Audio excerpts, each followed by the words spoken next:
All right, it's 5 o'clock, time to get down to business. And for those that are still watching on TV remotely, we are actually in person at Town Hall. So it's almost 2 years to the day, I think, that we went remote.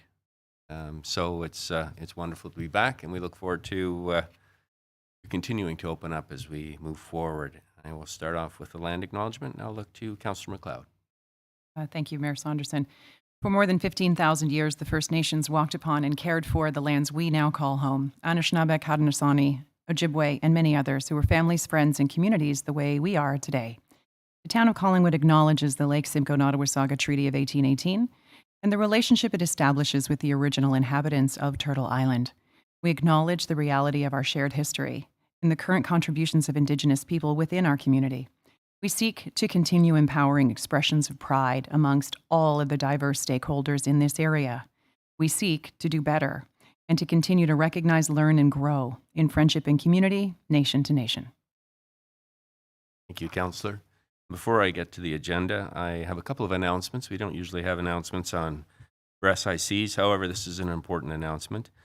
On March 1st this year, we lost a former town council member in the 1980s and 1990s, John Markovich, the owner of John's Car Wash, was a fixture in our community, the backbone of many softball and other teams, and certainly touched many lives in our community. And our condolences to John's wife, his family, and his friends. It is a big loss for our community, and some may have noticed that the flag at Town Hall was at half-staff for a couple of days, and that was in honor of John. Second announcement I'd like to make tonight is March is #ItStarts campaign month in Simcoe County, and this is a program that is designed for public education to promote a unified community that stands up and embraces acceptance, inclusion, equity, and diversity. And this year's campaign is focused on place and space, and it runs for the month of March. You can pick up cards at your local library, or you can download digital copies at simcoe.ca/itstarts, and you can take pictures of yourself and do short videos to spread the news. And if you'd like more information about the program, you can go to simcoe.ca/itstarts for definitions and resources on how to encourage diversity in our community. And my message this year is empathy, and I'd ask to go around the table, starting with the Deputy Mayor, to get everyone's message. Oh, thank you. We clearly borrowed this both from our fellow mayor to the east, 95 Volchi. Get empathy as well. Councillor MacLeod. Mine is It Starts with Education. Sir Madigan, I think, and then Doherty. Go around the table here. Doherty? Open-mindedness. Berman? Councillor Jeffrey? Thank you, Mayor Saunderson. I think it starts with me. We're all accountable for our actions and working toward a better community. Councillor Hamlin? Mine is It Starts with Reaching Out. All good messages. And so hopefully I'll encourage our residents during the month of March to reach out and embrace inclusion and diversity in our community. And that brings us then to our adoption of the agenda. And the motion reads that the content of the Strategic Initiative Standing Committee agenda for March 7, 2022 be adopted as presented. Can I get a mover and a seconder, please? Sir Madigan and Councillor Doherty. Are there any questions or comments? Go ahead, Councillor MacLeod. Thank you. At our last council meeting, we passed a motion regarding the Maple Street project from last year, and that the staff report on it would come to strategic initiatives. I'm just curious to know when we can expect that report. I was expecting it actually this week. Look to staff. I'd like to take that question. Go ahead, please, CAO. Through you, Your Worship, to Councillor MacLeod. It is targeting the next SIC. We needed one of the important stops. In fact, we may have been directed there to go there, as well as the Transportation and Active Trails Committee. So we, I believe it was last week, we went to see them, and then on to SIC next month. Just as a follow-up, Mayor Saunderson, I believe I read in the minutes of the Trails and Active Transportation Committee that they received the report in December. Are we visiting with them twice on the same issue? Gail? Yes, I believe that there is an additional visit to have a second conversation with them with the full report developed. Thank you. Thank you. Thank you. All right, any other questions or comments on the agenda before I call the vote? Seeing none, all in favor? And that is carried. Thank you. Declarations of pecuniary interest. Are there any declarations today, Council? Seeing none, if you find yourself in that position as we proceed, please let us know and the general nature thereof. And that brings us then to deputations. And item 4.1 is Icbl exemption, 172 Hurontario Street, Dorchester Hotel. And we have with us Kristine Loft of Loft Planning and Chris Millsap of the Dorchester Holding Corporation. Clerk Almas, can you bring our deputants in? Good evening. Good evening. Welcome, Ms. Loft. Good evening. Thank you. Clerk Almas, is Chris Millsap on the line as well? I was wondering if you could bring him in as well. He is, and Clerk Almas is working on that right now. Thank you. So my name is Kristine Loft with Loft Planning, Inc. And with me tonight is Chris Millsap of Dorchester Holding Corporation. So we act as planners for Dorchester Holding Corporation in regards to a request for an exemption to the interim control bylaw for 172 to 176 Hurontario Street. The project is known as the Dorchester Hotel, and the exemption request is only related to the hotel use, which is actually an address of 174 Hurontario Street, not the commercial spaces on the main floor, which are both retail spaces that exist today, known as 172 Hurontario Street, which is the bookstore, and 176 Huron Street, which is the framing gallery. There are no proposed changes to those spaces at this time.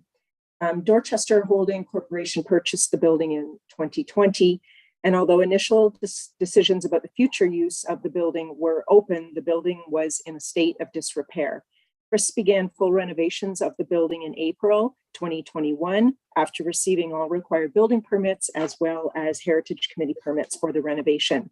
So the structure was infested. The renovation construction included all new wiring and plumbing, new insulation, new drywall, 22 new kitchenettes were installed, plus facade work and new windows that were subject to Heritage Committee permits. The renovation is now near completion. And as renovations were underway, Chris made a decision to proceed in renovating for a boutique hotel. A hotel is a permitted use in the downtown core. Consultation did take place with the town staff, and a minor variance was required related to parking. And that variance was issued by the Committee of Adjustment on December 17th, 2021. Following the committee's decision, Chris's team then began discussions with the building department in terms of the hotel use and change of use that would be required, with the assumption that the existing 31 residential units were already committed to this property. And at that time, he was told that he would require an exemption to the interim control bylaw, regardless of the 31 residential unit allocation existing. So we are now here before committee to ask for support for the exemption. The Dorchester purchased a building in the downtown core. It was in a state of disrepair, had been for sale for over 2 years. Chris purchased the lands and has invested significant dollars into the renovation of the structure.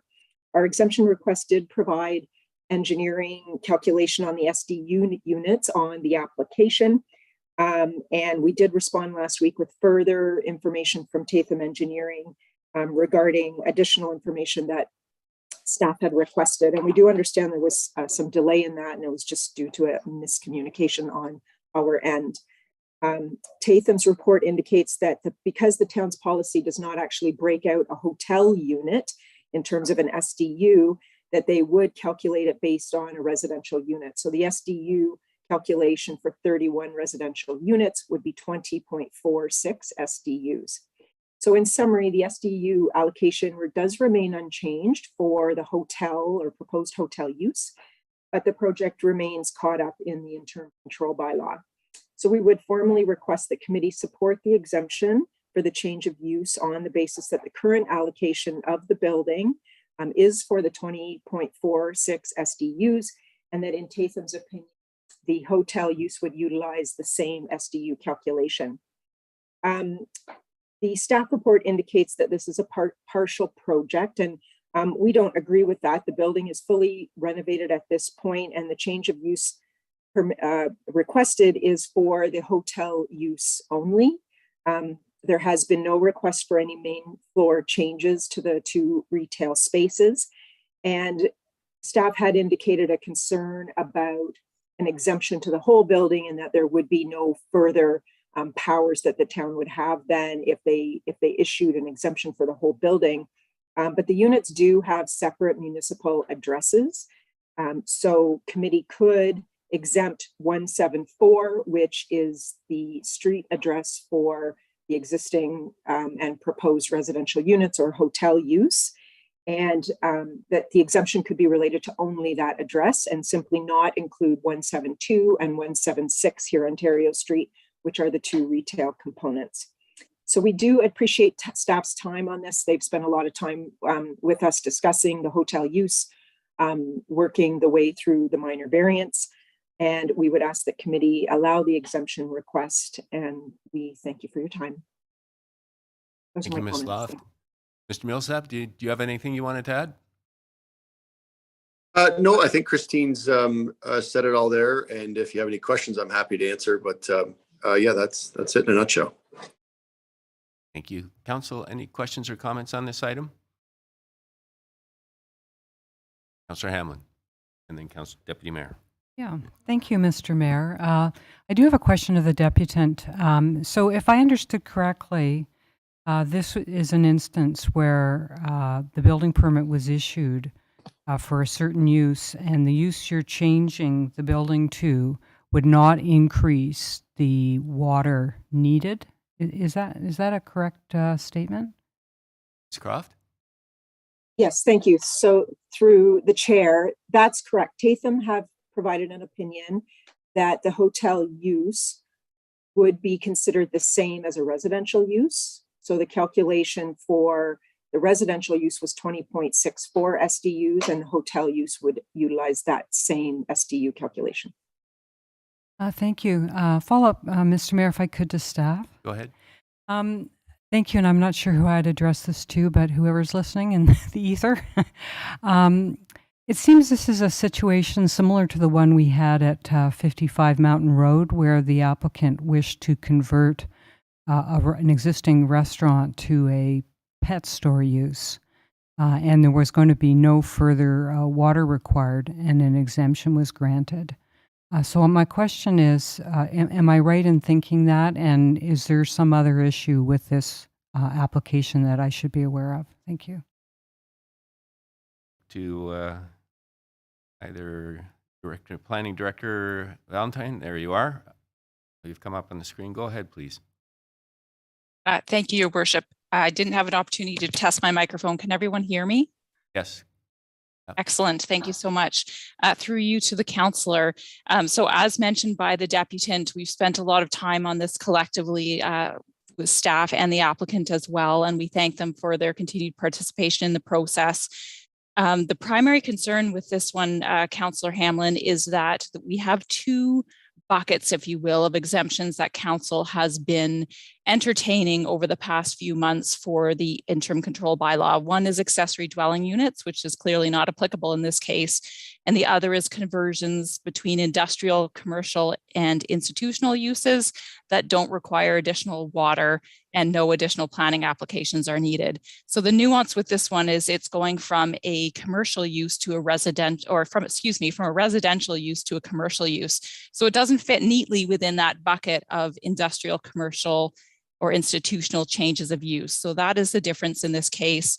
And we are happy to hear from the deputant that we would have the ability, should council wish to do so, to scope the exemption to only that component of the building that would be subject to the hotel change of use, because that was certainly a concern for us. So council can certainly consider this exemption at the time of the staff report, but we did feel it was appropriate to not bring it forward from a staff perspective, just because it didn't fit with council's previous direction. You, Director Valentine. Follow-up, Councillor? Thank you. I'll just say thank you very much for that answer, Director Valentine. And I do see the merit of excluding the retail, 2 retail units because they weren't initially included. So I guess will this come up again then, Mr. Mayor, while we Yes, it's when on the we're agenda, talking so later? this will be coming up under the staff report. Okay, thank you for that. Deputy Mayor. Thank you. Through you to the deputant or the applicant or even perhaps the planning staff.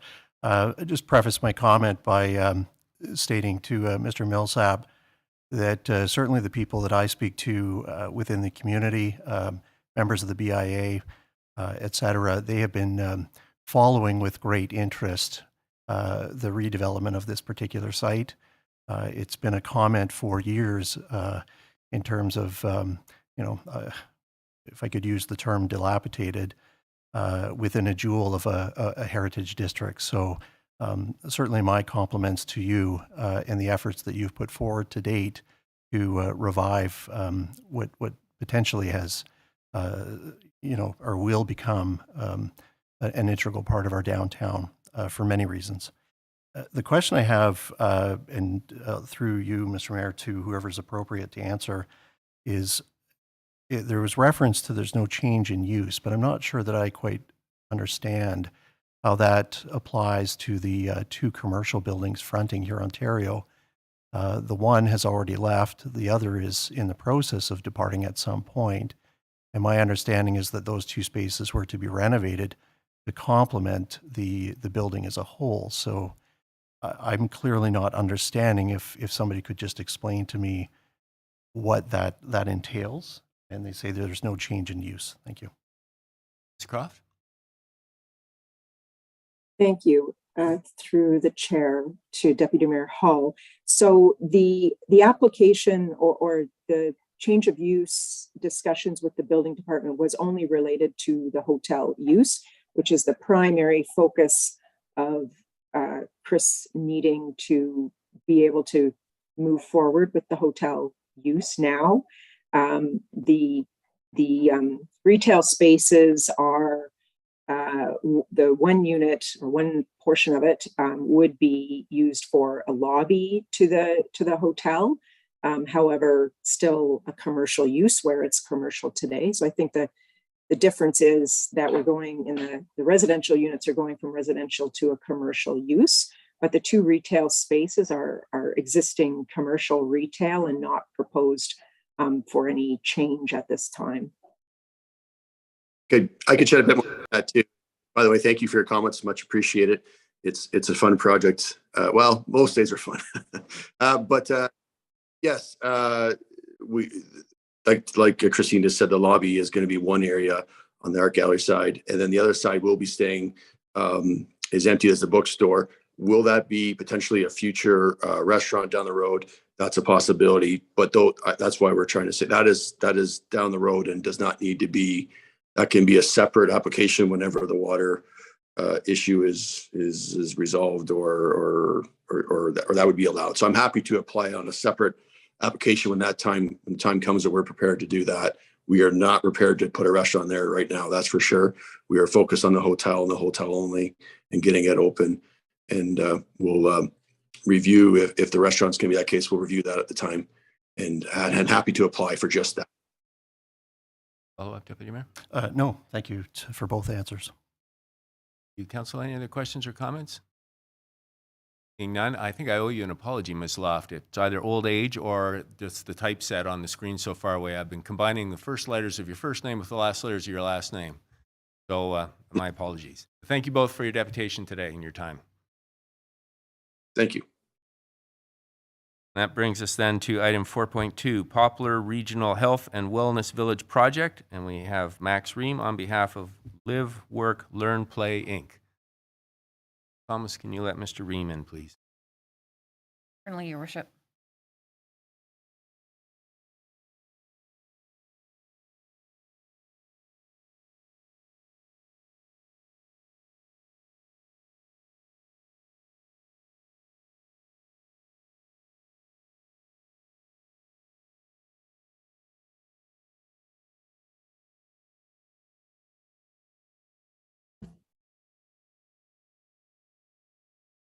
Good afternoon, Mr. Reim. Can you hear us? Good afternoon, good evening. I hear you perfectly. Thank you very much. Good evening, everyone. Can you hear me? Yes, we can hear you. Thank you so much. Mr. Mayor, Mr. Deputy Mayor, and members of Council Committee. Before we begin, we have two requests that we'd like for you to please consider granting to us this evening. One request is that we've had an entire team of planners, developers, multiple consultants working on this project for the last almost year, day in and day out. And we have hundreds and hundreds of paper and information, and we're trying to distill this down to a shorter period as possible. Would it be possible for you to please grant us an additional 7 minutes this evening? And the second request is that we would greatly appreciate at the end of our presentation that this effort be then referred to staff for professional review and discourse, if at all possible, please. Thank you for that, Mr. Reim. I'm prepared to grant an extra 5 minutes unless there's an objection from anyone around the table. Seeing none, you have 15 minutes tonight, sir, and we will deal with your second request at the end. Thank you so much, Mr. Mayor, and everyone else. Thank you. Good evening. I'm Max Reim, CEO and founder of Live, Work, Learn, Play. On behalf of Mr. John DePoce Management Limited, and our planning and development team, we'd like to thank the Strategic Initiatives Committee, Council, Your Worship, and CAO Skinner for accepting a request to present the Poplar Regional Health and Wellness Village. We are seeking your support and future endorsement to modernize the current zoning to bring this very exciting and fully integrated mixed-use community project to life. The vision for the Poplar Regional Health and Wellness Village grew from John DePoce's desire to transform 130 acres of completely underutilized vacant lands that are currently zoned for antiquated industrial uses into a vibrant, mixed-use, fully integrated health and wellness village. We are committed to delivering this regional base camp focused on healthcare, attainable workforce housing, an age-friendly community, medicine, environmental sustainability, and much, much more. This project will deliver enduring positive economic impact and employment for the town of Collingwood and the region for generations to come. With that, I'd like to turn it over to my partner, Richard Martz, to share some of the details of what this legacy project will deliver and the steps we will undertake to get there. Thanks very much, Max. This transformative project incorporates 7 intentionally planned and interconnected districts that leverage the best of the region's natural, recreational, social, and cultural assets.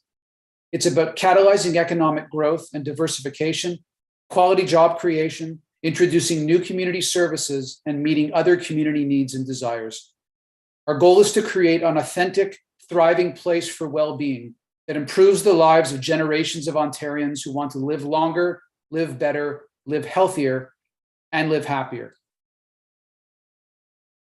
These are the guiding principles that we have set out for our project vision and efforts. This is a project that will catalyze a diverse new economy with quality jobs for Collingwood and the region, with a focus on creating opportunities for small business and innovative industry. It will deliver critically needed attainable workforce housing for Collingwood and future employers. It'll offer outstanding aging in place programs with housing to support it, and it will shape a world-class health, medical, and wellness community that will set a new standard for healthy living and eco-friendly placemaking in Ontario and perhaps all of Canada. The village will help address several critical issues relating to affordability, the needs of an aging population, the nature of Collingwood's economy, and more. Our team has invested in months of preliminary research, including with KPMG, and studied the work that has been commissioned by the town and the county, all to deeply understand these real and sensitive issues and how we can address them. And I can think of no one better than community builder, Mr. Terry Geddes, to talk about some of that research and our team's response to what we've learned. Thanks very much, Rich. As a former public servant and someone who loves Collingwood, I know firsthand the importance of creating a healthy and diversified local economy. For too long, our economy has relied on mostly the service sector and tourism. More than 70% of our jobs fall in this category. For Collingwood to flourish as a resilient, knowledge-based community with better paying jobs, and better services, it needs to attract innovative, high-growth industries, including in the healthcare, technology, environmental sectors. We are expecting the project to create over $1 billion in labor income and over 16,000 full-time equivalent jobs during the construction phase alone, generating immediate economic growth. Second, Collingwood, like many communities in rural Ontario, is facing the pressure of increased demand, rising costs, and very limited access to quality healthcare services, and the COVID-19 pandemic has only made this worse. Over 40% of our population is over the age of 55. They lack the social support system necessary to remain independent and live with dignity in their own homes. The village will provide a new model for an age-friendly community that features supportive and independent housing, accessible medical and health services, opportunities for recreation, work opportunities, and accessible transportation. Finally, Collingwood and the region is facing an immediate attainable workforce housing crisis. We have a workforce that can't afford to live here, and our council meetings as recent as February the 28th continue to bring focus to this major issue, one that will only get worse over time. Collingwood is the 6th fastest growing small urban center in Canada and is outpacing the province in its population growth by 50%. The average home in Collingwood sells for over $1 million, and prices are increasing every year. 1/3 of Collingwood's households are spending more than 30% of their income on shelter, making it unaffordable for many of our people. We are committed to delivering purpose-built housing and programs tailored to support some of the needs of the current and future Collingwood workforce and employers. We are not building more single-family housing that isn't affordable for those who work here. We will deliver these housing options to Collingwood by establishing partnerships and programs with government agencies like the CMHC. Beyond housing to support our workforce, there will be specialized purpose-built housing programs for students and athletes, attainable housing options for families, and innovative housing options to address the needs of our aging population. Now I'll turn it over to Armando to talk about the team who is committed to making this legacy project happen and how we will deliver it to Collingwood and the region. Armando. Thank you very much, Terry. I'd like to echo our gratitude for the opportunity to present this project to committee this evening. I'm Armando Lopes, Development Manager at Depoche Management Limited, representing the landowner, Mr. John Depoche, and his family. Depoche Management and Live, Work, Learn, Play have established a development partnership to bring this project to life, together with our team of consultants. At our core, DPML and Live, Work, Learn, Play share a mission to create a legacy project that will benefit this community, and we are committed to working together as co-master developers to realize this vision. Next slide, please. The heart of this project starts with John and his family's devotion to helping thousands of people in Ontario and giving back to his community. He's a longtime resident of the area and a lifelong philanthropist supporting education, healthcare, and innovation right here in Collingwood. Just a few examples of John's generosity include his land donation for the Georgian College campus and a future land donation for the fire station right here on these lands. John's generous support of the Collingwood General and Marine Hospital Foundation is directly related to providing quality healthcare to the citizens of Collingwood and the region. Something perhaps lesser known to the public is the Depoche Family Foundation through the University Health Network, which has saved thousands of lives by delivering lung transplant research and procedures to those who need it. It's with these same deep convictions towards helping others that John and his family want to deliver this project as a legacy of community benefits to Collingwood and the region. Depoche Management chose Live, Work, Learn, Play because of their prior experience conceiving and delivering transformational projects such as the Village of Blue Mountain and many other projects in Simcoe County and Ontario, as well as their ongoing commitment to integrated health and wellness projects around the world. I'll end by saying that John and his family, Depoche Management Limited, and Live, Work, Learn, Play, together with our long-established industry relationships and partners in the healthcare community, are deeply committed to bringing this village and all its economic, community well-being benefits to fruition. With that, I'll turn it over to Max to share how this vision will come to life. Thank you. Thank you very much, Armando. Here is an aerial view. Go. Thank you very much. Here's an aerial view that captures what this health and wellness village will look like and feel like, blending absolutely seamlessly into the existing Collingwood landscape. A few highlights of this health and wellness village in the early phases will be a regional wellness park, an all-season 5-kilometer walking, running, biking, and cross-country skiing trail weaving through the village, connecting the community to 19 acres of dedicated protected green space for the public, community parks, and the broader regional trail system. We're also in discussions to deliver a regional transportation hub for Collingwood and the county to increase connectivity, mobility, and opportunities to get to and from work safely and easily. Greenland Engineering has conducted an analysis of servicing needs, capacities, and requirements, and have confirmed that with current improvements underway, this project vision and program can be serviced and accommodated. We plan to bring innovative technologies to support and enhance servicing to reduce our carbon footprint as part of this vision and our mission. The Health Hub and Wellness Campus will complement the existing healthcare system by providing specialized clinics and care, satellite campuses, research facilities, wellness programs, and all much more to gear towards improving health and wellness outcomes for the citizens of Collingwood and the entire region. The Market District includes an activated regional wellness park and public square, splash pads and skating rinks and skating areas, a botanical gardens, mixed-use attainable workforce housing, and that regional transportation hub. Again, all connected to a 5-kilometer multimodal trail. This district will also include an immersive arts and cultural hub and a makers village featuring the best of the best made in Simcoe County and made in Collingwood artists and producers.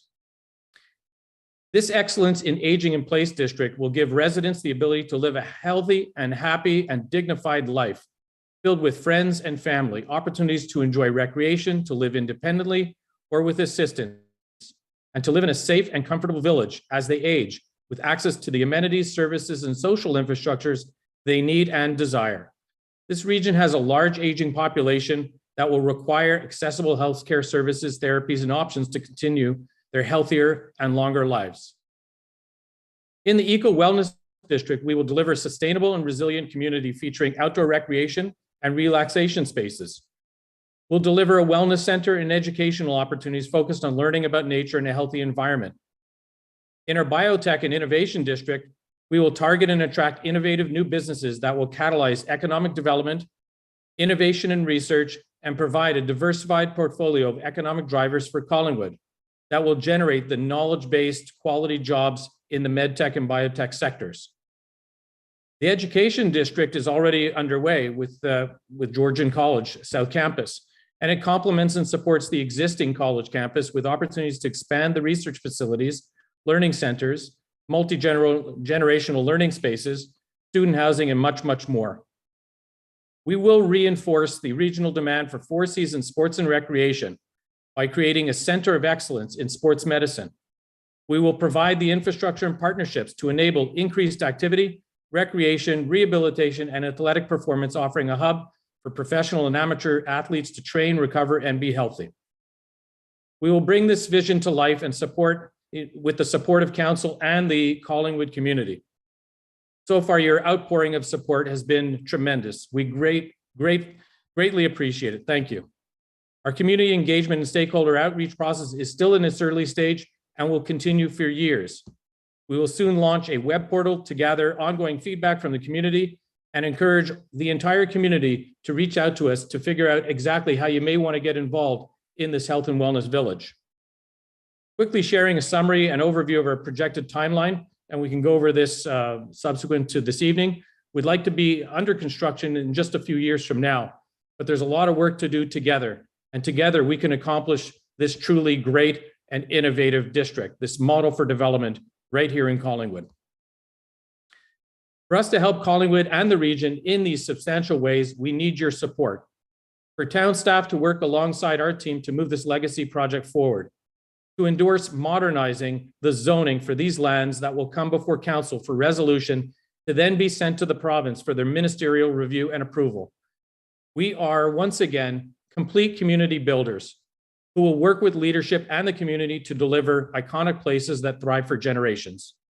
But for us to develop these underutilized lands into this much needed project, We need to convert the zoning from employment area to mixed use.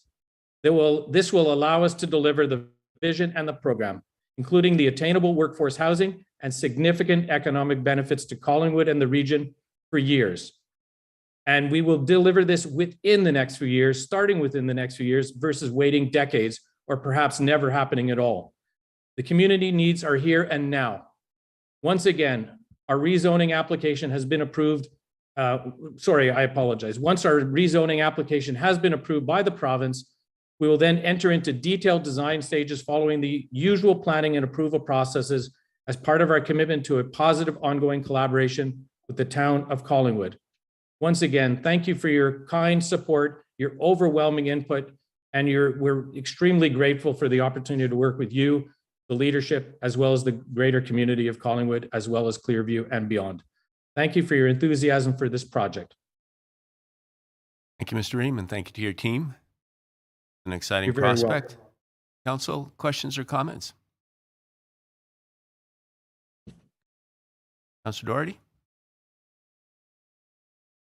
Thank you very much, Your Worship, and thank you very much, Mr. Reim, for your presentation.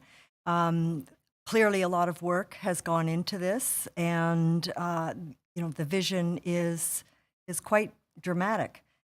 I just have a couple of questions, and actually, the first one may actually go you to Director Valentine. And that would be, so this project is anticipated to encompass 130 acres. How much of that how much of our existing employment lands would that comprise? Director Valentine? Thank you, Your Worship, and through you to the councillor. I don't have an exact percentage, but that area of the town is the primary future employment lands for industrial uses at this time, and that would represent a significant change or conversion, as the deputant indicated. If council is desirous of a specific percentage, staff could provide that. Hello? Thank you. I will ask for that at a later time. The next question, would you characterize the zoning right now as being antiquated, Director Valentine? Director Valentine. Through you, Mr. Chair, to the councillor, we are undergoing an official plan review, as council is well aware at this time, and following that would be an update of the zoning bylaw amendment, which is of the zoning bylaw itself, which is a 2004 document. I wouldn't suggest that it's antiquated, but there are certainly several areas of improvement that staff and this council have identified for review through the more comprehensive process. I'm not sure if there was anything specific the councillor was alluding to or wanting specific comments on. Yeah, no, thank you. I was hoping that you would allude to the fact that we are in process of doing an official plan review right now. Through you to Mr. Reim, have you spoken with or collaborated at all with the planning partnership who are in process right now of doing our official plan review? Mr. Reim, you can answer that question, but I mean, it's a parallel process. We've retained the planning partnership on behalf of the town to do our official plan. I know that Mr. Reim has been speaking to planning staff. Whether or not he's been talking to our consultant, go ahead, Mr. Reim. Thank you very much, Mr. Mayor. And we certainly look forward to be working with Director Valentine, her whole team, whether they be internal or external team members. We have an excellent relationship with the planning partnership, as well as many other consultants throughout the province and the rest of the country. And we look forward to collaborating with any and all of them. We would feel that it would be an overstep for us to be working with them prior to be working with Director Valentine, and will be directed by Director Valentine as required or desired. Thank you. A couple more. What It appears as though, or I guess I'll ask, is the location of the hospital central to this plan? Agree? Thank you very much, Mr. Mayor, and thank you, Councillor Doherty. No, the hospital is not central to this plan.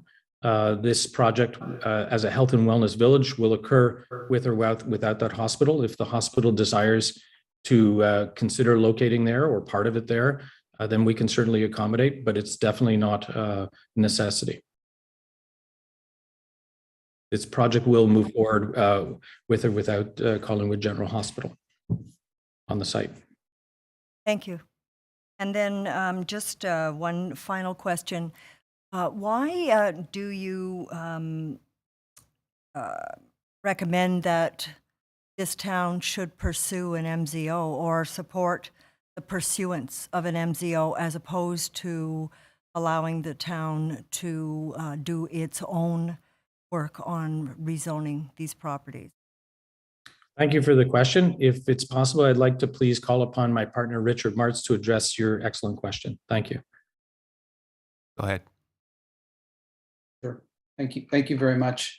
I think there are a couple of reasons. I think, as we know, the MZO is a tool that's employed by the province to speed up the process for zoning changes, and it's especially used for impactful projects that can deliver immediate community benefits. I think, as we know, the town of Collingwood's Affordable Housing Task Force has a report that looked into housing supply, and some of the supporting analysis from Barry Lyons' company outlines that there are really significant concerns around the availability of the right types of housing to accommodate the people who actually need to live here. The traditional MCR process can take a significant amount of time, years in some cases, to come to fruition. And we really do not want to delay addressing some of these critical issues around attainable workforce housing and the demand for medical and health services that are facing the community today. And the lands are not currently zoned to be allowed for us to move forward with that. And so this is why we've looked at the MZO process during this time to basically expedite being able to deliver those community benefits much more expediently. Okay, thank you for that explanation. Those are my questions. Thank you, Councillor. Council, questions or comments? Councillor Jeffrey? Thank you very much, Mayor Saunderson. So very intriguing and exciting presentation this evening. Just from a high level, a lot of questions will come up if council decides to support your second request. But I guess in terms of the vision, when we say village, I get the sense of a gated community. And I'd like to know that your vision would look at ways to integrate the village into our community as it exists, as opposed to that secluded, or if you will, a gated community appearance and use. And Thank you very much, Councillor Jeffrey. That is an outstanding question. First of all, the entire project is open to the public. There will be no gates around any of the project whatsoever. And I think that the name village is just something that is a placeholder. For now, we can end up calling it district. But again, part of our overall marketing and branding of this wonderful Collingwood district, and it'll be a regional district, will be something that we're going to be looking towards working with the community and Collingwood to develop. So it's not going to be gated whatsoever. It's open to the public, and we're so proud that an over-exorbitant amount of green space and open space and public space from the squares and the wellness park and the trails will be delivered to that community and your community. Follow-up, Councillor? Thank you, Mayor Saunderson. Yeah, so thank you for that answer. That's very helpful. And I guess the other question, Mayor Saunderson, will be through you to staff, and maybe going forward, I do have a request on the books with regard to understanding MZOs and the impact on us. And I guess my question would be an understanding of what part of our processes would that usurp in supporting that, and then going forward the calculation of the community benefits. So that's not something for tonight, but through to staff, if we do proceed to a point where we approve them doing a report, I would want an understanding of those issues. So that's it for me tonight. Thank you. Thank you, Councillor. Deputy Mayor? Thank you. If I may, just a couple of comments, and then I have a question maybe specific to staff.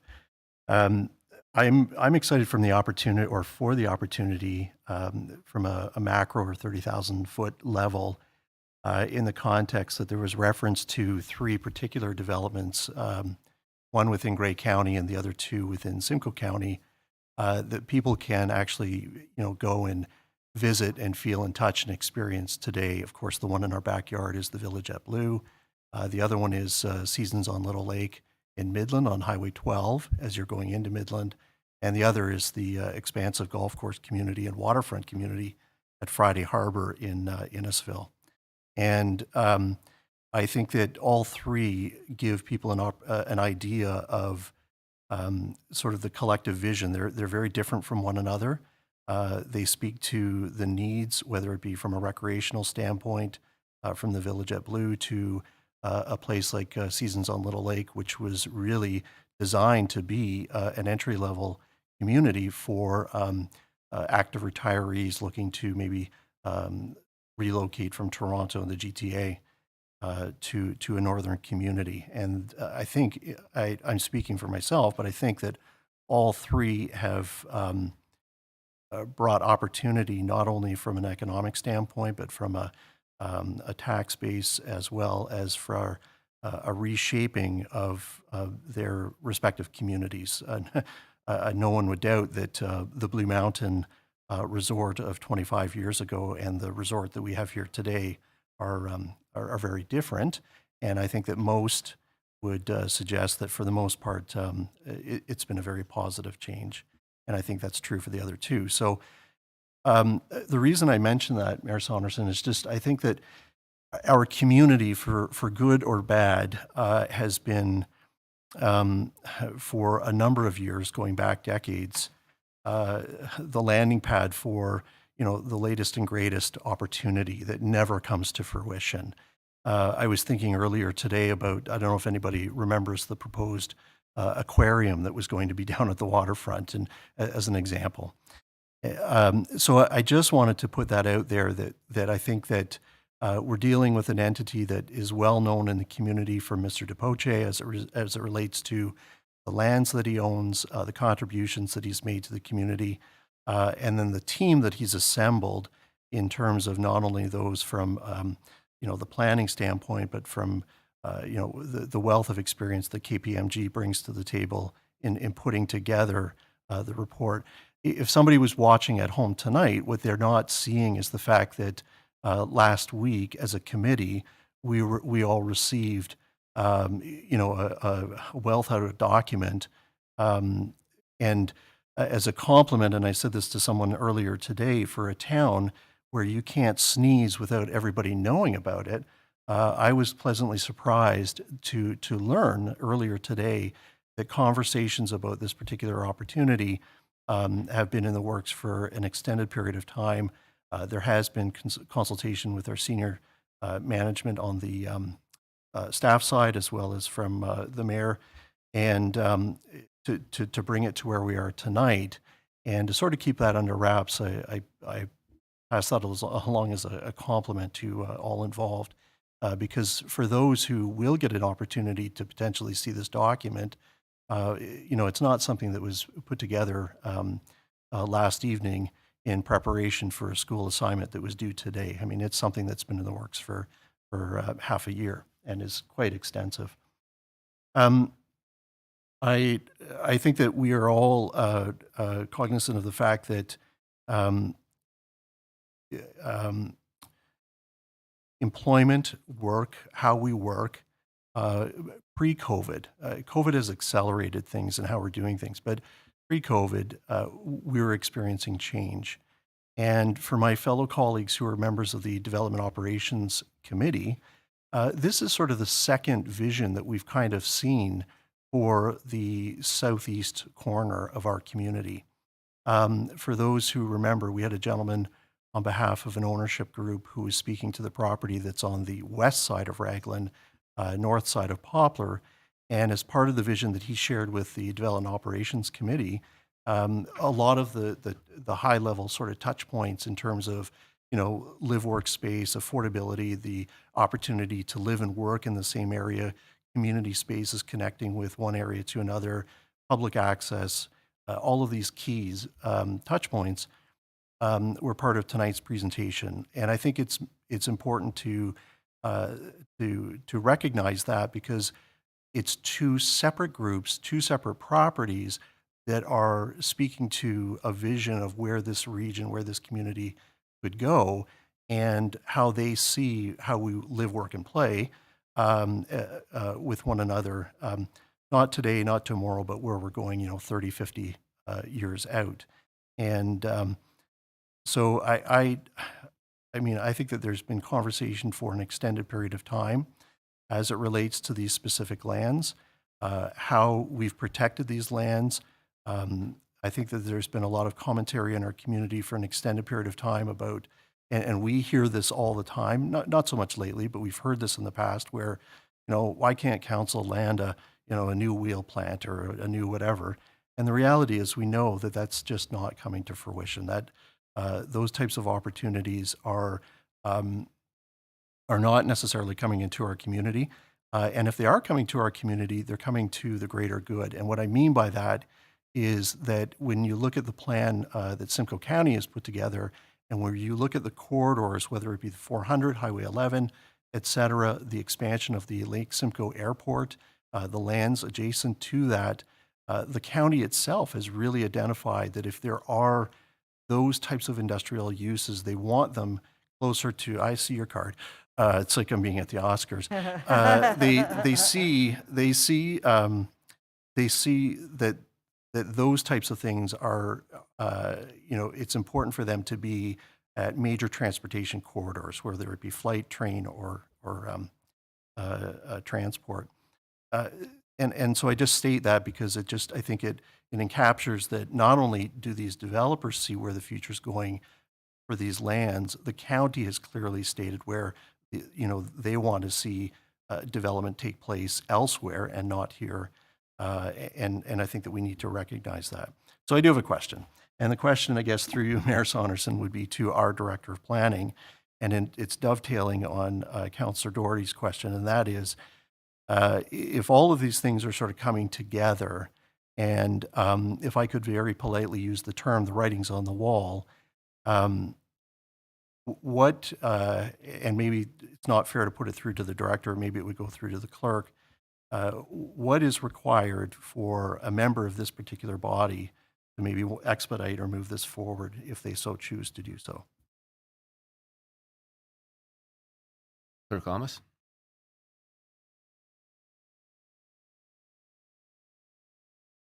Certainly, thank you, Your Worship. I would almost defer that to Director Valentine. The question is more about moving forward in the process today. If council would like to see it expedited, notice of motion would have to be put on the floor in accordance with our procedural bylaw, including the preambles of how it aligns with our strategic plan and operating and, our budget plans, and if it doesn't align, why this becomes a priority. Follow-up, Councillor or Deputy Mayor? Yes. So I don't want to usurp the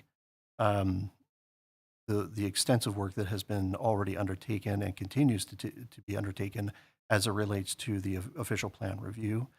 And I'm certainly not speaking to the MZO tonight. And our CAO will know sort of what's on the desk of her senior staff in terms of priorities. But I do think that there's an opportunity to expedite taking a look at these lands and whether there's justification to make a change in zoning sooner than later. And I would be prepared to put something on the table to start that process. Thank you, Deputy Mayor. I'll go around the table and then I'll come back to you for that. Councillor Hamlin?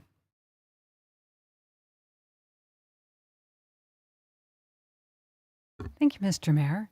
I also would like to thank the deputants tonight. There's clearly a lot of work that's gone into this. There's a great team, a lot of good consultants, and the master plan, is very exciting. I can't imagine there'd be a community who wouldn't want this to happen in their community. But I do think that, there's a lot of details still that we need to see. I have looked through all the material that we've been given, and I do see the square footage and the economic impacts of construction. But there's, I have a lot of questions still, and I'm not going to ask them all tonight.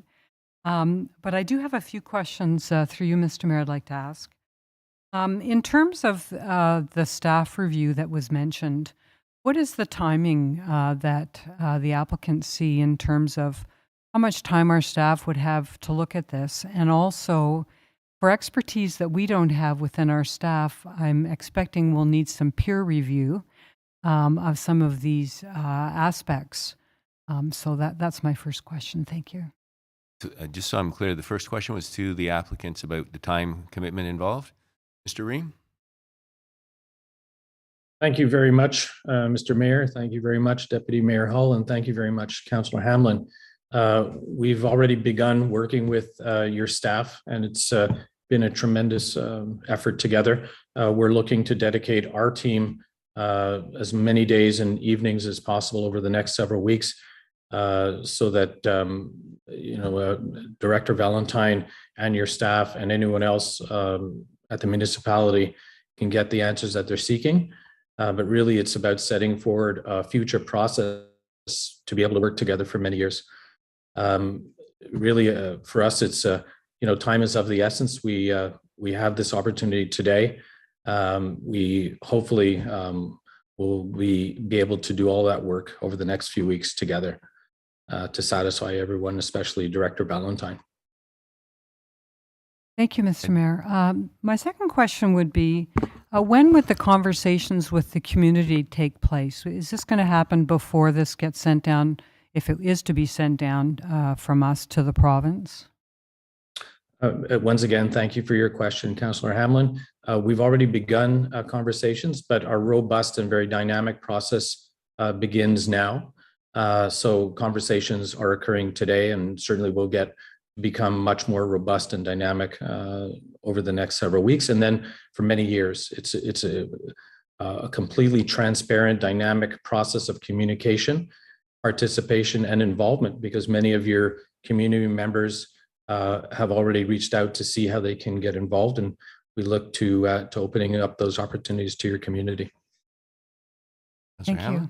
Yes, my next question, Mr. Mayor, is one of the important things to my mind when I look at this is the fact that we are going to lose our biggest part of our employment lands. And the reason I raise this is to have a sustainable community. When you have to have property taxes from more than your homeowners. You have to have a substantial amount coming in from your commercial, industrial property owners to make it all work. And the future of our employment lands, and maybe we're not going to get a Ford plant there, but there's lots of other high-tech opportunities that other communities are getting that perhaps we just haven't had the staff yet. Some communities, as you know, Mr. Mayor, have economic development officers that go out and look for opportunities, and we just haven't had that happen at our town yet. So I'm quite reluctant to give up our employment lands unless we know how they're going to be replicated in another part of our town. And so my question for the applicant is, have you thought about this? Mr. Reim? Thank you very much, Your Worship, and thank you very much for the excellent question, Councillor Hamlin. And after I give you a partial answer, I'd like for one of my colleagues, Ms. Pega Abhari, to also join us for part of the question answer period right now. First of all, let's just make sure that everyone understands that these are private lands. They're owned by Mr. John DePoche and his family. And he really wants to get behind delivering this legacy for the community. But the legacy isn't just about health and wellness. This legacy is about creating quality employment, quality jobs, and everything else that's mentioned this evening. Right now, these are basically fields that are left to rot, and they're doing very little for the community. And certainly we know that the employment that will be delivered, not just during the construction years, but for generations to come, will be significantly greater than the minimums that were put out by other government agencies. Pega, perhaps you can please elaborate. Of course. Thank you, Councillor Hamlin, for the question. Our plan does actually look at bringing quite a significant number of jobs from a variety of sectors that are also looking to address the shortfall in jobs that have been identified preliminarily through the county's own municipal comprehensive review process and land needs assessment process. I think overall our project currently plans for about 170,000 square meters of net non-residential floor area on site. And even within the introduction of residential uses, the development would maintain and exceed the number of jobs that are identified for the site today. So while the county's MCR process calculated a yield of about 1,000 jobs on site because of the density that was applied was a little bit lower, our plan is actually built in the density that would generate approximately 4,500 jobs. So that's a number that we've come back with through our planning justification that we've received. So we are looking at maintaining quite a bit of jobs and employment through this plan. Thank you, Councillor. Yes, I do have a follow-up, Mr. Mayor. That's great news about the jobs. I'm just wondering about the property taxes, though, because that, is what we'd be losing here. Have you had an opportunity yet to see what kind of property assessment and taxation will get generated from this development? Reim, do you want to take a stab at that? And we can turn to staff as well. Thank you very much, Mayor Saunderson, and thank you very much, Councillor Hamlin, for your excellent question. First of all, today you have a very nominal tax assessment and you have no jobs on these lands. And no one wants them to remain as such in perpetuity. We can only imagine that with 4.5 times the amount of employment, along with all this new economy-based businesses and industries that will be bringing to Collingwood on these lands, that will be delivering substantive tax assessment and or other economic benefits to Collingwood.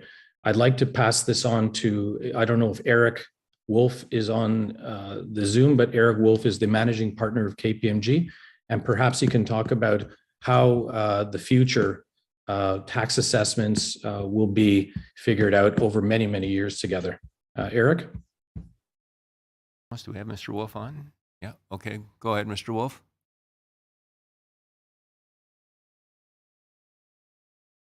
Great, thank you. Can you hear me? Yes, we can hear you.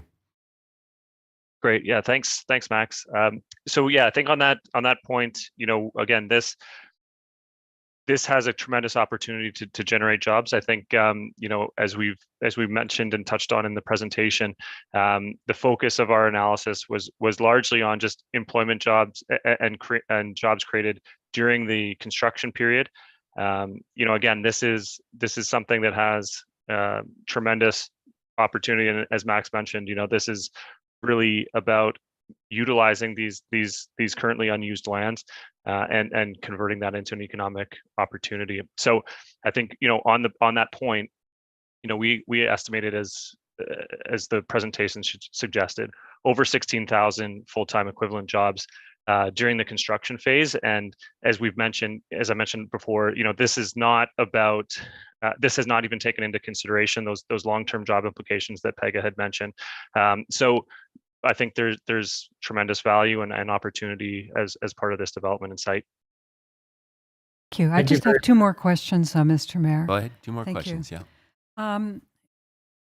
In some communities with a huge development like this, which has almost 2 million square feet of residential and proposed, and the balance in the institutional and commercial, frame would provide for some phasing of this. One of my concerns is that we'd get all the residential built, and that for whatever reason, perhaps the market wouldn't support the development of the balance. So, one way of approaching this would be to phase it. For example, so much residential could be built, but then so much commercial would be built, for example. Is that something that this proponent would be interested in? Oh, thank you very much. Sorry, I apologize. I get very excited by these excellent questions, Mr. Mayor, and thank you, Councillor Hamlin. This project will absolutely be phased. And please, everyone should understand that each and every phase has a majority of commercial and tax assessed type uses in the early phases, especially if you look at the market district, which is indoor, outdoor, regional businesses, botanical gardens, the trail system, some workforce housing. But really, it's all going to be phased. It's not something that we're interested in. It's a requirement. We have to always be able to be dynamic every single year. There will be new ideas, new uses that we want to introduce, we being the community as well as staff, people like Brennan over at Economic Development, maybe even the province or the federal government have some excellent end users that want to be part of this wonderful district, and we have to be able to adapt. So we've created a completely flexible plan and a flexible vision that gets revisited literally every year or even more. Well, that's great because I would want to see that kind of phasing in any bylaw that came forward. So my last question is, workforce housing, of course, is dear to my heart, and I see some 2,200 units or 1.6 million square feet of your plan has this goal.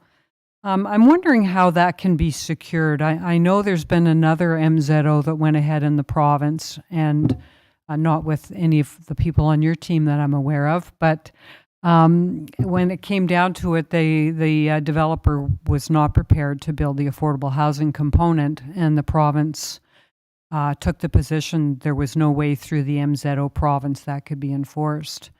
And I know through my work on the Affordable Housing Task Force, it's very difficult, potentially. I think nonprofits are required, housing corporations. There's all manner of ways, but it's not typically an easy thing to put in place and to enforce that we would get 2,200 units of affordable housing or workforce housing.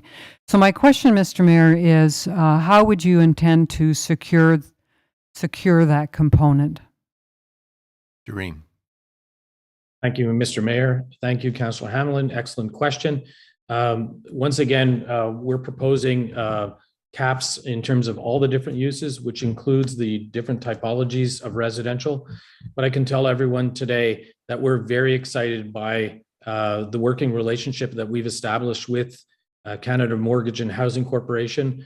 They've agreed to put together a SWAT team to be working with us to create these tailor-made workforce housing programs that will work for Collingwood, as well as some of the other purpose-built housing programs, the aging in place programs. And we're absolutely committed to delivering that. Today you have approximately 4,500 to 4,700 people on a waiting list for one affordable housing unit.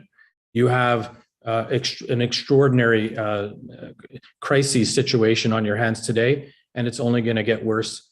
We're absolutely certain that we're going to be able to deliver that specialized housing. We are not delivering McMansions. We are not delivering single-family homes for the wealthy. That's not the vision whatsoever. This is an economically driven project in terms of delivering those employment numbers, as well as some of the other end occupiers. And the only way we can do that is by delivering this specialty housing.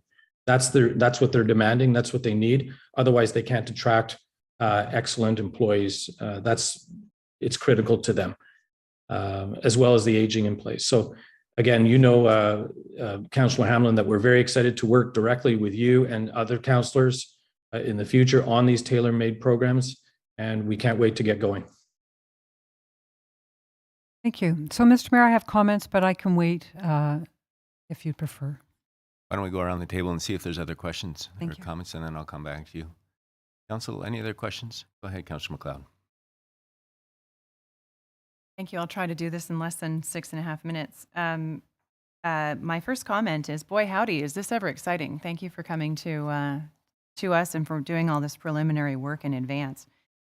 I'm curious to know, when you say specialty housing, are we talking about rentals? Are we talking about condos? Are we talking about purpose-built rentals? What do you mean by those 2,200 affordable housing units? Through you, Mayor Saunderson. Mr. Reim. I apologize once again. Thank you, Mr. Mayor, and thank you very much, Councillor. Excellent question. We have different types of housing.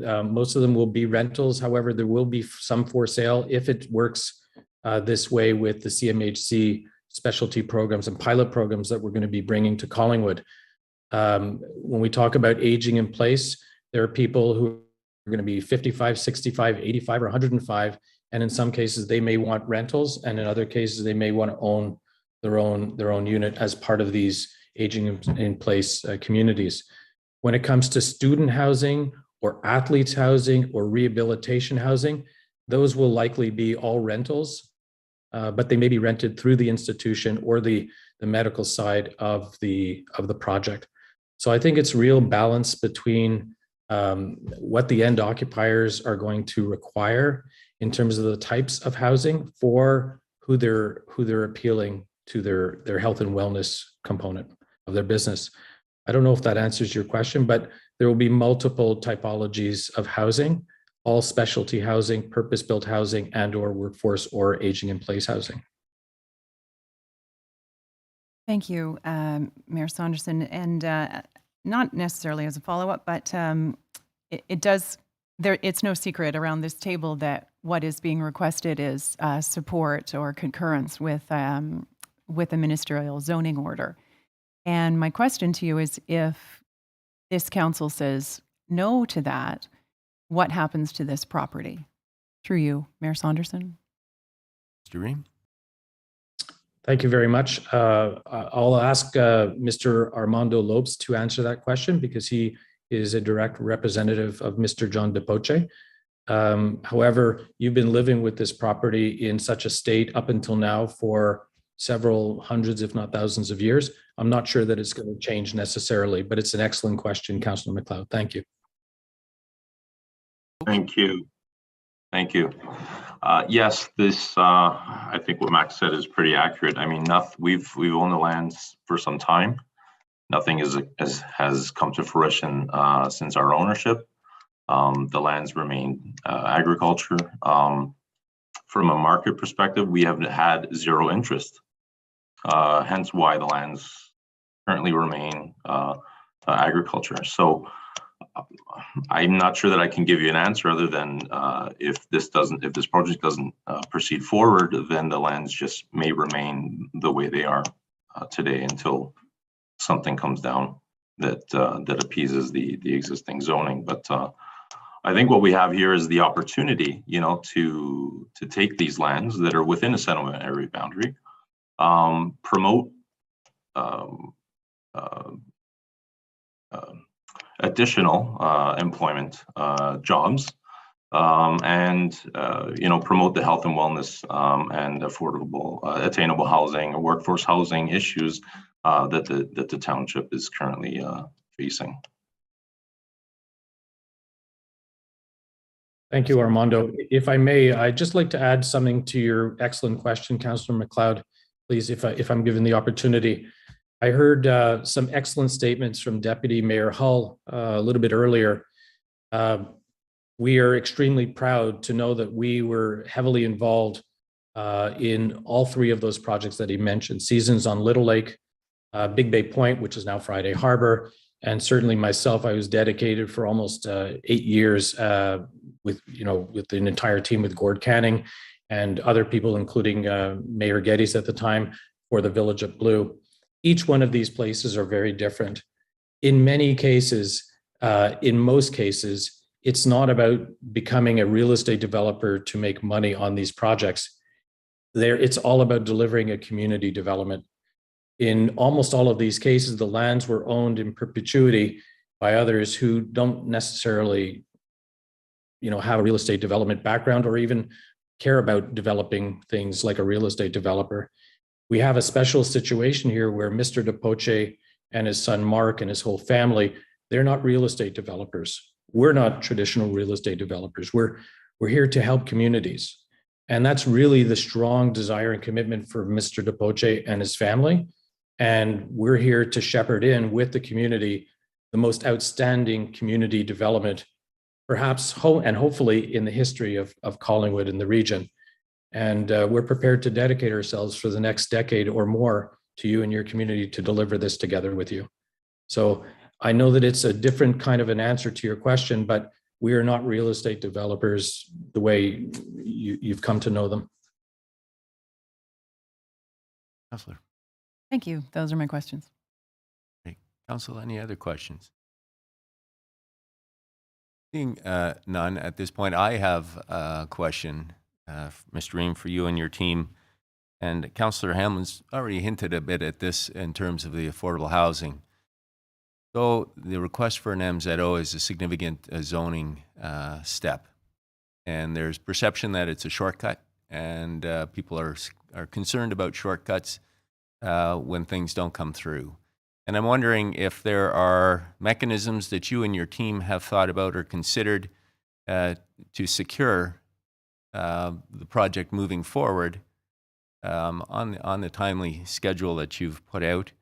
Is there a way in terms of securities or contractual obligations, restrictions that can run with title that would give some comfort to our community that when this step is taken, it will come to fruition? Thank you very much, Mayor Saunderson, for your excellent question. I will ask Armando Lopes to answer, or in addition to what I'm about to provide you.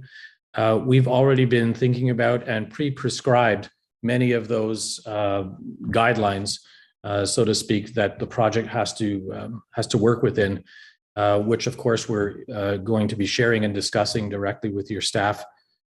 We also are going to be putting together design guidelines, operating guidelines, and multiple other guidelines for this health and wellness village and district, which of course we'd love to work with you and your staff on. So there are going to be multiple things that we're going to be putting in place over the next year and a half together to make sure that this health and wellness village becomes as wonderful as everyone expects for many, many decades. At the same time, we will be following along with all of your regular planning processes, studies, and much, much more, because that's what it's going to require, and working arm in arm with you and your team. What we decide to put together to make sure that this health and wellness village comes to life as wonderfully as we all hope will be something for us to discuss directly with you and your staff. Armando? Yeah, thank you, Max. I think I concur with what you said. I think we are looking forward to the opportunity to work with staff to see what options are available for, to provide some assurances. I think subsequent planning processes, such as the plan of subdivision, there will be the opportunity for more public engagement, more public involvement. Council will have staff and council will have the ability to issue conditions, which we are looking forward to in the sense of making sure that this project develops the way we are visioning it. Guidelines, architectural control, the phasing, how that might work. Those are all the things that I think we still need to work forward on, especially with staff. And I think that's how we're going to get there. But it really does start with the MZO in the sense of having the land use established, the uses established, so that we are able to kind of play with all of the pieces of that of this puzzle, essentially. Thank you, Armando.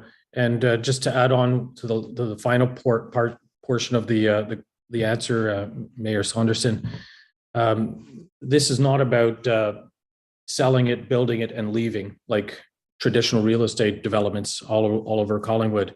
This is about putting into place the vision on governance, on operations, on marketing, on multiple different aspects of this village together over the next year or so that it can live on in perpetuity and thrive in perpetuity. So we are already thinking about how to make this thing be activated for generations. So it goes way beyond just the traditional real estate development thinking that's probably gone on over the last decade or so. And we're excited to work with you and your team. Thank you, Mr. Reim. I have one comment, then I will go to Councillor Hamlin, and I will come back to the Deputy Mayor for his motion. And the comment really is this, that seems to me that the underpinning of this whole discussion is the employment lands issue.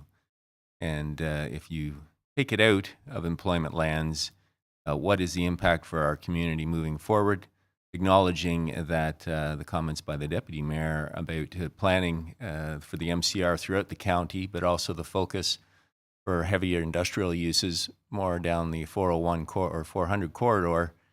And that if you look at our Sanford Fleming industrial development, we have a CrossFit gym, we have an engineering firm, we have a Kid Space, a computer company, a brewery. We have a lot of uses that aren't heavy industrial. And so we are looking at the economy of the future. What are the type of jobs that we want to have in Collingwood? What is the type of economy that we want to promote, through our business accelerator? We're looking for the Tech Hub North. We're looking to take what throughout much of our history at the shipyards was a hands economy and turn it into a heads economy or a more diversified economy. So I guess one of the philosophical questions that I would be asking staff as we move forward, what are the implications of reclassifying employment lands to mixed use generally, but then also in the context of this project. And with that being said, I know Clerk Almas is anxious that we all wear our masks if we're not talking. So I'll put my mask on and I will pass it on to Councillor Hamlin.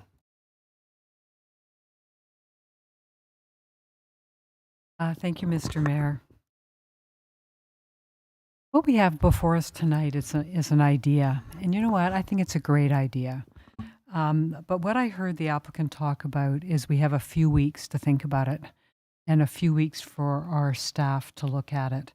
And so with whatever motion comes forward tonight, I would be asking for a component to go in that staff gets back to us at an early date with how much time is needed for our staff and our consultants who would be doing peer review to really have a good look at this. The devil is always in the details. And if what I worry about is, from a process point of view, is that if a mixed-use zoning is put on these lands, and it could possibly just be 130 acres mixed use across it. Like that's one level of a zoning bylaw, right? Nothing, just mixed use. Okay, the other extreme would be what you'd normally see, and that if we had time, we'd work out, no doubt. This block is for institutional, this block's for residential, this block's for commercial, heights, setbacks, open space. You'd get into the details of it all. You would build in the phasing. So as I mentioned before, you wouldn't just have, if it turned out the market really supported housing, we'd just have housing built. That we'd have some kind of logical unfolding of this that would support our property taxation base. I know that these lands are underutilized right now. And I have to say, for the 3 years I've sat on council, what I have heard, and it just seems to be known in the community, so maybe I'm wrong, but that this owner has wanted residential lands there. And I hadn't thought that they had been actively marketed for employment uses. So I'm not worried that in the short term we're losing out on anything there. I just really want to make sure that this is thoroughly looked at and we have all the protections we need and that we hear from our community. I am not convinced that once the zoning's in place that we really have any input, because as we know, once we have zoning on a property, the next step is site plan control. And the only things we can control through site plan are things like, where do the sidewalks go? What about entranceways? Where are the street lights? We cannot control height, density, use, all the main things that we will want to see on this property. So I would love to work with this proponent. I would like our town to have this, but I would really have trouble with saying we have to expedite this and give our stamp of approval in a few weeks. Those are my comments. Thank you. Thank you, Councillor. Deputy Mayor. Thank you. Through you to Councillor Hamlin, I don't disagree with anything that you've just said. And perhaps I wasn't as eloquent in my 6.5 minute spiel. I'll have to bring my own clock. But I guess, and I don't have a formal request. I don't have actually anything prepared or written tonight. I received, as everyone else did last week, the package. And as I mentioned in my ramblings, that I was quite pleasantly surprised that an opportunity of this size and magnitude could be kept under wraps for as extended a period of time as it was. So what I was looking for this evening, with perhaps some wordsmithing, because I understand that it has to incorporate the whereases, would be a motion that would request from staff to take a look at this proposal at a macro, at a 30,000 foot level, and the merits that are being proposed, and come back to us as a committee or as a council and give us some guidance as to whether or not we should be perhaps pushing this ball uphill sooner than later. So I'm not looking to circumvent a process as it relates to an MZO. I'm not looking to circumvent the planning process. I'm just simply looking to see if there's a way that our staff can take an opportunity that's been presented to us this evening and to the community to see if there is a better use of this land and whether or not we should be taking a look at it sooner than later. So as I said, I don't have a prepared notice of motion or request, but I'd certainly be able to put one, I'm sure, together fairly quickly.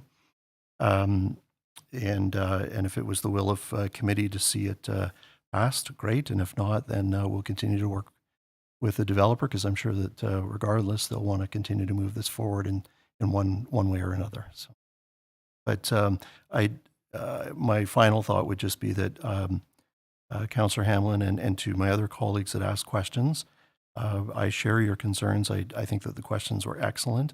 I don't think that there are questions that may necessarily answer tonight in the weeks to come, because they are, maybe at the 10 or 15,000 foot level.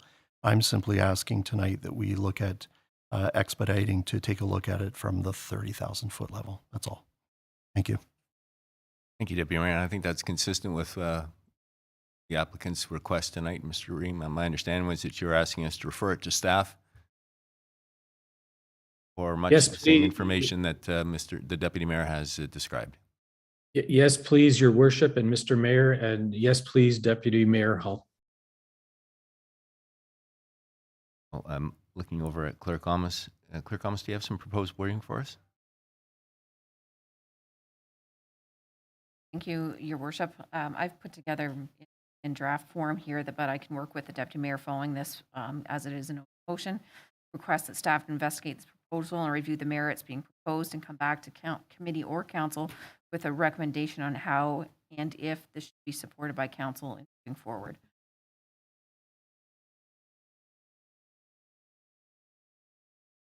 Vice Deputy Mayor?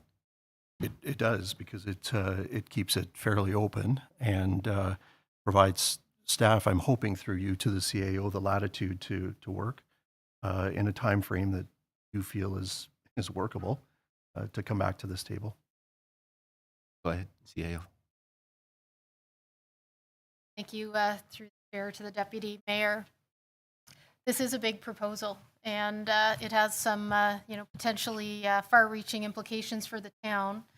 I have no concern with investigating and reviewing the merits, and since we've received the proposal and heard and had a pre-discussion with Director Valentine, we had looked at a couple of options on how to approach this if it was council's will. One of the key considerations is how quickly council would need to receive report back. And maybe I could ask that first off, is there a time frame that you're thinking about that should be within the motion? Depending on that, I'm certain we'd have a couple of other comments on the proposal you're asking. Mayor, do you have timeline in mind? Thank you. Through you to the CAO, without being smart, I mean, I'd love to see it come back sooner than later. But I say this respectfully, knowing the fact that I've been away for a period of time and trying to get myself fully up to speed in terms of all of the things that are on your desk. Also mindful that as important an opportunity as I think that this could be, I'm sure that there are those in the community that feel that the terminals or other opportunities like the Arts and Cultural Center are, maybe more pressing at this time. And on that note, what a great problem this community has, that we have these wonderful opportunities all colliding at the same time.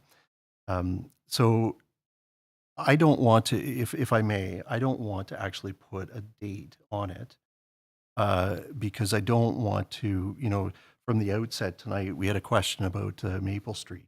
Well, the scope of the two projects are not comparable, and yet we're dealing with timelines there. So I would rather give you the flexibility to be able to work with Director Valentine, with the developer, or the proponent, I should say, and come back within a time frame that works for staff.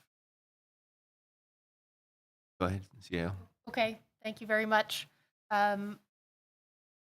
If we are to come back March, which blindingly would mean implications for other projects, most notably those being carried by the planning department. So things like the ability to come back with the official plan next month as we had intended to. Some of the there's a couple of key questions that would need to be responded to, I think, really upfront for council's information. And in principle, it's a conversion of lands from an industrial to a mixed use, and whether that's a net positive benefit for the town.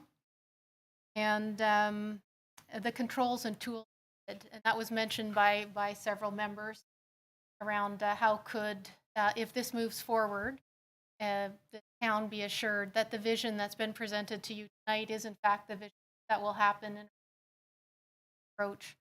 I do know that Director Valentine has been well, and okay with the chair, I'd like to also ask her to respond to the deputy mayor's questions.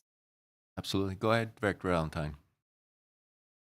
Thank you, Your Worship, and CEO Skinner for the opportunity. And as I think the entire table has been discussing tonight, this is what I would characterize as a transformational project for the town of Collingwood. And it is undoubtedly an exciting project, but because of that transformative nature, we want to make sure that it's well understood by decision makers, staff, and the community, and that's where the timeline becomes imperative. So staff have put together a 7-point decision tree that we would typically follow for this type of development.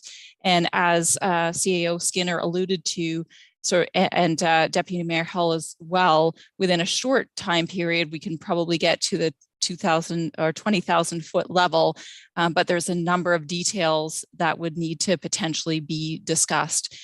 And ultimately, though, I should say that because this is a minister's zoning order request, there is really no prescribed Planning Act process or timelines associated with minister's zoning orders, and they're all different.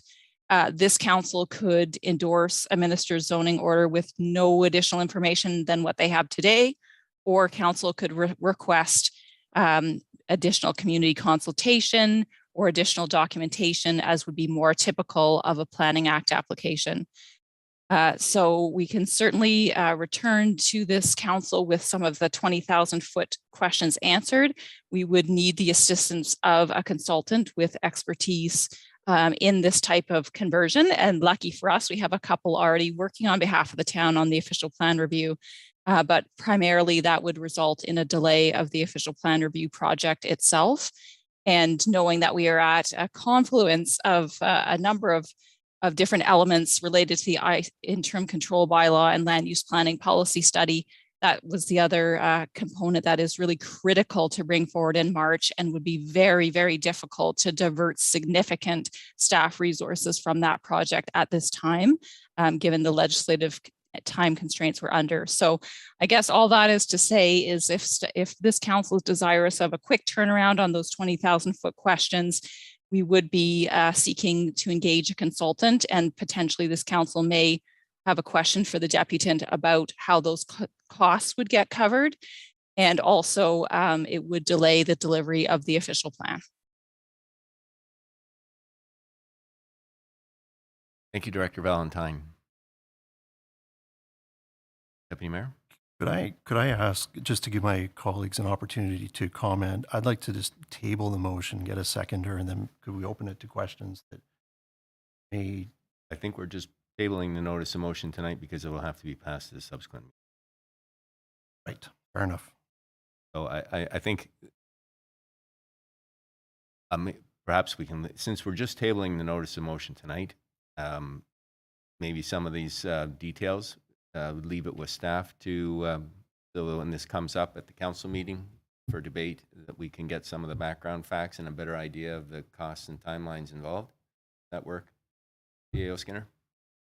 Yes, that would be no problem. We can work with the deputy mayor or and make sure that we have something proposed that's acceptable and covers discussion satisfaction. All right. And I think that's, that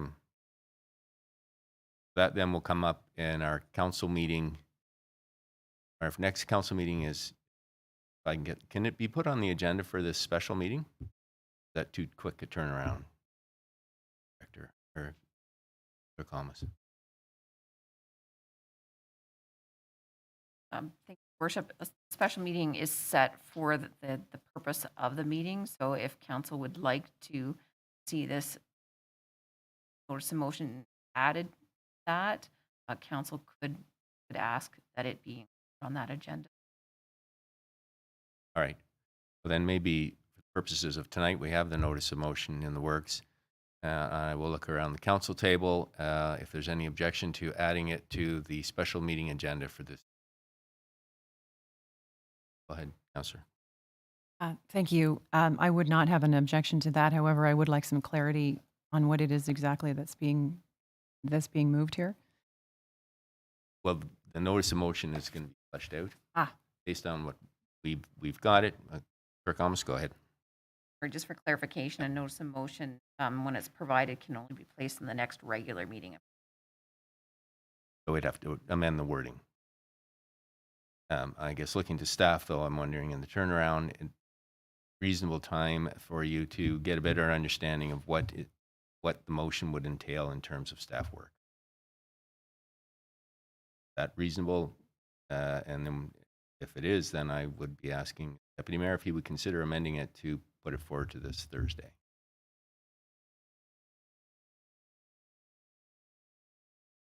Go ahead, Clerk Almus. Clarification, finalizing the wording of a notice of motion, to put a notice of motion on the special agenda, or to put the final wording of what a motion would be for council to consider, approve. Right. Well, I guess what I'm looking for, this is time sensitive in terms of actually dealing with the idea of, because there's a two-step process here, and if we take ourselves into the middle of March, the idea of the turnaround time being end of March or early April is really very difficult, I would think, with that kind of, we lose a little bit of runway. So I guess what I'm looking at is finalizing the wording of the notice of motion tonight. And if we did it on Thursday, we would have an understanding of the staff time necessary to push that notice of motion forward. So we would deal with the notice on Thursday. And at that point in time, we would have a better idea then of what our off ramp is to actually turn this piece of work around. Go ahead, Clerk Almus. Clarification, then the motion would be dealt with on Thursday evening. It would not come back on the 21st for consideration, or you're just looking at having the details provided around the notice of motion on Thursday. Again, you wouldn't put the motion on the agenda of a regular meeting of council unless council this evening votes 2/3 to waive the provisions of the procedural bylaw to allow a notice of motion to actually be filed as a motion on the 10th. Okay. I guess what I'm looking for is, we have the notice of motion. We're trying to understand what level of cost and staff time is involved in actually passing that motion. And then once that motion is, until that motion is passed, staff are not going to be investing or pushing any time into that, presumably. So if we're not going to deal with the motion until our next council meeting, we lose runway. So I guess what I'm looking, and I invite comment from council, is to get an idea of this, to direct today through the notice of motion that it come back this Thursday, and we get an idea of what staff time and resources are involved, make the decision to refer this staff for a report. Otherwise, I think we're going to lose a lot. Well, that said, I've got Councillor Doherty and then Councillor Jeff. Thank you very much, Your Worship. So we have started out by saying that we have many overriding priorities right now coming out of our planning department, and that we don't want to put any rush on anything else that would get in the way, but it sounds to me like we're putting a rush on. Putting a rush on the decision to whether or not we're going to pursue this, right? We don't do that decision up front, then we're just going to run out of runway. So if we're going to, what I'm asking, and I think what I'm encouraging council, is to come to that decision on this coming Thursday. Because otherwise, if we delay it to the first regular meeting of council this month, we will have lost 2 weeks, 10 days. So the decision, what I'm saying is that we would make the decision this Thursday as to whether or not we're prepared to invest that time and energy on staff's behalf. But, once we've done that and we've lost 10 days, then we're looking mid to late April. Go ahead, Councillor. What is the urgency to have a decision made this month? Again, it just seems to me that we're on the one hand saying we have priorities, we need to address them, have sensitive timing on some major issues, and then on the other hand, we're asking staff to develop a time frame and sort of a top line work plan right away, like within 3 days. No, it's not the notice of motion. So what the CIO has said is they're going to tell us what kind of effort needs to go into this. And if we don't deal to the notice of motion until our first regular meeting in March, we've lost time. What I am proposing is that we would have that discussion this coming Thursday. And then we would get the idea of the time investment and make the decision then. Right now, we're going to lose 10 days before we even have that discussion, based on what the CAO has advised us today. So I'm just trying to figure out the quickest way to get that before council so that we can make that decision in the short term. And if we don't make the decision, if it doesn't go forward on Thursday, then I guess this will wind through its normal course. Well, I see no urgency. Okay. Councillor Jeffrey. Thank you, Mayor Saunderson. I was going to move that we waive notice so that we can at least consider this at the Thursday special meeting.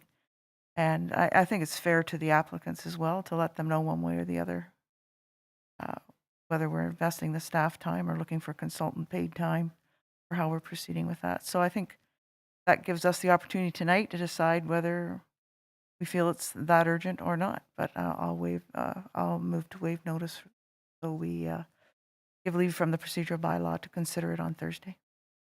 Yeah, I'm going to look to the clerk, because my understanding is we could direct in the notice of motion that'd be dealt with on Thursday. But if we need to waive notice, then maybe we can get some clarity on that. Certainly. Thank you, Your Worship. So Councillor Jeffrey is putting the motion on to waive the provisions of the procedural bylaw that it goes on the next regular meeting so that it can come forward on the special meeting. Okay, I get it. All right. Before I look for a seconder, are there any questions or comments about what's being proposed? Councillor Hamlin?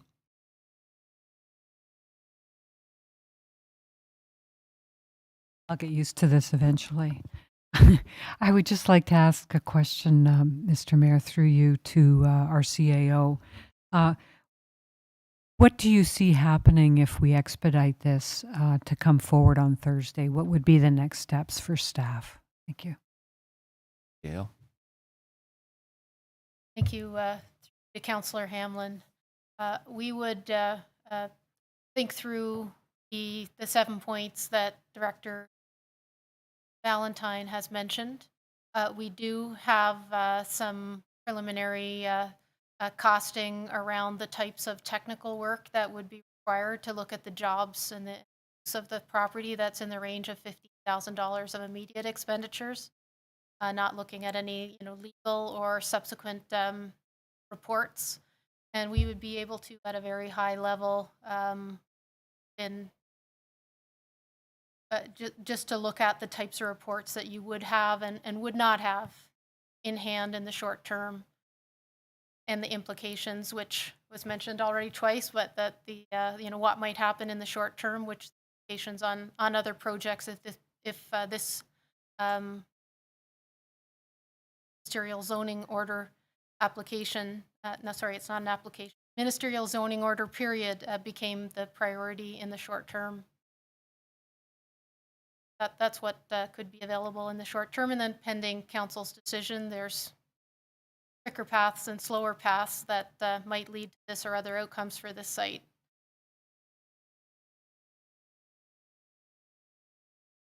No, there we are. Thank you. That's very helpful for me, Mr. Mayor.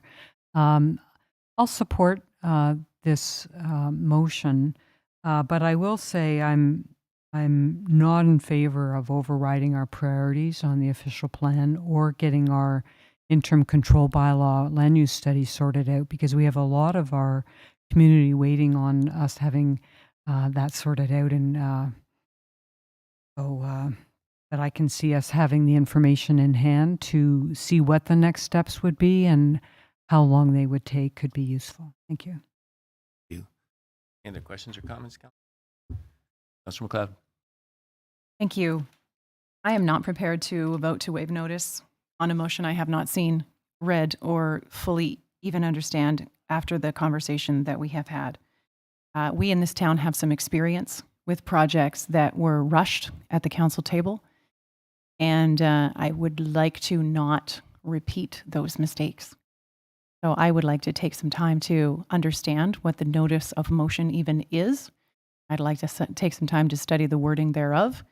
And I do not like feeling rushed, making decisions that are of a momentous magnitude. Thank you. Councilor Berman. Testing. Thank you, Mayor Saunderson. I will support this because all we're doing Are is you on? I can't. I'm not sure you're on. It is on. Oh, can you hear me better now? Better. Yeah, sorry. Okay. I will support this and the waiving because we're just getting information between now and Thursday. I don't need to know the exact wording because I'm going to see the wording and get the information before I have to raise a hand on it. So I don't see the harm in this. It's an easy step, so I'll support this. Okay, thank you. So with that said, I will look for a seconder. Mr. Berman. And other questions or comments? We'll vote. In favor? Yes. Sorry, keep the cards up. Okay, and opposed? So noted, and that is carried.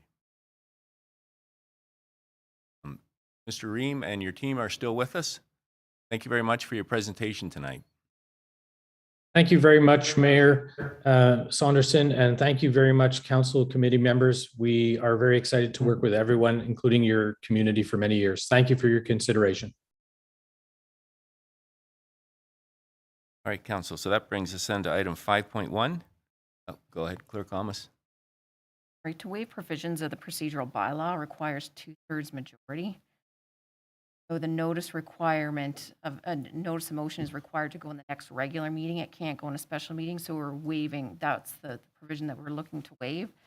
And right, I understand 5 out of 8. Yes. That 5. All right.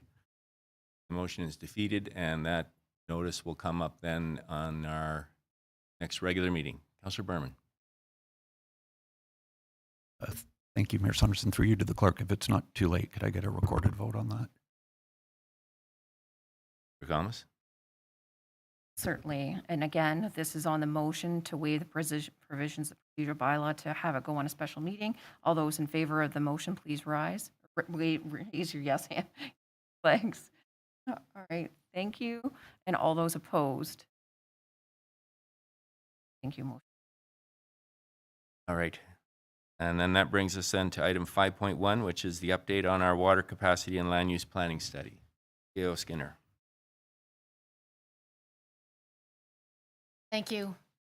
We have a new package, the update that we've provided weekly for almost the last year, and I'm hoping we won't have to provide for too many more weeks. Next slide, please.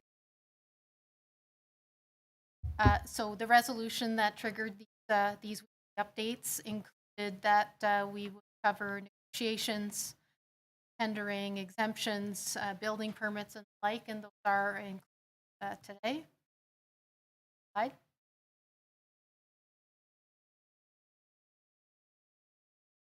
And the situation hasn't changed, but for those who haven't heard it lately, current water supply is safe and available.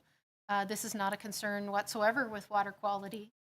And as soon as being made aware of this difficult situation in the first quarter or so of last year, Council took a very proactive and transparent approach to seek further capacity aggressively and to manage the remainder that we have. And the remainder that we have, we are managing till the completion of the plant, which is expected at the end of 2025. So the interim control bylaw is a temporary and transparent pause to ensure that Collingwood grows as a complete balanced growth. And with that, we started recommending to Council and looking at development applications through a new lens, that complete lens. And I'm pleased to say that the ready-to-go development applications that applied for exemptions to date have been approved, and where they met the criteria. And most residential renovations and additions can continue. So if you build an accessory apartment or something of that sort in Collingwood, talk to the planning or building departments. Will help you determine if you can move forward. Next slide. The water capacity, next slide, is the first half of this presentation. And we have been working very actively with a new Tecumseh senior staff through the past couple of weeks. And we are getting much closer to an agreement, discussions this week. With respect to water treatment plant expansion, there was a constructability review and general contractor kickoff meeting near the end of February, and site investigation works are wrapping up, so things are starting to physically start to happen virtually with some of the and we do have drafts for the third-party review of the chlorine work that are just being starting to be examined by staff at this time. Movement there. Next slide, please. The schedule has not changed. We remain on schedule to complete as proposed by Council. Next slide, please. The remaining water supply has been updated. Council will remember that very recently was an approval for several units outside the water supply system and a couple of apartments. And there was a change by one, reduction of remaining allocation from 493 to 492, 1.3 SDU, but we're only showing round numbers here. So it shows 492 SDU formally remain until we install the ultraviolet that is planned for late this year, and at that time 1,200 remain. Next slide. Interim control bylaw exemptions. This is your friendly reminder that exemptions are to the interim control bylaw, and afterward, water will be managed according to Council's decision on the recommendations. And if you've been granted an exemption, planning and building permit processes And if you haven't been granted one, your planning applications will still be considered. And however, council planning decisions follow or exemption decision or the end of the interim bylaw. Next, with respect to the land use planning study, the second half of this, we're getting very close to the end here. So we've finished the study. There was the formal resolution on that recently, and we're now just about meeting with council to present the final version set out in the month policy.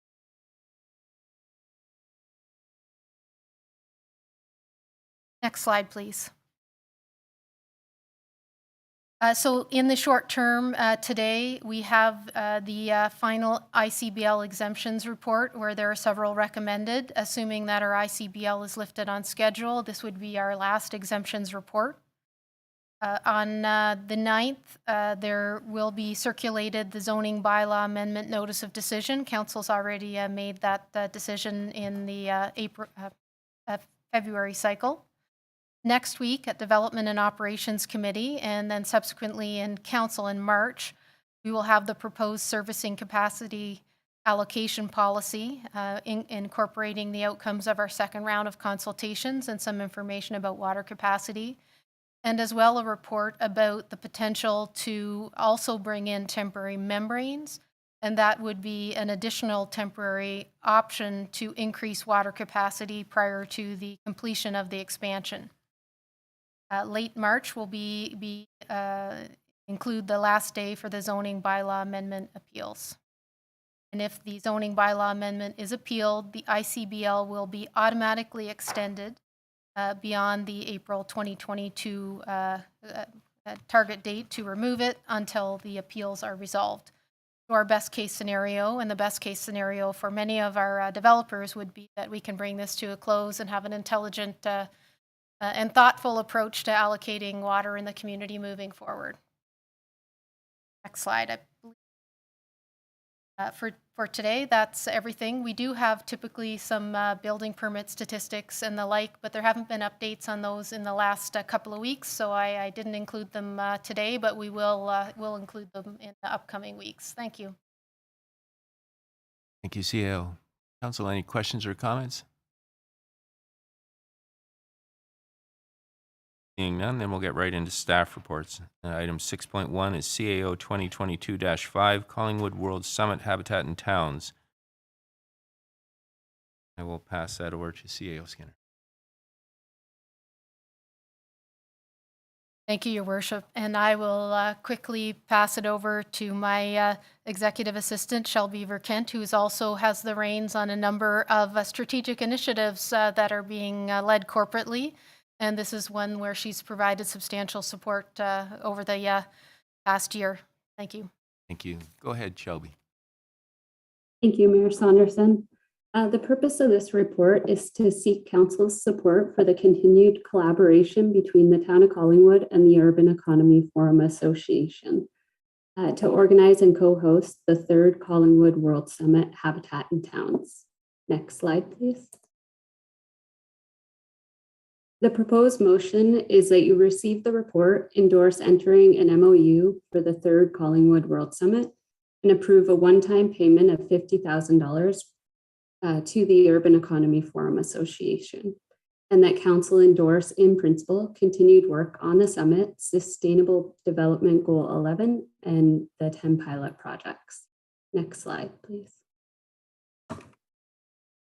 The 2nd Collingwood World Summit was co-hosted virtually on October 7th and 8th in 2021. The summit was organized around 4 themes with overarching emphasis on achieving SDGs, and in particular, the Urban SDG 11 at the scale of towns and small cities. And just to highlight, the themes from the 2021 summit included theme 1 being housing, with the topic of collaborative solutions for inclusive housing, and topic number 2, the financing and sustainable housing. Theme 2 was urban data assessment and technology, with the topics of UN Habitat, SDG city initiatives, and connecting urban data to town development priorities. Topic 2, the sustainable urban economy and resources to achieve the SDGs. Theme 3 was the regional and global connectivity, with the topics town leaders and global network for SDGs, as well as innovation, towns, and regional economic growth. And theme 4 being public participation, civic engagement, and urban lifestyle, with the topics of climate and environmental action, vision for the future, as well as good governance and urban collaborative for inclusive sustainable development. Next slide, please. So pending council's support for continued collaboration and endorsement of the 3rd annual Collingwood World Summit Habitat in Towns, MOU, the proposed date for the 3rd annual World Summit is September 2022, and the approved 2022 budget included a $15,000 budget line item to support the Habitat in Town World Summit and Collingwood SDG pilot projects, as well as the task force. Next slide. The MOU provides the framework for cooperation between UEF and the town based on the previous Habitat in Towns resolutions to co-organize and co-host the summit. To date, the collaboration has continued with the town of Collingwood and UEF. In June of 2021, council supported 2 MOUs for continued collaboration for the 2nd Collingwood World Summit, as well as the Collingwood SDG Pioneer Town Project. And the MOU that's in front of the committee tonight states the responsibilities for the town of Collingwood being to provide administrative and technical and financial support for the summit, bring local and regional experts to establish the steering committee, promote and advocate the summit to the general public and all levels of government, the global towns and small cities to build capacity and identify resources, provide necessary knowledge and data and other financial resources to establish the summit, and based on Collingwood's rules and regulations, provide a structure for capacity building with relevant organization to bring the summit forward, and jointly help strengthen and expand networks with local communities, stakeholders, towns to establish the summit. Next slide. The purpose of the Collingwood SDG town projects is to set Collingwood as a sustainable town example for Canada and for the entire world. This Urban Economy Forum SDG project is meant to provide the town of Collingwood with an investment opportunity to deliver the SDG sustainable development cities in the town of Collingwood. And to highlight the UN Sustainable Development Goal 11 is to make cities inclusive, safe, resilient, and sustainable. Next slide. This is an intentionally aspirational suite of activities for Collingwood, and while it does not strain the available resources, it brings international expertise and potentially funding to the town that would otherwise not be available. So that concludes my presentation, and both CAO Skinner and myself are available for any questions that you may have. Thank you, Shelby. I'll look to Clerk Almus to see if there's anyone in our audience that would like to speak to that report. Worship. We have a number of attendees participating in today's meeting. If they wish to address council regarding the staff report, please press the raise your hand feature.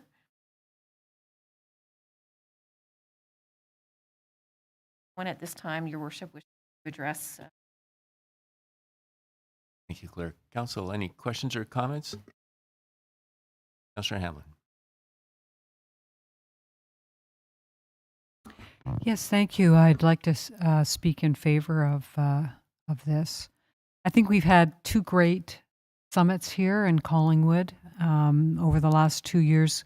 We've had so many local regional participants who have come together to make presentations that have been heard by international participants. I've been so proud of our community. And what I'm looking forward to, and really I have a question on this through you, Mr. Mayor. We have talked about having a project, a project that would be built in Collingwood, where we would take advantage of this international expertise and some funding opportunities that we know could be made available to us that would really show Collingwood off as a sustainable community. And my question is, what is the timing around that? Thank you. I will look to CAO Skinner.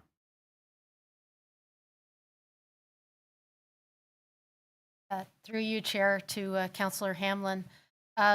Certainly, that's something that we've been talking with our local steering committee and also the Urban Economy Forum about. And quite recently, when we were preparing for the report back to Council about the Affordable Housing Task Force's wonderful recommendations for the community, we did meet with the Urban Economy Forum and suggested that they bring some of their international contacts and resources to bear on the housing priority. And I think we have the nascent agreement to have an international forum in the summer prior to the summit in full to look at some of the opportunities for Collingwood. That said, that's not a funding commitment from any level of government. So I have no dates or actual commitments. I think we're moving in the right direction, and that when Council looked at the budget and the proposal globally to set aside this funding pending your decision tonight, that we did determine it was moving us correctly forward. I would like to talk to a few of our members around how to better align with some of the Canadian and Ontario organizations that we deal with. So thank you. Up, Councillor. Yeah, I'll just say that's great. I think this is one of those amazing opportunities that Collingwood has. And thank you. And what I'll do, I see you, Councillor Doherty, but first I'm going to get the resolution on the floor, get it moved and seconded for discussion. The staff report CAO 2022-5 Collingwood World Summit Habitat and Towns be received, and that Council endorses entering an MOU for the 3rd Collingwood World Summit Habitat and Towns 2022 with Urban Economy Forum Association, and the Council approve a one-time payment of $50,000 to Urban Economy Forum Association following the signing of the MOU. And further, that Council endorse in principle continued work on the Collingwood World Summit and Sustainable Development Goal 11 pilot projects, pending further or alternate agreement with the Urban Economy Forum and UN Habitat. I get that moved by Councillor MacLeod and seconded by Councillor Hamlin. So, Councillor Doherty, go ahead. Yes, thank you, Your Worship. There is absolutely no question that this has provided not only a wealth of information to us and all the participants, but certainly has provided Town of Collingwood with yet another profile up. So this is not to take away from that, but I'm still perplexed as what the use of the $50,000 that we're paying the conference is. Through you to the CAO. Through to CAO Skinner, and there's been much discussion about that. So go ahead, Sonia, please. Thank you. Through you, Chair, to Councillor Doherty. The Urban Economy Forum has provided us with substantial support in developing the international steering group and in the organization of the conferences in general.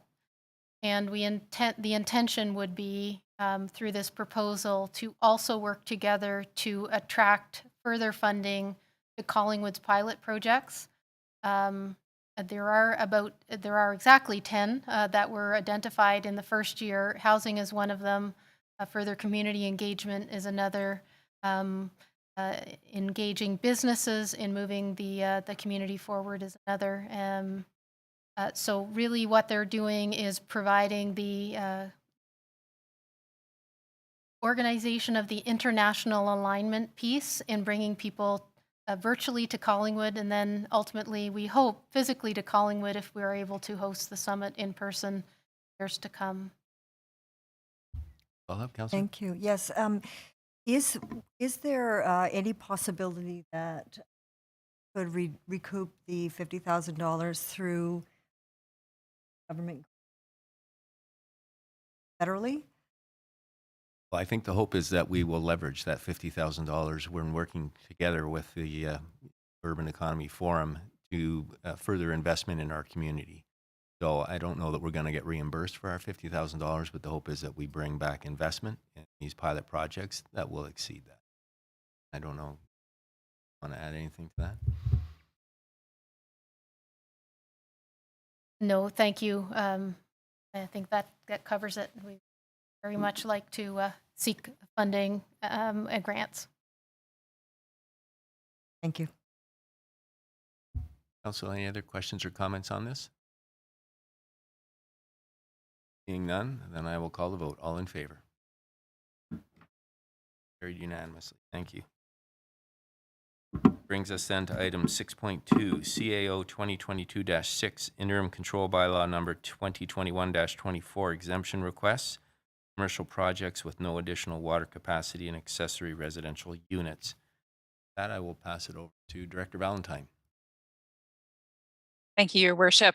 As mentioned by CEO Skinner in her earlier presentation, this report does represent the final grouping of exemption requests for industrial, commercial, or institutional conversions or accessory residential units before the intended expiry of the interim control bylaw in April. And you will recall that Council set the deadline for these applications as February 14th of this year. The report contains 5 additional exemption requests for committee's consideration today, and we have also included in the staff report the remaining 6 exemptions that did not move forward and the reasons why those have not been advanced by staff.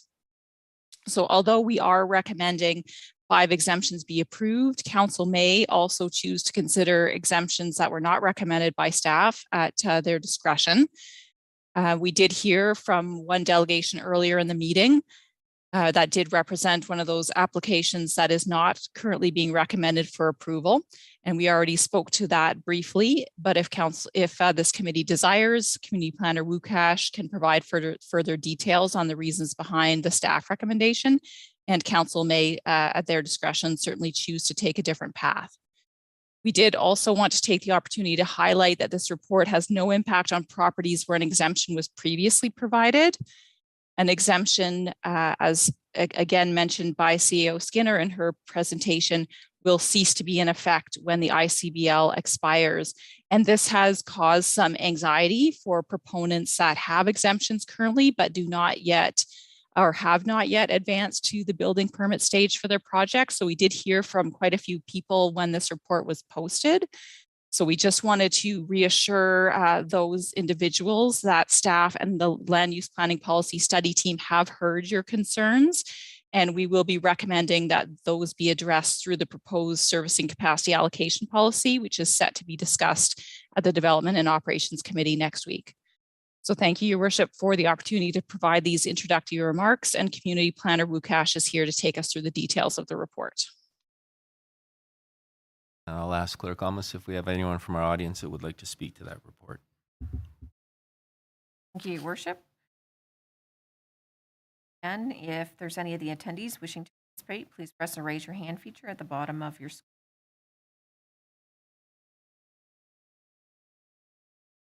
And in our audience wishing to participate in the stand regarding this report at this time. All right, I'll read in the resolution. It's staff report CAO 2022-6, Interim Control Bylaw number 2021-24, exemption requests, commercial projects with no additional water capacity and accessory residential units be received, and further that the lands identified as 14 Bush Street, 22 Woodcrest Avenue, 122 Collins Street, and 19 Cameron Street be exempt from the provisions of Interim Control Bylaw number 2021-24, and added to the bylaw Schedule A for the purpose of establishing accessory residential dwelling units with an additional water capacity allocation of 0.66 single detached unit equivalents for each property. And further, that the rural residential lands identified as 61 Slalom Gate Road be exempt from the provisions of interim control bylaw number 2021-24 and added to the bylaw Schedule A for the purpose of establishing a new detached dwelling with no additional water capacity in recognition that municipal services are not available or anticipated in the near future, and that limited rural residential growth is permitted in the applicable planning instruments. Can I get a mover and a seconder for that, please? Councillor Jeffrey, Councillor Doherty. Council, questions or comments on this? Councillor McLeod and then Councillor Doherty. Thank you. So in light of the presentation which we received earlier this evening and the information that was contained therein that was not contained within the staff report, would staff entertain an amendment to allow 174 Hurontario to be included in this list? And I'll ask that question through Mayor Saunderson to Director Valentine. Thank you, Your Worship. Through you to Councillor McLeod. Certainly, the information about the civic addressing does provide staff some comfort that the exemption request could be limited specifically to the hotel units and not the other commercial units, which are not intended to be redeveloped at this time. The primary hesitancy I would suggest that staff did not bring this forward for a recommendation of approval is the nuance that this is moving from a residential use to a commercial use, which is not strictly an industrial, commercial, institutional conversion of the type that we've discussed around this table for the past few months. It does help that the civic addressing is appropriate. It does certainly assist that the engineering report showed that no additional water would be required. The caution perhaps I would offer council is that staff have been for many months very clear on the types of exemptions that council would be entertaining during this period. And if this type of exemption is deemed to be appropriate by council, you may see quite a number of others come forward to say, well, if I had known that you'd be entertaining residential to commercial exemptions, I may have brought my project forward. So that would be the caution that we would offer. Follow up, Councillor. When staff, through Mayor Saunderson, so when staff put together the list of things that would be available for exemption, was this type of exemption contemplated and rejected? I'm casting my mind back to those heady days of 2021 in April when we put this in, and I am coming up blank. Mayor? Actually, I think we developed the criteria later, but go ahead, Director Valentine.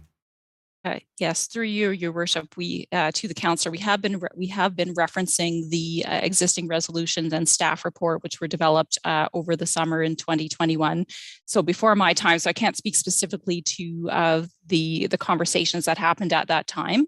I can speak though to the messaging that has been on the Engage website and that staff have been employing when we are speaking to proponents, some of which did move forward with exemption requests, some who decided not to do so, was that the two buckets, if you will, to be examined by council at this time is for accessory dwelling units and for industrial, commercial, institutional projects. And this one was a tough one because it is going to a commercial use. It is not using additional water. It does not require Planning Act applications. So it seems to be a positive step, but it is moving from residential to commercial. That would be the only difference that doesn't fit perfectly within the previous direction from council. Thank you. Those are my questions. Councillor Doherty. Thank you. Through you to Director Valentine, I see that with the accessory residential suite applications, that there it is mentioned that these apartments would be rented as affordable housing. How do we verify that it will be affordable, or do we? And how do we prevent those units potentially being leased out as Airbnb and thus really not fulfilling the mandate that we're approving here. Director Valentine? Thank you, Your Worship, through you to the councillor. That's been a challenging question throughout this exemption process. And one I think that we have talked about before around the table is that for accessory dwelling units, by their very nature, being smaller, being accessory, they would be more affordable than the average unit in the town. But at this time, there would be no specific tools that staff could implement to ensure affordability, nor was that a criteria that was put forward. For example, that an agreement would be registered on title to require affordability. That wasn't part of the criteria that was included in the previous resolutions and staff reports. So we would hesitate just to move forward with that type of action at this time. And with respect to your question about Airbnbs, and I certainly would welcome Community Planner Wukash as well to provide some details, as he was the one that reviewed all of these applications in detail. But it's my understanding that outside of a bed and breakfast operation, that a short-term accommodation would not be permitted at this time. Go ahead, Planner Wukash. Thank you, Your Worship. The applications for accessory dwelling units the basically stated that they would be affordable, and as Director Valentine said, we don't have a tool at this point to verify that, but we do know that they will be more affordable than other forms of housing in the community. So they do provide rental housing opportunities that are certainly a need in the community. In terms of the Airbnb question, certainly the zoning bylaw doesn't permit the use of apartments in town for short-term rental. And I think it would be an enforcement matter if these types of units were being used for that use, that would be brought to the attention of the bylaw enforcement department.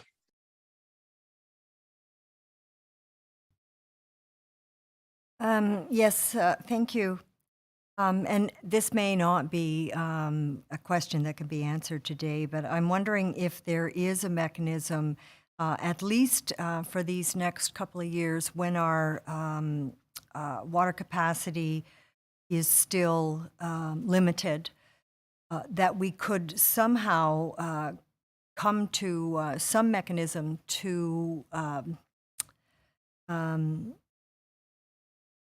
ensure that when housing is being approved and put on the market as affordable, that it actually does become affordable.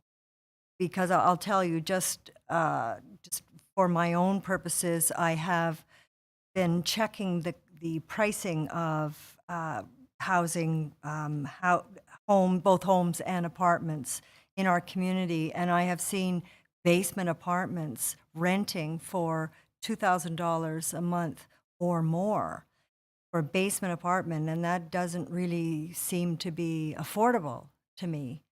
And so that's where I'm going. So I'm going to make that comment. I hope that for as long as we are moving forward with this very limited capacity, that we could maybe turn our minds to something like that. The second question I have also in regard to the accessory apartments is as part of the issuance of the building permit application, are we ensuring that there is sufficient parking? Director Valentine, Director Valentine. Thank you, Your Worship, and through you to the councillor. So in terms of issuing building permits for the secondary dwelling units, they would need to undertake a zoning compliance review, and part of that compliance is the required number of parking spaces.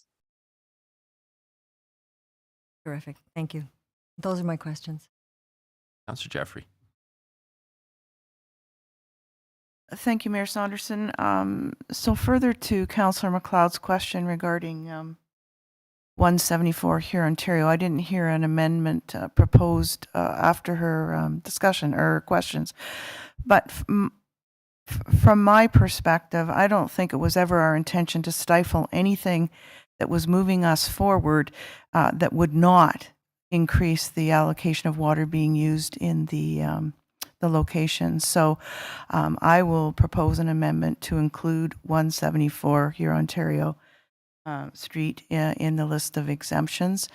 And if I have a seconder, and I guess the other part of that discussion is if there are others who come and say, you know, what if, I don't know if what happens with our deadline, but I just think we should have been cognizant of that fact, that it was never our intention to stifle anything potential that could go forward that didn't require put any pressure on the water allocation we had.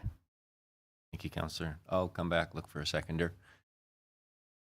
Council, any other questions or comments? Councillor Hamlin? Thank you. Through you, Mr. Mayor, my question is with respect to that same property, 172 to 176 Hurontario. We heard there are 2 retail units, or former retail units, I should say, on the ground floor, one of which the owner was content to just have sit and no water allocation was being requested. The other one, as I understood, was to be part of the lobby entrance for the building that's currently being restored. So I had a question as to whether we should, and this is a question for staff, whether we should be including that from a practical perspective, assuming that the motion would go forward to allow the exemption for the hotel units themselves. Thank you. Thank you. Director Valentine? Thank you, Your Worship, and through you to Councillor Hamlin, I can start, and Community Planner Wukash can add additional comments. The reason for this exemption, or the reason that it needs to be entertained, is that it is in relation to a conversion request. So from one type of permitted use in the zoning bylaw to another type of permitted use, being primarily the residential units to the hotel units.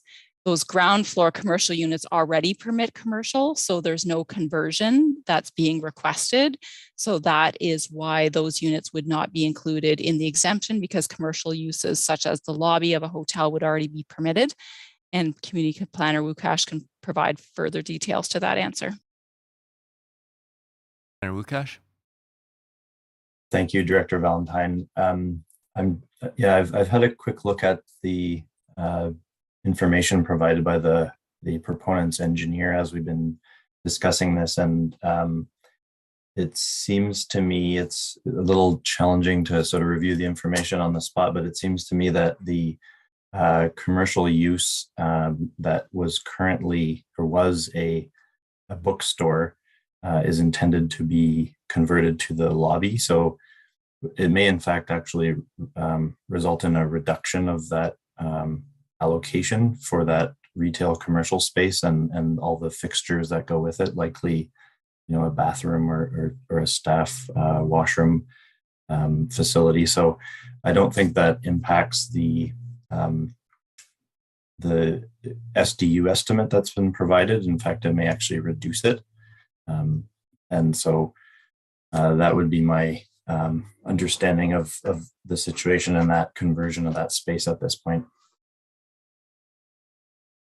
Okay, well, that's great. No, thank you. So as I understood, Mr. Mayor, if I could just get confirmation, no exemption is required for the 2 ground floor retail units as long as they're used for the hotel purposes. Director Valentine? Thank you, Your Worship, and through you to Councillor Hamlin, just hearing Community Planner Wukash's more detailed review of the engineering, I would put a quick pause on my previous comments as to whether we should include that unit. And I wonder if there's an opportunity between this meeting and council to confirm the addresses to which this exemption should apply once we've had the opportunity to look more in greater detail at the engineer's report and the permitted uses. So if it's council's desire to move forward with the exemption, and I would look to the clerk for a little bit of help of how perhaps we could fill in the appropriate addresses just to make sure all the T's are crossed and I's are dotted between committee and council. Yeah, and I know certainly the request that was made by the applicant in the deputation today was just relating to 174. But I would look to Clerk Thomas for how we might stick handle that. Thank you, Your Worship. So pertaining to adding this as an exemption, it would come forward, within the staff report on the amendment section, and the bylaw approved at that point first. That's specific to that.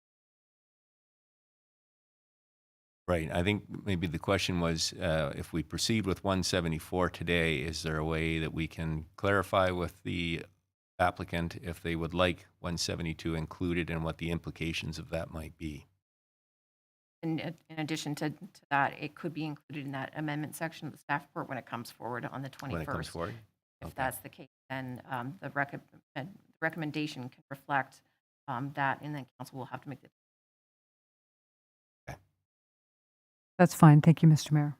All right. Deputy Mayor.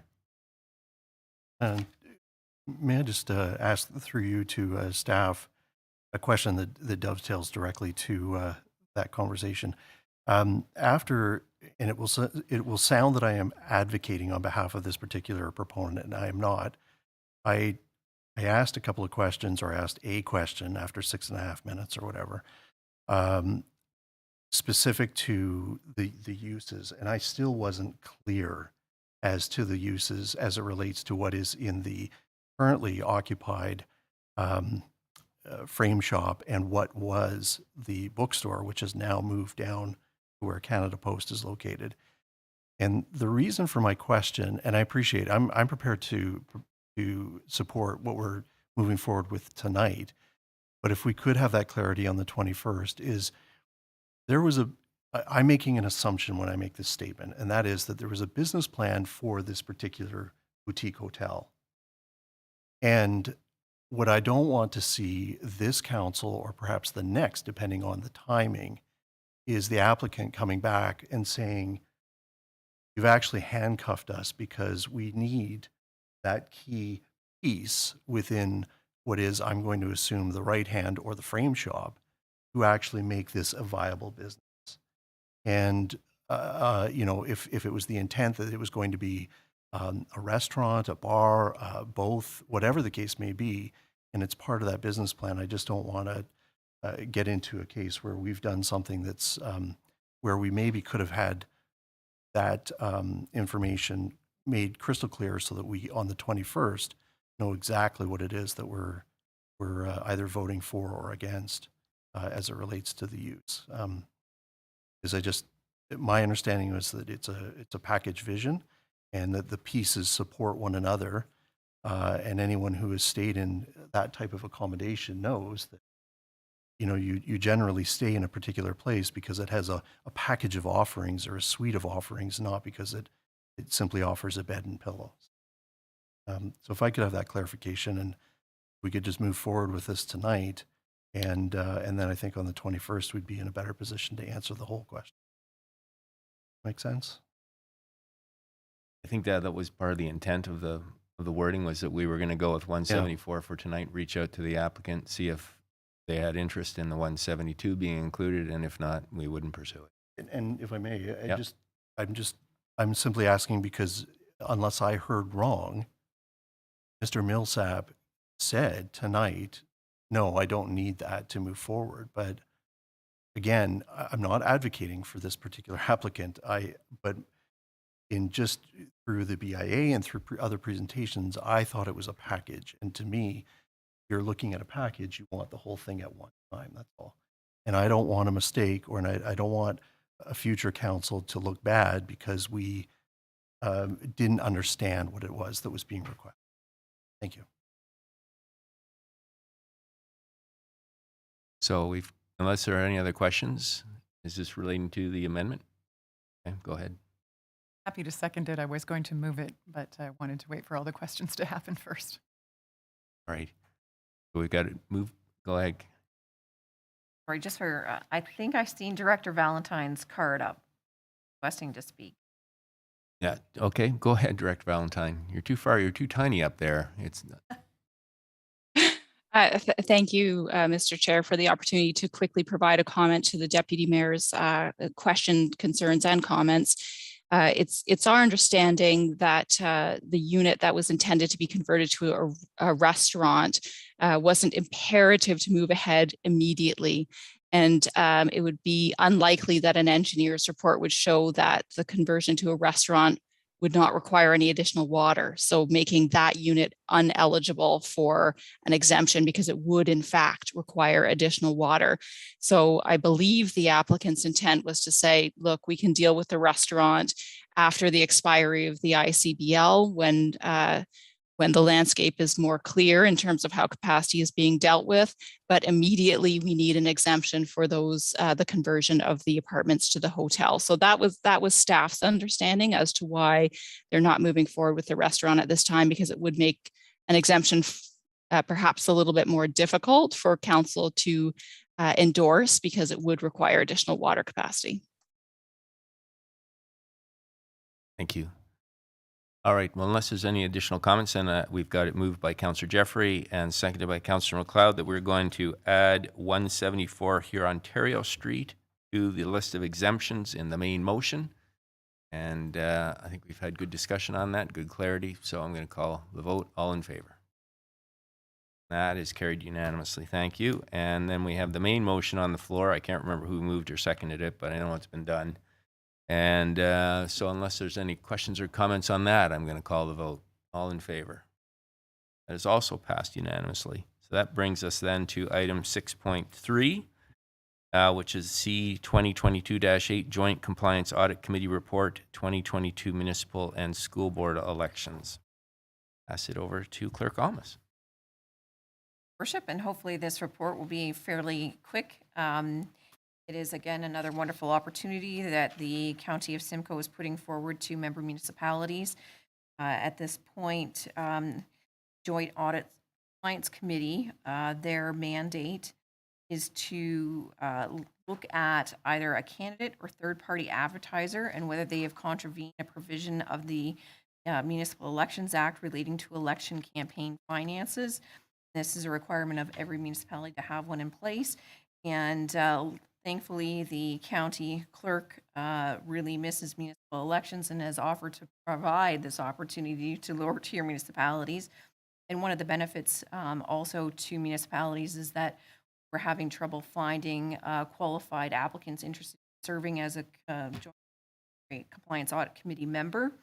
So municipality is only responsible if there is cost pertaining to an investigation into any contravention of a candidate within the town of Collingwood's municipal election following the election in October 24th of 2022. And we did indicate that those receiving contravention applications in accordance with the Act on average during 2018 Joint Audit Compliance Committee, those member municipalities were responsible to pay approximately $15. So overall, this is a great opportunity for members to participate. Like all of the member municipalities are going to participate this year. Thank you. So is there anyone in our audience that would like to speak to this report? Worship, and again, we'll open it up to the attendees. If you wish to address this report, please press the raise your hand here. Addressing the staff report, your worship. Thank you. I'll read in the resolution that staff report C 2022-8 Joint Compliance Audit Committee 2022 Municipal and School Board Elections be received, and that council approve the town of Collingwood participation in the Joint Compliance Audit Committee facilitated and administered by the County of Simcoe, the 2022 Municipal and School Board election, and that a bylaw be presented to council prior to October 1st, 2022 to establish and appoint members of the Joint Compliance Audit Committee with participating municipalities within the county. Can I get a mover and a seconder for that? Councillor Madigan, Councillor Berman. Councillor, any questions or comments on this? Seeing none, then I'll call the vote. All in favor? That is carried unanimously. Thank you. That brings us then to item 6.4, C 2022-9, election sign bylaw update. And I will pass it back to Clerk Almas. Worship, we do have a brief PowerPoint presentation that I'll quickly walk you through. Slide. The background, Council passed bylaw 2018-024, which separated election signs from bylaw number 2012-110 sign bylaw to create a dedicated bylaw regulating the placement, size, display, and timing of election-related signage. This was in response to significant changes to the Municipal Elections Act 1996 that came into effect with the passage of the Modernization Act. One municipal election, one provincial election, 2 federal elections have been held under the current election sign bylaw, and staff felt it prudent to provide the recommended updates prior to our municipal election season. Next slide. In Collingwood, election signs are currently permitted on public property, limited to landscape boulevard in front of property zoned as commercial or industrial land used in accordance with the Town of Collingwood zoning bylaw, and on private property upon consent of the property owner or tenant. Municipal election sign identification stickers are required for the display of election signs on public property, and candidates are provided up to 15 stickers for signage that they can place on these public properties. Signs may be displayed beginning 60 days prior to Election Day, and they did require a $100 sign deposit prior to the erection of any election sign. Next slide, review of our current regulations. During the 2018 municipal and school board election, compliance was generally good. There were some signs that were posted in front of municipal facilities such as museums, parks, trails, and institutions such as the hospital and schools. There were also reports of signs being removed or relocated without the consent of the candidate, and not all election signs were removed or properly disposed of following the election. Again, these compliance issues come down to additional resources required from bylaw enforcement to address the issues, as well as clerk services staff that are interpreting the sign bylaw. Next slide. Environmental considerations and sign recycling.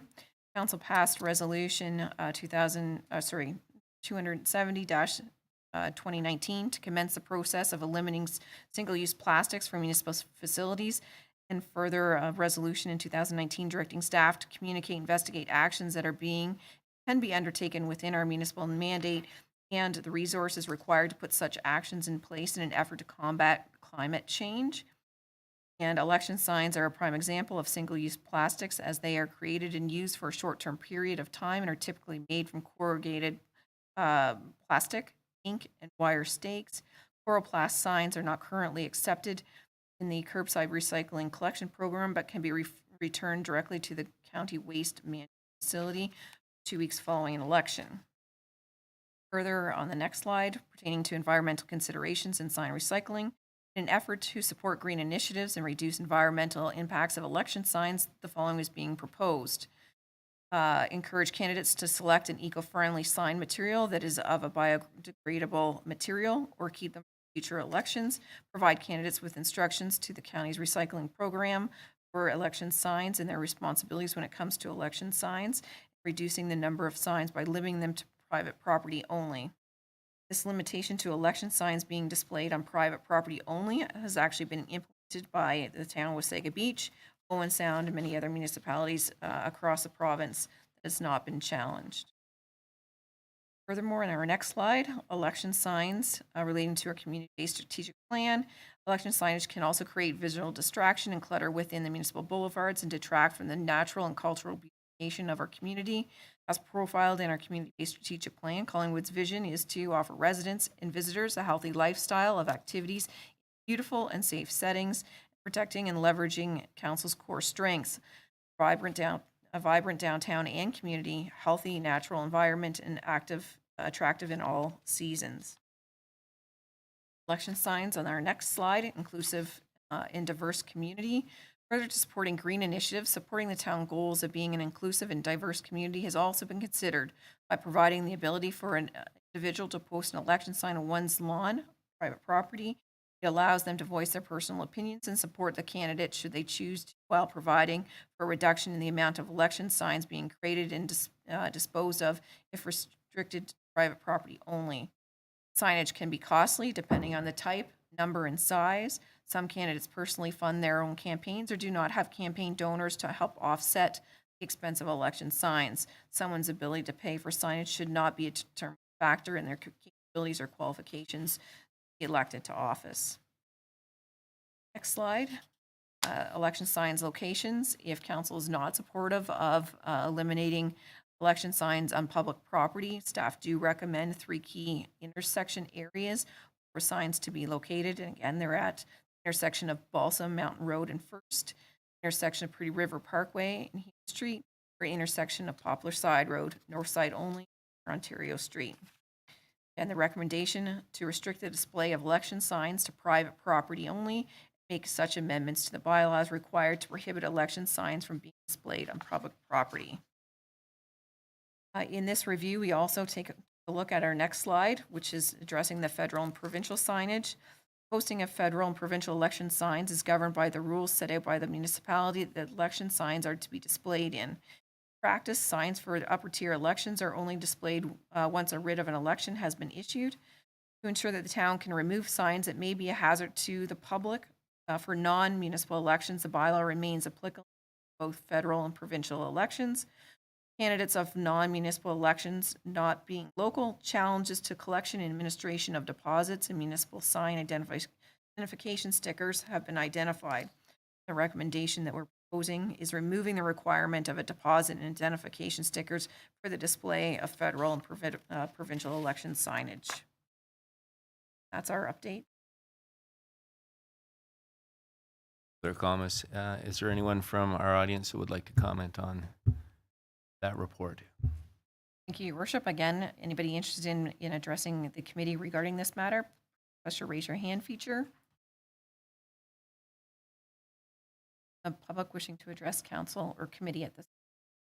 In the resolution, that staff report C 2022-9 election sign bylaw update be received, and that council authorize staff to prepare the necessary bylaw to implement the recommendations contained herein, including limiting the display of election signs to private property. Mover and a seconder for that, please. Mr. Jeffrey and Deputy Mayor. Council questions, comments? Go ahead, Councillor Berman.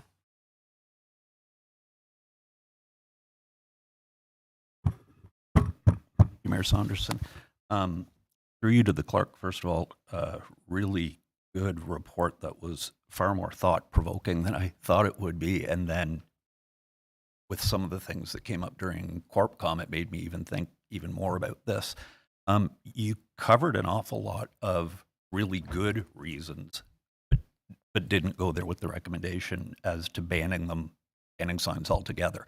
And I made notes. You talk about recycling and the carbon footprint, full pollution distracted driving, equality, that type of thing. I did a little research on the town website this afternoon just to give this some context. And all of the candidates that ran in the last election, I looked at their returns, and under just the column that said signs, we collectively spent $33,170 in the last election on signs. And then you'll know what I'm talking about, the line above and below that about advertising and things that can be vague. It actually went over 75,000. And I go to that picture that you had up there earlier with all the signs in a row, and it kind of makes you wonder. I looked at the last couple election results, which I can speak to firsthand, because in 2014 I didn't raise any money or put up any signs intentionally, and I missed getting elected by 419 votes. So that's pretty good, and that could argue that signs weren't important. In this last election, according to all the filings, person that spent far and away the least amount of money on signs that got elected was Councillor MacLeod, and she finished first. So I guess the point is there isn't really any real science to know what effect these things do and don't have. But earlier at the CorpCom meeting, we had the Collingwood Climate Action Team asking for $75,000. That's $75,000 in election signs. Again, that money might be better spent. The Pollinate Collingwood people asked for money. Councillor Doherty was asking this meeting about the $50,000 for the urban. You know what I'm talking about. But the point being, just to give it some context, what did you find, if I may, through you to the clerk, what did you find as the biggest downside to not recommending that we just ban signs? Because you have alluded to the fact that other municipalities have done that. Comments? Thank you, Your Worship. The biggest issue is the Canadian Charter of Rights and Freedoms. So it has been challenged that if election signs are not permitted, even on private property, there is even potential challenge for public property. But if we restrict all, then we would be up for potential challenge, and I'm sure a lot of bylaw complaints, because that I'm sure it will happen, and we'll have to address it. Okay, thank you. And did you know if any of the municipalities that had tried to ban it ran into those challenges I'm in not, your research? Fortunately, my research, well, I do have one researcher here, and I don't know if he can speak to it. I know that there has been a discussion with the City of Ottawa as well, but I haven't received, I'm not aware that any have been challenged that have banned it completely. Actually, I'm not aware of any municipal. Through you, Your Worship, to Councillor Berman there. No, I'm not aware of anywhere that's banned election signs completely. It is a charter issue because that does broach. It came about the City of Ottawa had considered this prospect, and we're going to look at that as an idea for them in their municipality. On a closely, as I'm no expert on these, of course, but they did get a legal opinion on the charter and the constitutionality of banning election signs entirely, and their response there from their opinion was that no, that would be very subject to a challenge. Not familiar with anyone that's been challenged in this way, but it was, again, this is, applies to the City of Ottawa and was their one particular legal opinion. They're very open to a challenge, certainly if entirely, and to a certain extent if it was private property.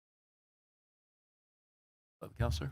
Yes, thank you. Just a quick follow-up and then one more question. The follow-up was, I was just going off a line in the second paragraph of Part 4 analysis that said, as such, the display of election signs can be an issue for municipalities, with some opting to broadly forbid the practice. So that's where I got that information from. My second question, which is very minor in comparison, is the chart that you have about how long election signs can go up for, and where the 60 days, and there's some that are 30 days. What were the pros and cons that you came across with just going to the 30 days?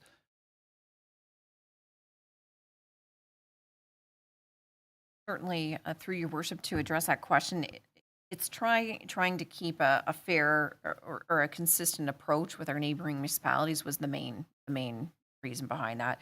So as you can see, Blue Mountain is 60, Collingwood 60, 60, Wasaga Beach 63, because they do it the day after certification of candidates. It will be 63 days in 2013.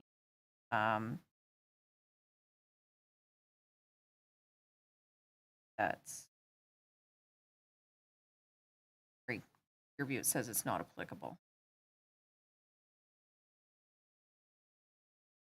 Okay, thank you. I saw that Owen Sound was the only one at 30 days, and I think that when the time comes, just put it out there through you, Mayor Saunders, and I'd like to maybe see if there's any support to amend that to 30 days instead of 60, because I don't like looking at them personally. Council, other questions or comments? Councillor McLeod, Councillor Madigan.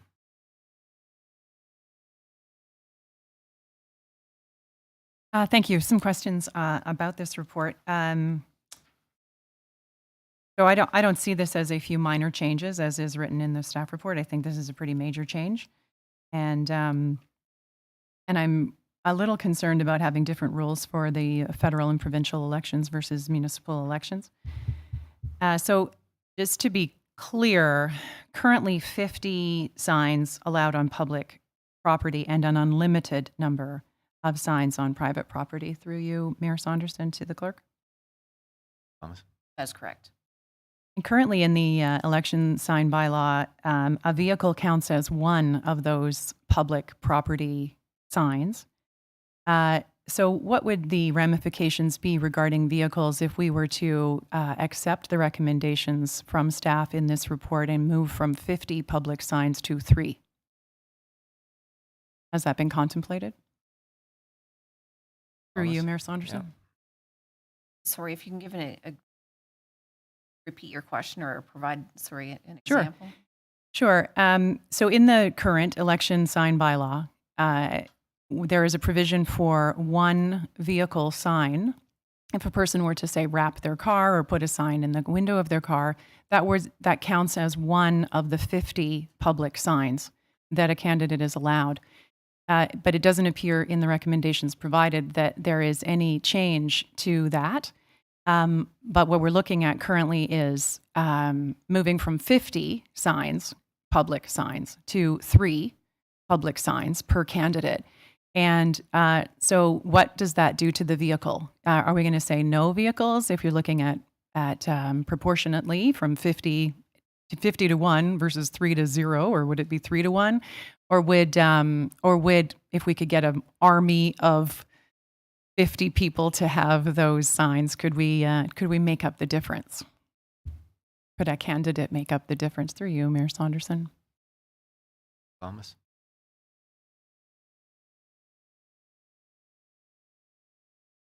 Quite frankly, that's a good question, through your worship. I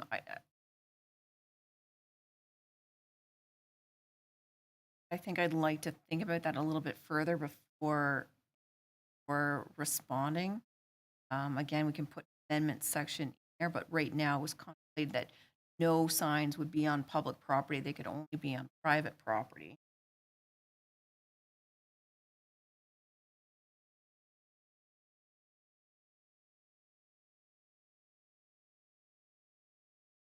Take that as a coming back to you potentially on that one. So other questions? Yes, actually, I do. Barrie and Owen Sound are cited in this report as places that have banned election signs on public property. But if we're going to sort of do a roundabout around our neighborhood, Clearview has not banned signs on public property. Springwater has not banned signs on public property. Blue Mountains has not banned signs on public property. Grey Highlands has not banned signs on public properties. Neither has ESSA, and neither has Georgian Bluffs. Am I correct in those? I did a little tour of our municipalities over the weekend. Certainly, I can't confirm exactly what the Simcoe County municipalities are doing. All I know is that Wasaga Beach and Owen Sound are the most local, but we did do a search of other municipalities in general in Ontario that are going more green and looking at prohibiting them on public property that are doing. Right. But so those ones around here have not. So just the 2 that you mentioned in the report? That I am aware of. Right. Thank you. So I'm kind of torn on this one, and I think that it is ugly. Signs, election signs are ugly, but I'm not entirely sure who the quote is from, but they do say that one ought not to, if you like democracy and sausage, you shouldn't see either of them made. And the signs are ugly, but I think it's about democracy and about freedom of speech. So I think it's important to have these opportunities for people to speak. I think that I'm going to not vote in favor of this staff report. I'll vote to receive it, but not to implement the recommendations contained therein. Thank you. I think what we might do is look at severing out some of them recommendations maybe to deal. Councillor Madigan. Thank you very much, Mayor Saunderson, and thank you, Councillor McLeod, for the visual of sausage being made. That's well connected. I'm to be honest, I'm on the same page as Marion, which probably won't surprise many. I think this kind of limits. I find it strange that potentially every one of us could be running again, and we're going to set limits on our potential competition. I don't feel right with that being said. The private property thing, Councillor McLeod brought up a question about the vehicles. I have had the opportunity for 2 elections for a local delivery service, a pizza delivery service that wanted to put signs on every one of their cars, which are their private vehicles, which is private property. I, of course, said no because they drive like morons and didn't want to be connected to that, not meaning to be a joke, but I think we could have people getting around this by putting it, because I've had people saying, I will do this on my car. And again, knowing their driving record, I have smiling said, thank you, but no thank you. But I just don't think I don't feel right limiting the next election that I could potentially be involved in, setting the rules that would make it a lot easier for an incumbent to get elected rather than somebody else. I'm all for Councillor Berman's thing of shortening the window on public property to 30 days. I have no issue with that. I think the elections are kind of decided within the last 15 days. Anyways, a lot of people do soul searching, and they'll go and they'll look at the nicest signs and then, drive around. And fortunately, sometimes it becomes a popularity contest with who has the most signs up. But I don't want to do anything that limits my potential. I don't want to be viewed as setting rules to benefit incumbents. And everybody knows once you're an incumbent, it's a lot easier to get in. I think if we did something like this, that it should be for the next election after this, not for ours. There's a high potential, as I said, of every one of us running. And I think us by, I don't want to say manipulating, but circumventing free speech, I will not be supporting this. That is how it is. But as Mayor Saunderson said, we're going to sever some of it out and we can vote on it individually, and that would make me feel a lot better. So as the report sits, I will not be supporting it. And if it goes that way, then you'll see local pizza places with my face on the back of their cars. Okay, well, we're sparking debate now. So I've got Councillor Hammond, then Councillor Jeffrey, and then Councillor Doherty. Thank you, Mr. Mayor. I won't speak long. I also am not in favor of the prime focus of the staff report. I do think that I take a different view. I do think it's sort of fun to see all the signs around at election time, and creates a bit of an excitement for what's happening in town. And I also think signs are an important part of advertising for the candidates, and it's an integral part of free speech. Having said all that, I think that the comments in the staff report about the green aspect of our signs are well taken. And I do like those parts about encouraging people who are running and buying signs to take a more environmentally friendly approach to the kind of signs they're using. Thank you. Thank you. Jeffrey, and then Councillor Doherty. So thank you, Mayor Saunderson, for the opportunity. Well, number one, I would disagree with Councillor Madigan's approach in terms of this in any way making things better or worse for any candidates going forward. I would also disagree that it's easier for a non-incumbent to run than an incumbent to run because we've already made decisions and we have a voting record. So I think that would totally counter what Councillor Madigan has suggested. I liked the report. I like the fact that it's even for everyone. You treat everyone exactly the same. So I think it's a benefit that way. And Councillor Hammond referred to the greening benefits of staff's recommendation. If the conversation moved to the number of public locations as opposed to 3 that would be suggested in the alternate, if 50 is too many, but 3 is not enough. I do support the staff report the way it is, but if the discussion goes that way, then something a lot less than 50, and whether the questions are appropriate now or not, I guess some of the things you have to think about at the restricted number of intersections would be if you would be allowed to have 2 for multi-directional traffic, and how you enforce people blocking your sight lines, because it tends people go in last and block your sign for you.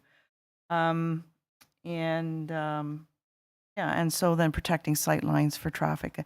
I really like staff's report, and I support it in its original state.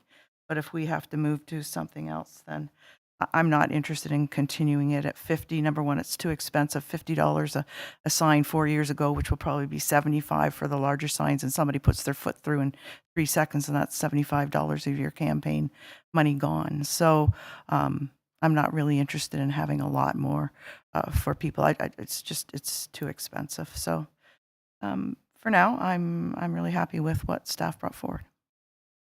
Thank you. Councillor Doherty. Thank you. I actually would be supportive of the notion of banning election signs entirely in the town of Collingwood. It may or may not be a significant contributor to final election success, but if it were a level playing field in the community, then everyone would have equal ability for their own profile in other ways. But that said, if that may not be feasible from the point of view of Charter of Rights and Freedoms and freedom of speech, then to limit the number of signs overall would be next best, in my view, if we are trying to be environmental. However, I would actually disagree with the notion of limiting those signs only to private property, just because people who are newcomers to the, as an example, who putting their name forward, may not know as many people will be immediately they cannot find enough private properties to put their signs on. On the other hand, to limit the number of signs in public spaces to just those 3 spaces, if there are a large number of candidates run, as they have been, then we're going to see sign clutter like we've never seen before. And so I would be more inclined to say that I would be supportive of leaving the locations for public signage display as they were, but increasing the refundable deposit on signs to enable bylaw to more easily enforce the removal of signs in areas where they're not supposed to be. And of course, if you follow all the rules, then deposit money back. But if you don't, the costs for the municipality are covered. The other thought that occurred to me, and this is not in the report, but I'm just going to put it out there, is that all chloroplast signs can be returned to county waste management facility at no charge within 2 weeks. What about the notion of all candidates returning all their chloroplast signs by that deadline so that it can be transported to an appropriate recycling facility for proper management, as just leaving them in landfill? And quite frankly, I, for one, would support even paying a fee to have that done, to know that they are being properly disposed of.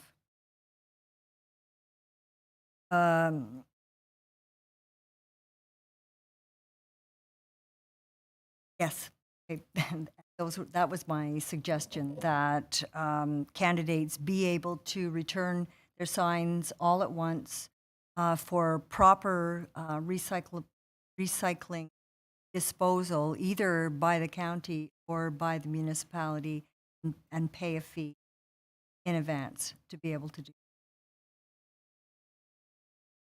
Thank you. Yes, I'm not quite supporting the staff report entirely either. Deputy Mayor, you haven't gone yet. You don't have to. You can waive it. I'll keep it short, and that is that I do support the staff report as written.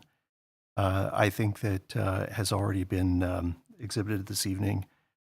We could debate this all night long, because there are valid concerns. There are valid points that are being raised, and there is no perfect solution. But I think that it is a step in the right direction. I do applaud the other municipalities that have already taken the first step in terms of limiting signs on public places. There's irony in the fact that I work in an industry that is heavily reliant on the use of signage. But I think to be progressive in terms of, from an environmental perspective, not only in terms of the production and the use, but the fact that, there are certain areas in the community where I can think of where 6 months will lapse after an election, and I can easily pick up 3-4 different signs. A perfect example would be the trail system that runs adjacent to Highway 26 out past the glass plant, where signs are put up without any accountability and are either destroyed by weather or whatever the case may be, and are simply forgotten. And I think that this would be a step in the right direction to help alleviate that type of problem. And my last comment as it relates to equitability, one of the nice things I think as we continue to move online, whether it be the actual type of election that we have in terms of casting ballots, or the use of things like websites, social media, and being able to communicate, is that it is providing people with the opportunity to reach a broader audience in a much more cost-effective manner, in a relatively environmentally friendly way, versus the traditional means of canvassing with flyers, using the signs that we're talking about tonight, et cetera. So our elections are evolving as a whole, and I think that this is a positive step in the right direction. Thank you. Thank you, Deputy Mayor. So my comments, I am for reduction of public signs. I'm not in favor of naming specific locations. In fact, I'd like to see us prohibit certain locations, like the intersections, Hurontario. It's just, I mean, if we're worried about sign pollution, that's always one. In fact, I've never put a sign there because you're competing with about 30 other signs. I'd be more inclined to be prohibiting large intersections and in front of hospitals and schools, and giving people 20 stickers, and they can put those signs on boulevards or other places, and they don't get their deposit back until they bring back the 20 stickers off the signs. So I do believe that signs are an important part of the democratic process, especially in a COVID year, depending where we are. In the fall, door knocking may be an issue, and I've run across voters that don't have computers and aren't interested in them. So if you're not touching them by knocking on their door or delivering something, you may not reach them. Collingwood has an incredibly active electorate, and I think it's a part of our history here. I think we were 48% in the last election, and before that 51 or 52. And when you compare us to the county, we were the leading municipality by a good well, actually ourselves in Wasaga Beach, we were 48, Wasaga was 46, and then down to 42 in Agila, and then significant drop off. I think it's part of our election history. I think it's an important part of campaigning, and I think there are equity issues. So I'm not in favor of reducing it to 3 specific locations, but I would certainly entertain a reduction in public signs, and perhaps if it does not pass, then we could send it back to staff to come back with some alternatives. With that being said, I've said I'm going to sever it. So I will call the votes on so first of all, we'll just receive the report. So that staff report C20-22-9, election sign bylaw update be received. Call the vote on that. All in favor? That is carried unanimously. And then I'm going to go through the specific recommendations individually. And the first recommendation reads to restrict the display of election signs to private property and make such amendments to the bylaw as required to prohibit election signs from being displayed on public property. Call the vote. All in favor? And opposed? That is defeated. We've got display period for election signs, and the recommendation is to remain status quo. All in favor? Councilor Berman, I was to come back to you.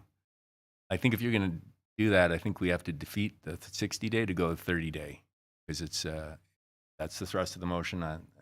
Thanks. So I haven't forgotten, but I will come back if the 60-day gets defeated. So status quo on the display period for election signs. All in favor? Opposed? So noted. And applicability to elections other than municipal elections. The recommendation is to remove the requirements of a deposit and identification stickers from the display of federal and provincial election signs. All in favor? 1, 2, 3. Okay, opposed? That's defeated. All right. That brings us then to item 6.6, PW 2022-6, water treatment plant expansion, updates to scope and budget. No? Yeah, well, I'm going 6.6 and then I'll come back to 6.5. And that kind of night. All right.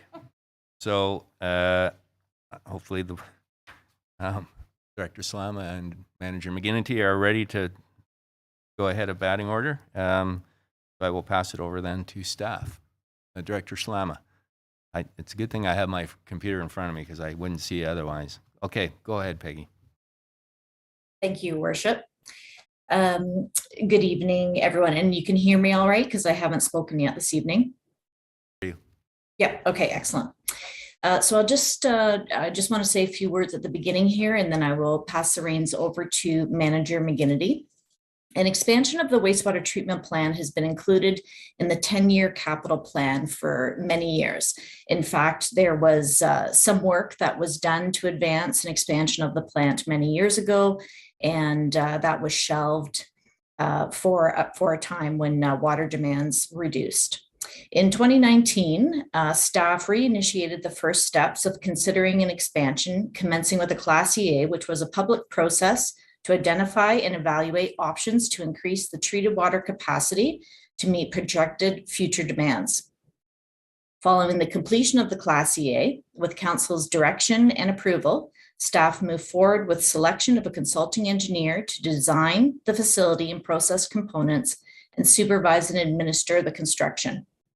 In selecting the consultant, there was a requirement to find innovative ways to advance the design and construction to alleviate the pressures related to development interest in the immediate future.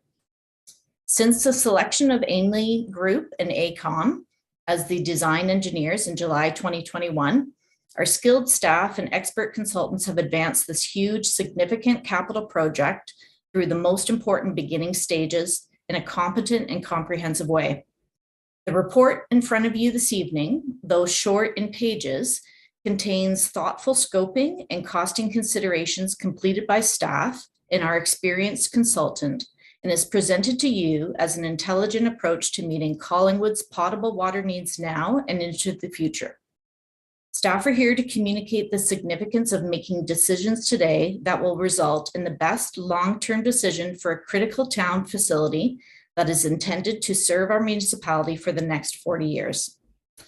With these words, I will invite Manager McGinnity to walk us through the presentation of the consideration and the associated costs. And I will note that Heather, myself, and project manager and project engineer Ken Caden are available to answer questions following Heather's presentation.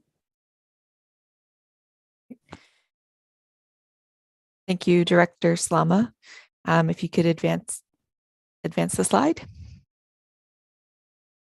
So as Director Slama said, the design of the water treatment plant expansion started in July of 2021. The first steps of this design process involves reviewing design assumptions made during the municipal Class EA process and meeting with stakeholders to ensure their concerns and needs are being taken into consideration. This helps ensure design efforts are focused on the correct things and adjusted where required to incorporate newly identified items. Next slide. Through the assumptions review and stakeholder consultation, there were some key changes identified for the project scope. A significant one being the addition of interim UV, which was already approved by Council. Others include maximizing the Phase 1 expansion treatment plant capacity, updating our hydraulic models or considering updated hydraulic model results, clarifications on the engineering and construction scope, and climate change adaptation requirements. The triple constraints of project management are scope, cost, and schedule. So with any change to scope, we can expect a similar impact to cost and also to schedule. The project team is very aware of this and considered it throughout the discussions and is trying to mitigate these cost and schedule impacts by clearly defining the scope of the design as early as possible in the project. Next slide. A full assessment of the proposed scope changes identified a trend in what was being considered as added scope, and they fell into three main categories. Mandatory items are those scope changes that are required to ensure the project meets its fundamental objectives of increased and reliable water supply capacity through to 2044. There were pay now or pay later items, and these items that would need to be done eventually, but we determined there would be cost efficiencies if we incorporated them into this project. And then lastly, there were community or strategic benefit items that aligned with the goals of constructing a landmark facility, improving waterfront access, improving trail connectivity, providing education on water resources and drinking water in Collingwood, and helping advance reconciliation with First Nations. The rest of this presentation will focus on the scope changes from these three main categories that are recommended to be incorporated in the project. Next slide. The mandatory scope changes that have been identified as the greatest potential cost impact, but are also the most important for the fundamental success of the project. In terms of mandatory scope changes, the scope and design clarifications that have been identified include replacing SCADA equipment that will remain in the existing water treatment plant building once the upgrades are complete, converting the generator building to accommodate electrical upgrades identified by UPCOR, expanding the footprint area of the new water treatment plant building from the EA estimates to accommodate the identified equipment, as well as Ontario Building Code requirements, and include operations administration space that was originally considered for the existing building and now in the new facility to allow the incorporation of increased chlorine contact tank capacity in the existing building. Interim UV is also characterized as a mandatory scope change in the context of this report, as it has already been approved by Council. Updated hydraulic modeling at the end of the EA phase demonstrated the need for all of the high lift pumps to be replaced instead of being phased out over time. And the financial considerations for the pump replacement that was included in the EA is insufficient to support these full pump replacement needs. Furthermore, transient protection such as surge tanks are required to protect the equipment from potential pressure surges in the system. It was also determined that increased risk of water supply interruptions due to frazzle ice events or potential future maintenance issues with the high lift pump wet well need to be addressed to help ensure reliability of supply from the expanded water treatment plant. And with the increased risk of wave uprush and significant storm events with the changing climate, failure to adequately protect the new and existing critical water treatment infrastructure from these events could result in an inability to provide drinking water to Collingwood and our customer municipalities. Next slide. From a pay now or pay later perspective, in order to take advantage of additional membrane treatment capacity within our existing permit to take water and to meet the request for additional phase 1 water supply for New Tecumseth, treatment equipment and piping will need to be increased as part of the phase 1 expansions. While these additional equipment costs would have been required as part of the phase 2 expansion, they're being advanced to support adding more water supply capacity sooner. Also, as the existing intake is aging and is located in shallow nearshore waters, it is anticipated that a second intake will be required in the near future. Incorporating a new intake and pipe stub as part of the design and construction of this project will provide significant cost savings and efficiencies for this future upgrade requirement. Next slide. While the previous two scope change categories focused on items very specific to the delivery of drinking water to the community now and into the future, these last scope change items tie into the town's strategic goals for a high-profile location.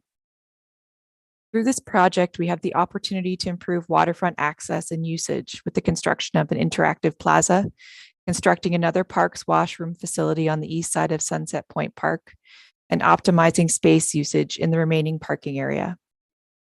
We've also identified an opportunity to incorporate climate mitigation measures with the construction of infrastructure to support future electric vehicle charging stations and to advance our reconciliation with the First Nations by collaborating on artwork at the site. While none of these items will impact the town's ability to deliver drinking water to the community, they do align with our goals for the future of Collingwood. Next slide. The total extra cost for the recommended scope changes is $31.2 million in 2020 dollars. These costs would be shared with our customer municipalities, and an estimating funding split was provided for each item in the appendices of the report. The total financial impact of recommended scope changes for the town of Collingwood is an additional $13.2 million in 2020 dollars. Next slide. The uninflated total project cost has been updated to include an extra 10% contingency on the original EA cost estimate for the project. The project team recommends adding this contingency due to the amount of uncertainty with construction marketplace at this moment in time, and the design challenges that will likely continue to be uncovered as the team progresses through detailed design. The revised uninflated total project cost, including the 10% contingency and recommended additional scope items, is $102.7 million, or an estimated $32.5 million for the town of Collingwood. Next slide, sorry.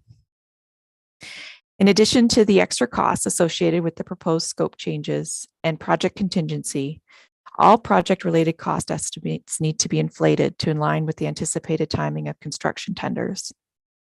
The non-residential construction price index had an inflation rate of 7.9% between the second quarter of 2020, when the EA construction estimate was established, and the second quarter of 2021. This index has increased by another 7.8% in the second half of 2021. These inflation rates are significantly higher than what has been seen in recent history and are mostly attributable to economic pressures from the global pandemic and supply chain disruptions. While it is difficult to predict future inflation, staff feel it is important that Council consider the 7.8% inflation that was seen in the last half of 2021 and assume we will see a total of 10% annual inflation from the second quarter of 2021 to the second quarter of 2022. It is anticipated that inflation will start to stabilize in the coming year as interest rates start to go up again, which is why only 3.5% inflation was considered for the subsequent year. Adding the significant inflation rate to the project cost estimates results in a total inflated project cost estimate of $120.9 million, or an estimated $38.3 million for the town of Collingwood. Next slide. Staff are very aware of the significant costs associated with the entire water treatment plant expansion project and have included an item for the design team to research and identify potential grant funding opportunities. The following grants have been flagged as priorities and will be pursued by the town for the project. The Disaster Mitigation Adaptation Fund, where we are eligible for up to $1.5 million in funding for shoreline mitigation work. The Green Municipal Fund, where we could be eligible for up to $750,000 in funding for shoreline mitigation work.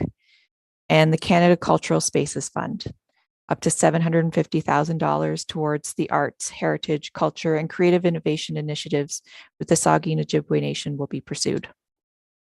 Next slide. So in closing, I would just like to thank you for your consideration of this report. We know that it is a very significant request, but would not be making it if we did not believe it was important for the long-term success of the delivery of water to the town and for the overall community benefit. And now we would be happy to answer any questions relating to the report. Thank you, Manager McGinnity and Director Slama. I'm going to look to Clerk Almus to see if we have anyone in our audience that would like to comment on this report. Your Worship, we do have a number of attendees still remaining. If you're interested, please press the raise your hand feature at the bottom of your screen to address the standing committee this evening. There's no one interested this time to address the standing committee regarding this report, Your Worship. Thank you. Reading the resolution, that staff report PW 2022-6 Water Treatment Plant Expansion Project update to scope and budget be received, and that staff proceed with the design of all the recommended scope changes, and that the 2023 capital budget include updates to the funding requirements for the water treatment plant expansion project to ensure all the recommended scope changes and inflationary impacts are reflected in the total project cost, and that staff communicate the incorporation of the additional costs in the water supply negotiations and agreements with the customer municipalities. I get a mover and a seconder for that, please. Councillor Madigan, Councillor Jeffrey. Council, questions or comments on this report? Councillor Jeffrey and Councillor McLeod. Well, holy guacamole. You know, we need what we need, and it's a big conversation. And my assumption here is staff are doing their utmost best to have this come under whatever's being forecasted here. It's a little bit scary, and I'm just not sure what the impact is going to be in budgetary going forward. The pressure on the 10,500 or 11,000 households have to carry the burden of $120 million over, I don't know how many years. But maybe if staff, through you, Mayor Saunderson, just wanted to comment a little bit more on, in Councillor McLeod's word, mollifying us as to what we're going to vote on here. Yeah, absolutely. And just to be clear, the $120 million is the cumulative cost for all three municipalities, and Collingwood's share is just a little under $40 million, but it is a very good question, so I'm going to pass it over to staff, please. Thank you, Your Worship. Through you to Councillor Jeffrey. It is a significant project. It is a significant cost, and when you ask for some assurance that staff are doing everything they can to present a budget that is reasonable and conservative, and hopefully that we will come under. That is the case. We are hoping that these numbers that we are showing are conservative. As some of the data presented by Manager McGinnity shows, you know, there is a lot of unknowns right now, specifically related to inflation, supply chain issues, etc. But our hope is that with this very detailed analysis that we have done in these preliminary steps of this project, that we are identifying, we're doing a good job of identifying the most important items to be considered, and that we're adequately covering those costs associated with them. As for the, these costs being borne on the ratepayers, I see Treasurer Quinlan has turned her camera on, and I will ask her to provide comment. We know that growth pays for growth, and for Collingwood's portion of this expansion, the majority of it is set to come through development charges. And so that is a case where we will see growth paying for growth, but in the meantime, we always know that that money comes after we have built it. So we will need to finance the expansion in the meantime. And we do expect there will be some adjustment to rates, but right now we're not certain on what that will be. So with that, I'll pass it over to Treasurer Quinlan. Treasurer Quinlan, can you tell us what this does to our funding model and the impacts for our ratepayers, please? Again, thank you, Your Worship, through you to members of committee. So I think what Director Slama shared, that is, yes, a large portion of this is covered, and I think you as well, Your Worship, through other municipalities. And of course, any portion that we can portion off to development charges is included in that as well. There is a small amount. I don't want to declare the percentage. I think Director Slama knows better than me, but it's about 15%. I think. Is it okay? Yeah. So there 15, is I think. 15% that would be covered by the benefit to the existing owners, which of course would be covered through reserves and/or debt if we needed to go that route. But with respect to the impact on the rates, I think I included a little blurb in the report too, just to try and counteract that question because I thought it would come up. That in 2025, once we have the full, the new water treatment plant or 2026 in place, and we're ready to take a look at the water rate study, I think that in fact that there may be some impact to the rates. However, it would be really difficult for me to tell you exactly what that would be. I suspect, though, that having the benefit of a newly rehabilitated water treatment plant and the benefit of selling any excess capacity, as we do with our other municipalities today, will assist greatly and significantly reducing that impact. Does that Thank help? you. Yes. Councillor Jeffrey, follow up. Thank you, Mayor Saunderson. So in terms of the financing, I did notice in the report, but it wasn't on the slide in terms of the Green Municipal Fund, a loan potential of $5 million. Do we know what interest rate? Are they reasonable? I'm not familiar with. I know that the grant portion was the $750,000, which Manager McGinnity referred to, but I'm just wondering about the $5 million loan opportunity. If we do have to finance, if we're going to be pursuing that opportunity as well. Thank you. Treasurer Quinlan? I'm sorry, I actually don't have the details on the Green Municipal Fund. I see Manager McGinnity has turned her camera on, so I'm hoping she can help answer that question. Unfortunately, unfortunately, I don't have that answer either, but it's something we can definitely look into and report back to council on. Okay, that would be good when it comes back to council. That would be helpful, please. Councillor Jeffrey, you're done. Councillor McLeod? Thank you. Councillor Jeffrey said, holy guacamole. I say, great Caesar's ghost, or sweet merciful heavens, or any other number of epithets that my hair is on fire. And yet I understand that we have to do what we have to do. So some practical questions. What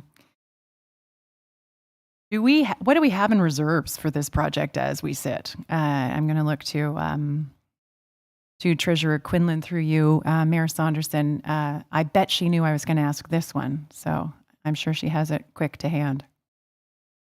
Quinlan? I do. Thank you, Your Worship, through you to Councillor McLeod. So I have not completed the final entries for 2021, but I can tell you that our water reserve fund at this point is at just over $11 million, and I expect that to grow slightly this year as we complete our final entries. Thank you. And through you, Mayor Saunderson, do we have, so if I'm correct here, we're looking at a $38 million expenditure by us to do all of the things that are in this report, many of which are pretty much required, and it seems kind of dumb not to do the other 1.8 million in the upgrades, considering it's going to be making our park so much better. Do we have room to borrow the difference between 11 million and 38 million? Treasurer Quinlan, I know we're down in our debt to own source revenues target, so that we are in a place where we would consider borrowing again. Thank you, Your Worship. And sorry, I just wanted to clarify one part of the answer I gave you. That water reserve fund is not also inclusive of the DC reserve fund. So in the DCs for water, we have just over 7 million there as well. So of course, the growth portion of the project would be covered through that DC reserve fund, and anything benefiting to existing could be covered through the 11 million that I had quoted previously. With respect to the ARL, yes, in fact, we do have room and we could accommodate that. However, what I'm looking at this point is possibly some internal borrowing instead, where we have reserves that are sort of in a greater capacity than what the Water DC Reserve Fund is, for example. We would look at internal borrowing first and then move to external, but we certainly have the room to accommodate it. Follow-up?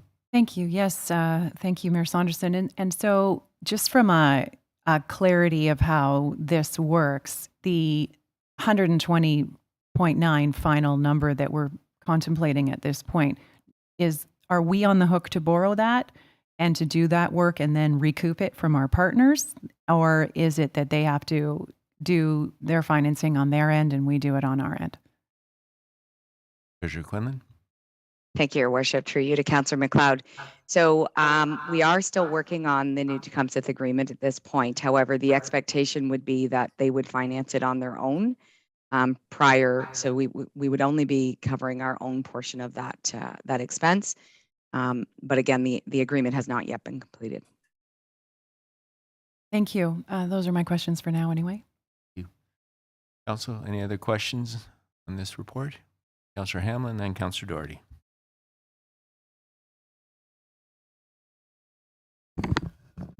The numbers are big, that's for sure. But I think that until the design is undertaken on any kinds of these kind of projects, we're not going to know what the numbers are.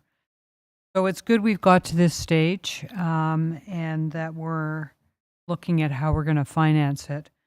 I just had a question for you, Mr. Mayor. The 15% of the 38.3 million that will be having to be absorbed by, I'll say, existing community is $5.7 million. And Treasurer Quinlan, you mentioned there was 11 million in the reserve fund. So can we assume that that cost could be covered through the money in the water reserve fund? Through you, Mr. Mayor. Treasurer Quinlan? Thank you, Your Worship. Through you to Councillor Hamlin. Yes, I would say that would be a good assumption at this point. Although, again, as we've talked, as we try and develop the full funding model for this project, there could be opportunities in other areas. But yes, I would say we could definitely cover it at this point. Okay, so that's sort of good news. And we can cover the borrowing through our abilities you've already explained. I was really happy to see that the design has taken into account the climate mitigation measures that were mentioned. I know other communities that are on bodies of water have had serious problems over the last couple of years because of rising water levels. And we have to take this kind of thing into account with a new project. And also, I'll just say, I was so glad to see we're going to extend our pipe further out into the bay. Maybe we'll get cold water in the summer. We can always hope. And just in terms of financing and so on, I had another question, Mr. Mayor, through you. I know there's something called the Ontario Community Infrastructure Fund. Is this a source that staff has looked at as well? Who would like to take that question? Go ahead. We both put your hands up at the same time. So I've got Director Slama. I'll start perhaps with you, Director Slama, and then I'll go to Manager McGinnity. Thank you, Your Worship. Actually, I wanted to, if I could, just make a comment of clarification for Councillor Hamlin. The item that is referred to regarding the intake is not looking at a new intake yet, though we have identified that that is something that we need to put on our short-term, long-term plan. So the components that related to the intake are like putting what we would need onshore, so that in the future, when we do look at either twinning or putting in a new intake, we're just connecting it. We don't have to disrupt what would be onshore to make that connection. Thank you, Worship. I'll let Manager McGinnity speak to that fund. Thank you. Yes. Thank you. Yeah, so OCIF, or Ontario Community Infrastructure Funding, has been examined as part of this project as well. It's not something that we would have to specifically apply for. I think there's just I don't what the proper term is, but predefined qualified projects that the municipality can submit to the province and get minimum reimbursement each year. So that is something that we will be working with. And I see Treasurer Quinlan has her hand up as well, with the finance department to try to help advance and maximize. I was just, thank you, Your Worship. Just to clarify it is formula-based funding, so there is no application involved, but as part of our plans and when we develop the funding model, those things will be considered and whether this is the appropriate project to use that funding on or not. But it would certainly apply in certain areas of it, not all of it, because it will not pay for growth, of course, but there are some areas that for sure we could cover. Councillor? Okay, thank you, Mr. Mayor. Thank you. Councillor Doherty. Thank you, Your Worship. Given that we're looking at a very high rate of inflation and unpredictable level of inflation right now, would it make any sense to put off the projects that we're identifying as pay now, pay later, anticipating that paying later might actually save us money? Who would like to take that? I'll start with Director Thank you, Your Worship. I'll actually ask Manager McGinnity because she'll be able to speak to if this in particular has been discussed with a consultant. Manager McGinnity. Yes, thank you, Your Worship. So we have discussed this with the consultant, and in terms of the pay later, one of the first one that we mentioned was the increased water treatment plant capacity. In order for us to maximize and get the most out of this expansion, it's a minor cost to increase our treatment capacity significantly. And there would be no reason why we wouldn't do that now from my perspective, if we wanted to achieve that prior to the phase 2 expansion. Looking at upsizing pipe diameters and purchasing or guaranteeing to purchase additional membrane now makes sense. If we don't do that now, I don't see that additional capacity freeing up until the phase 2 expansion that larger expansion is undertaken in about 15 years or so. The second one being the intake and upside, or the provision for an additional intake structure. And it needs to be something like that, really needs to be integrated at this part in the process. It'll require significant destruction to the site and planning to try to figure out how we would incorporate something like that into a future design. So the cost of doing that later down the road will be significantly more. It really isn't the inflationary. I mean, we'll still see inflation on top of these costs. It very rarely retracts. Treasurer Quinlan could speak to that. Very rarely gets cheaper to do work. But we would also see increased design and construction costs in addition to inflation if we progress, if we put off that work. Follow up, Councillor. Thank you. At the FCM Sustainable Community Conferences, I have seen presentations where with water treatment infrastructure, whereby heat or hydraulic energy has been captured and then used to power some elements of the plant. And I'm wondering if that's something that has been explored, because if so, it would be, or it could be, eligible for FCM funding. And although it wouldn't certainly reduce the cost, the capital cost, it would reduce operating costs going forward. Who would like to take that? I'm going to wait for the answer this time. Go ahead, Manager McGinnity. All right. That isn't something that we've looked at specifically. I think they have used at looking at using cooling, using the lake water for some cooling of the processes, but it would cost a lot more to get that piping and infrastructure in place than the benefit it would provide. In terms of harvesting hydraulic energy, it's kind of counterintuitive in that we have to use energy to create the energy. So I'm not sure how we would harvest that. So basically we're powering pumps to create that hydraulic power. So I'm not sure how we would convert that and benefit from that. From a heat perspective, I think that's maybe more from a wastewater side and using heat from wastewater, which is typically warmer, and capturing that. But that's not something, we do have cogeneration at the wastewater treatment plant. In terms of using methane gas our gas produced through the digestion process to provide power. But this isn't something that we've looked at the water treatment plant.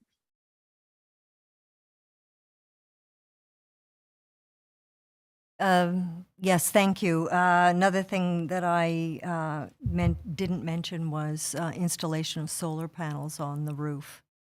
Is just another.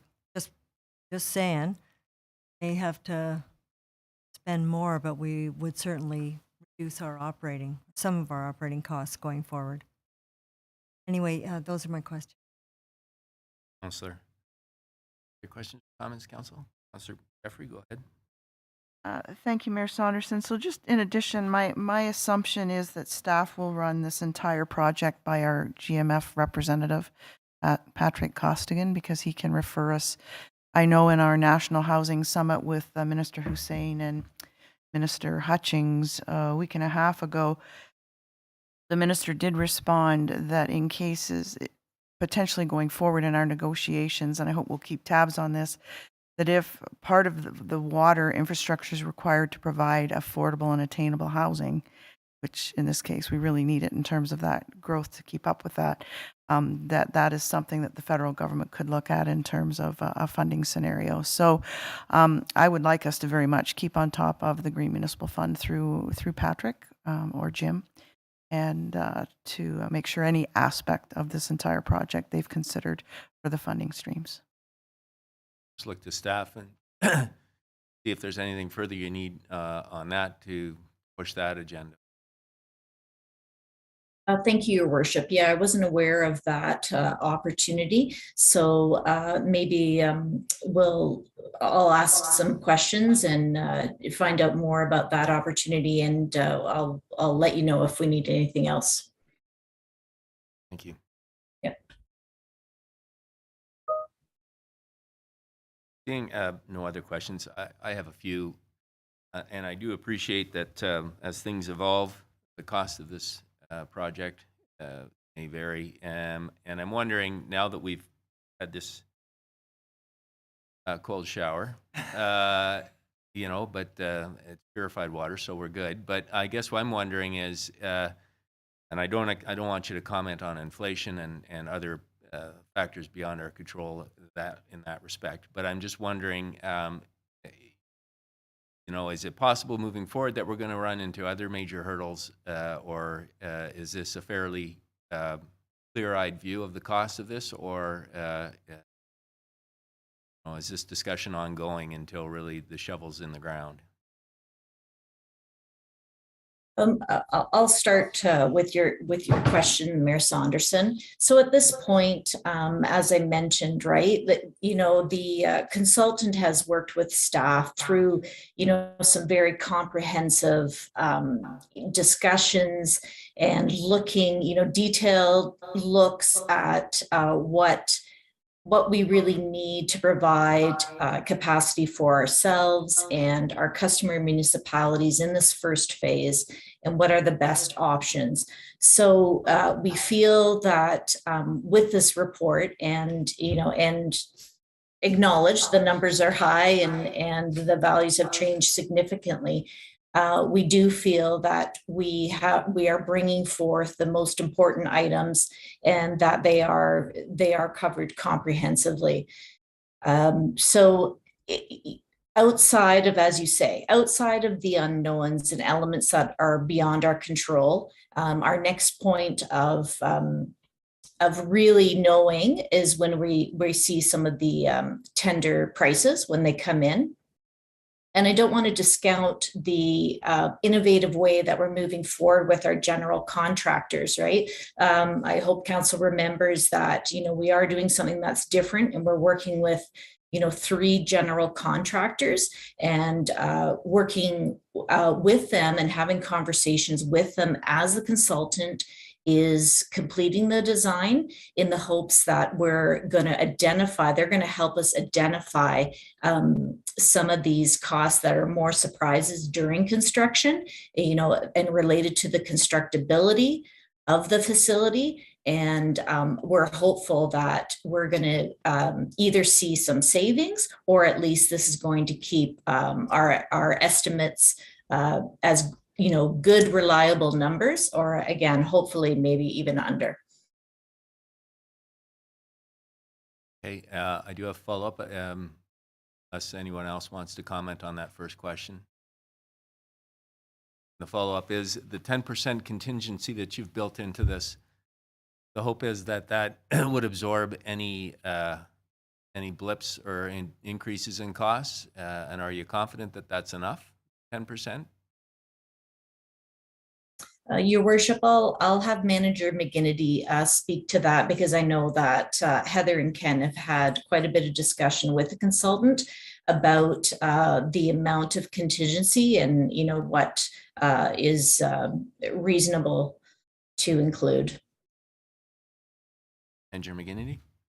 Yep. Thank you, Your Worship. So 10% is a fairly typical contingency amount, or reasonable contingency amount, that would be added to a construction project.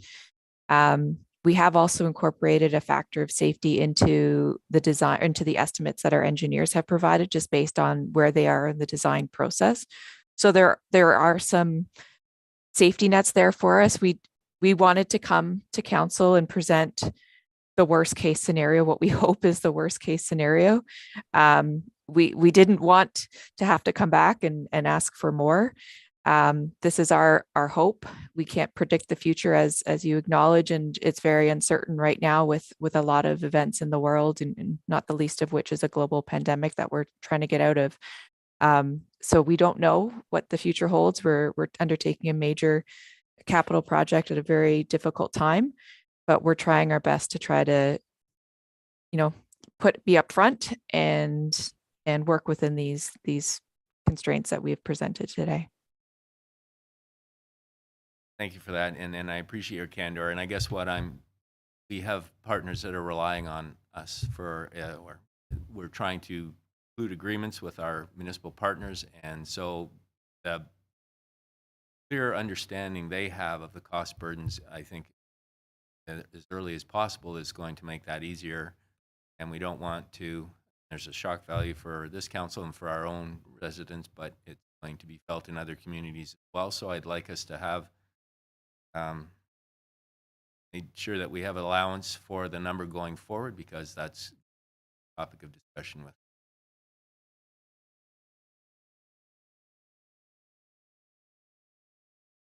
So with that being said, and unless you had Director Slam, it was more a comment based on the information you'd given us, and so thank you for that. Yeah. No, I appreciate your comment, Mayor Saunderson. So we've had good discussion on this. It's a significant project, a very important project for our community immediately, but also for generations to come. So thank you for that. And so with that being said, I'm going to call the vote. All in favor? That is carried unanimously. Thank you. So now we'll take a step back, get to 6.5, and that's Report C 2022-11, interim appointment of mayor and or deputy mayor roles and responsibilities due to an absence or vacancy. And perhaps before I pass it back to Clerk Almus, I'll look around the table. Is there a need for a 5 or 10 minute break? Council, you're certainly welcome to get up and use the facilities as we meet and given the hour, but I just wanted to ask if there's a pressing need, and desire for a break, I'm happy to accommodate. Seeing none, then I'm going to pass it over to Clerk Thomas. Go ahead, please, Sarah. Thank you, Your Worship. We did have a brief presentation prepared for this today, but I think we can expedite it. It's pretty straightforward. There was a recommendation or a notice of motion that was brought forward and approved by council to look at amending the procedural bylaw, section 2.1, regarding the absence of the mayor and the absence of the deputy mayor and so on how that process works. So we did put together a brief report because there is a clear distinction between absence and vacancy. So basically a vacancy, an absence is temporarily, and a vacancy is once a seat has been determined vacant and there is a process required under the Municipal Act to fill that vacancy. So the proposed amendments that we have put forward, so just for clarification too, there was a process that was existing in place that provided for the mayor, in the absence of the mayor, the deputy mayor would act. In the absence of the mayor and the deputy mayor, it was the councillor with the highest votes from the last municipal election. And the proposed amendments include the following. So in the absence of the mayor, the deputy mayor continues to act until the mayor returns. The deputy mayor, in the absence of the deputy mayor, deputy mayor returns from an absence. The vacancy will be filled with provision of the Municipal Act according to vacancies themselves. However, the county councilor alternate would fill the absence of the mayor and the deputy mayor, should they be absent at the same time. And a motion would be required from council if there was an absence of the mayor, deputy mayor, and county councilor to fill the role of the mayor. That's not PowerPoint. We may have to go to that PowerPoint.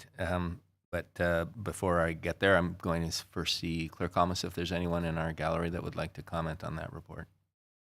Certainly, and sorry, I should also make clear that the recommendation in the staff report did indicate that the alternate member bylaw would change for the county councilor alternate.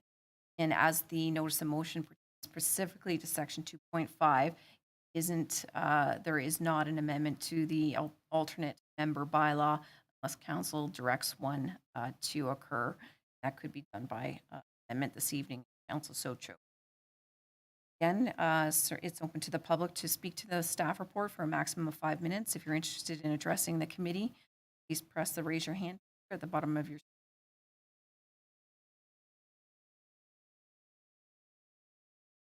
Thank you, Sarah. So I'll read in the resolution C20. The resolution reads, that staff report C2022-11 interim appointment of mayor and or deputy mayor roles and responsibilities due to an absence or vacancy be received, and that council enact and pass bylaw number 2022-13 being a bylaw to amend the procedural bylaw and alternate member bylaw to implement an interim appointment system to be applied during an absence or vacancy prior to being filled, be enacted and passed this 21st day of March 2022.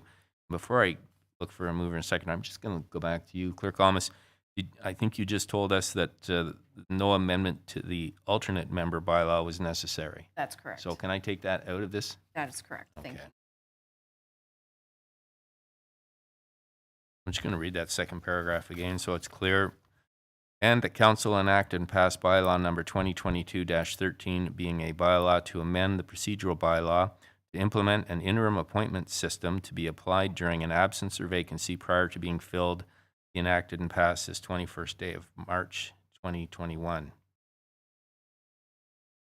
So can I get a mover and a seconder, please? Councillor Jeffrey, Councillor Berman. Start with you. Councillor Jeffrey, go ahead, please. Thank you, Mayor Saunderson. So if we can go to the chart on page 5 of the 8 pages of the report, I think it's easiest, at least it was easiest for me to work my way through that chart. I'm just sorry. Is that one of the PowerPoint slides? Is it possible to bring that up? No. Okay. All right. Go ahead, Councillor. Thank you, Mayor Saunderson. So through the clerk, I just want to clarify with this chart what we're considering, and that the alternate member, that's not changing. It's the highest vote getter is proposed to be our starting place in terms of the alternate. And in the leave of absence of an alternate member, an interim alternate is appointed. Is that chosen or still going in the order of the election results? Clerk Thomas? If we're looking at the charter, you look at the regarding alternate member or absence of the mayor? Alternate member. Kind of the starting point, the foundation for all of this, right? Certainly. So appointed at the commencement of the term. So the leave of absence of an alternate member, an interim alternate is appointed. In vacancy or alternate member, a new alternate member shall be appointed. So for clarification, the county alternate bylaw is not being changed. However, in the event that all three of the members of council are absent, so the mayor, the deputy mayor, and the county councilor alternate, council will have to choose who the alternate be to fill the absence of whoever is chairing the meeting. Maybe just to go back to the initial question, I understand it. So it says interim alternate is appointed. Can you just tell us how? Is it just going down to the next most votes, or is it an election of council, an appointment by council? Appointment by council by resolution. Okay, so Follow it's, up, Counselor? but at least the initial is the top vote getter in this scenario. Okay. So then moving down to absence of the mayor, that's pretty simple. Deputy mayor assumes mayor and member appointed by resolution of council. I'm assuming that was the person who got the highest votes in the original is moving into the spot, a role of deputy mayor. Is that correct? Absence of the deputy mayor? No, absence of the mayor. I'm just going down each one. The deputy mayor assumes the responsibilities of the mayor. Mhm. Member appointed by resolution of council would act in the role of the deputy mayor. So through you, Mayor Saunderson, would Yes. it be easier to say alternate member appointed by resolution of council to act in the role of deputy mayor?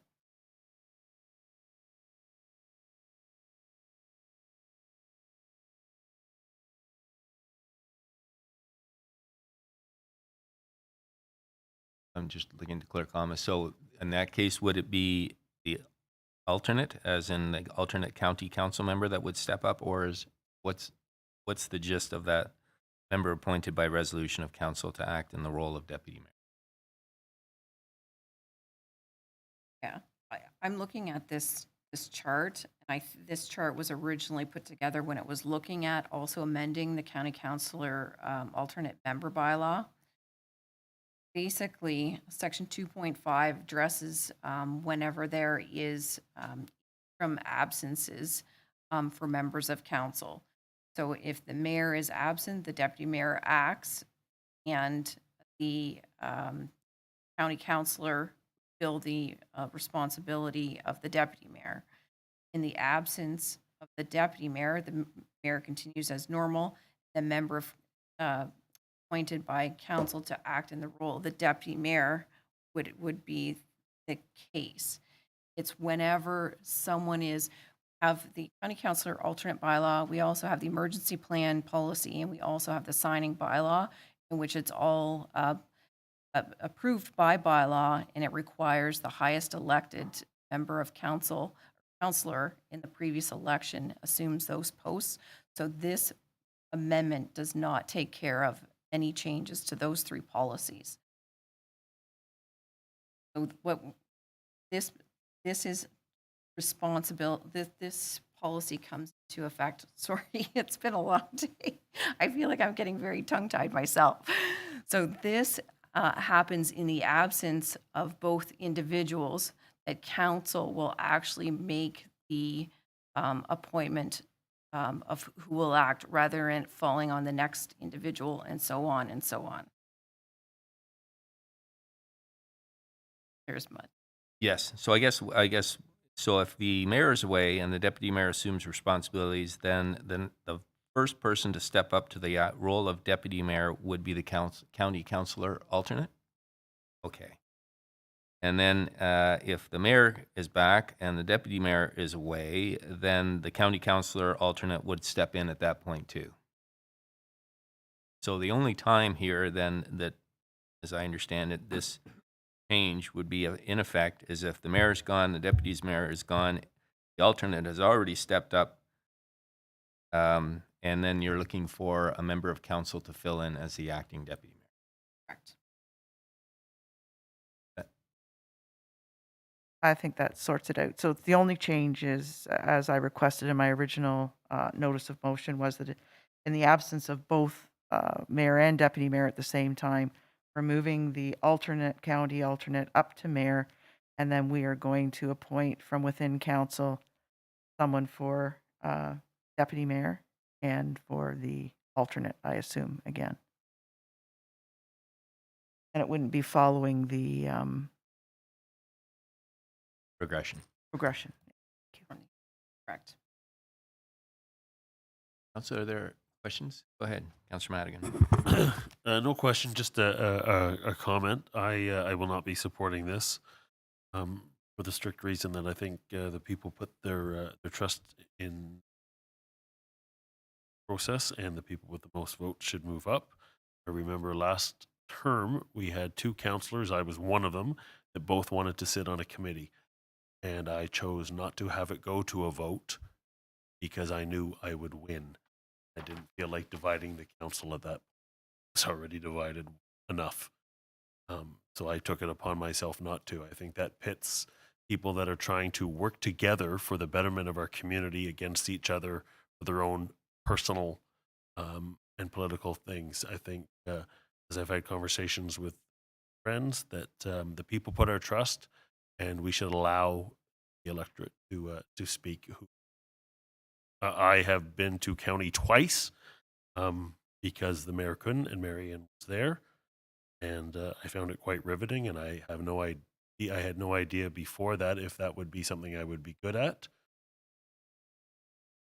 It shouldn't be brought to us to vote on a popularity contest between the 9 of us. At that point, the 7 of us. Anyways, I've babbled on. I'm not going to support this at all. I think this pits us against each other, and that's the last thing we need. We're trying to bring back solidarity and trust to our community. And to be honest, I'm concerned if anybody on the council disagrees with this, because I think that's what it does. Those are my comments. Any other questions or comments, council? Okay, Councillor Doherty. Thank you, Your Worship. I won't be supporting this report either, essentially for the same reasons that Councillor Madigan has stated. We have a system in place based on predictability, and I think that any alternative to that runs the risk of becoming now.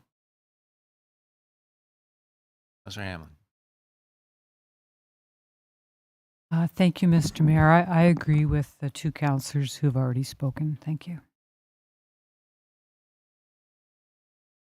Any questions or comments on this? Seeing none, then I'm going to call the vote. All in favor? Opposed? That brings us then to item 6.7, statement of remuneration paid to council and appointed board members. And I think this is Treasurer Quinlan.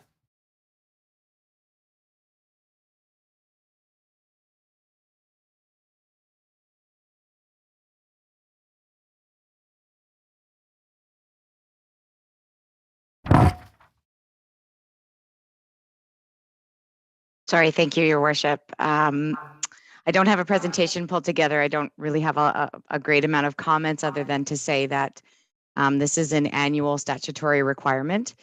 So we have completed this every year, and it's just part of under the Municipal Act, what treasurers are required to do. So all members of council have received copies previous to this being on the agenda.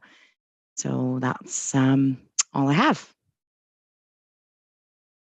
Thank you. Clerk Almus, have anyone from our Audience that would like to speak to that item? No, we do not. All right, so I will read in the resolution. Reads short, that staff report T 2022-1, 2021 statement of remuneration paid to council and appointed board members be received for information. Can I get a mover and a seconder, please? Councillor Doherty and Councillor Jeffrey. Any questions or comments, council? And then I'm going to call the vote. All in favor? That is carried unanimously, and if the minutes can just indicate that Councillor Madigan stepped out in that discussion. That brings us to item 7, the consent agenda. There's one item on the consent agenda tonight, and the resolution reads that council herein receive the general consent agenda, and further that the information and opinions provided in the general consent agenda items are those of the authors and are not verified or approved as being correct. 7.1, County of Simcoe 2022 Bursary Program. First ask if for a mover and seconder of that, then we'll do the vote, and if anyone wants to pull that item, we will. Well, I need mover seconder, so Councillor Jeffrey and Councillor Doherty, and then I will call the vote on the item, and if someone wants to pull that item, they can. So first to receive the item, all in favor? That is carried unanimously. Is there anyone that would like to pull that item?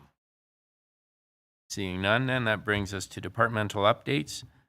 And Director Valentine, 8.1, we have an OLT appeal update. Go ahead, please, Director Valentine. Your Worship, we only have a short update this evening. There are no new appeals to report, so we remain with the 7 that Council is already aware of, the most active being 31 Huron Street and Huntingwood. Respecting the Harbour House zoning bylaw amendment and site plan appeals of non-decision at 31 Huron Street, Council discussed the matter in camera on February 22nd and provided direction. A case management conference was held on February the 25th for that appeal. At the case management conferences, the 2 appeals were consolidated, and the tribunal directed that a revised procedural order and issues list be provided by legal counsel by March 4th, which was completed. And subsequent to the conference, staff were also made aware that one of the participants was withdrawing from the appeal. Respecting the Huntingwood draft plan of subdivision and zoning bylaw amendment non-decision appeals, Mayor Saunderson facilitated a meeting with 4 residents and key staff to better understand their concerns about the proposal. The meeting took place on February 25th, and as the meeting was related to the active and ongoing litigation, there was no dialogue or back and forth about issues, but questions of clarification and process were addressed. Council did discuss the Huntingwood matter in camera on February the 28th, and direction was provided. And today we have received a number of letters, both council and staff, regarding specific traffic related concerns that the surrounding residents have about that proposal. That concludes the update, Your Worship, and I'd be pleased to answer any questions on process or background if there are any at this time. Director Valentine, I know we had a member of our audience speak to the Corporate and Community Services Standing Committee. And Mr. Rath may be with us if he has lots of endurance still. So I won't go to him now, but he will be speaking up under public delegation. So we can expect some questions from Mr. Rath at that point. Council, any questions or comments on the OLT update? Seeing none, then we'll move on to item 8.2, which is the grants update, and Treasurer Quinlan. Thank you, Your Worship, and through you to members of committee. We do have a presentation coming up. I just wanted to provide a brief update on the grants the town has received for 2021 and the new process that staff put into place early in the second quarter of last year. Just on a go-forward basis, these updates will be provided in the quarterly financial reporting, but we thought this would give members of council a good overview of the approach staff has taken over the last 9 months or so. Next slide, please. So we'll start with a little bit of background. As council is aware, a shared position for both a climate specialist and grant writer were included in the 2021 budget. And while staff were working to develop the position requirements for the grant writer, it was very apparent or obvious that there was a strong tie back to the finance department. So when we looked at this, we did do a realignment of duties within the finance department, and grant management was included in one of the current financial analyst role at 40% of their duties. Next slide, please. So in updating the tasks or duties of this role, we included for the financial analyst, we added that they would seek new funding along with key town staff. So those managers in the Parks and Rec area and Public Works Department are working quite closely with the financial analyst here. Summarize and understand eligibility requirements of each grant program as they arise. So as we do find new funding programs or even ongoing funding programs, there is a review and a short form sort of the eligibility requirements of each. Their role is also to assess what projects or programs or services that are included in the current year's budget, as well as the 10-year plan may apply, and communicate with members of other departments to ensure that they agree and of course are able to complete the project within the parameters. They coordinate with the other departments on the grant application itself, and also complete and or coordinate any reporting and necessary follow-up at the end of the grant program. Next slide, please. So as part of their role, the financial analyst developed a new grant process. The objectives of that process included better budget tracking and management, key metrics for success for grants, an alignment to our operational work plan as well as our strategic goals, more efficient applications and reporting procedures, and of course, the ultimate goal was to optimize the number of grants reviewed and applied for. Next slide, please. The process, to be honest, is quite simple, but it includes these steps. Recording the grant opportunity. We've created a grant tracker on our SharePoint site so that all members of the organization are able to access it and add any funding details or requirements.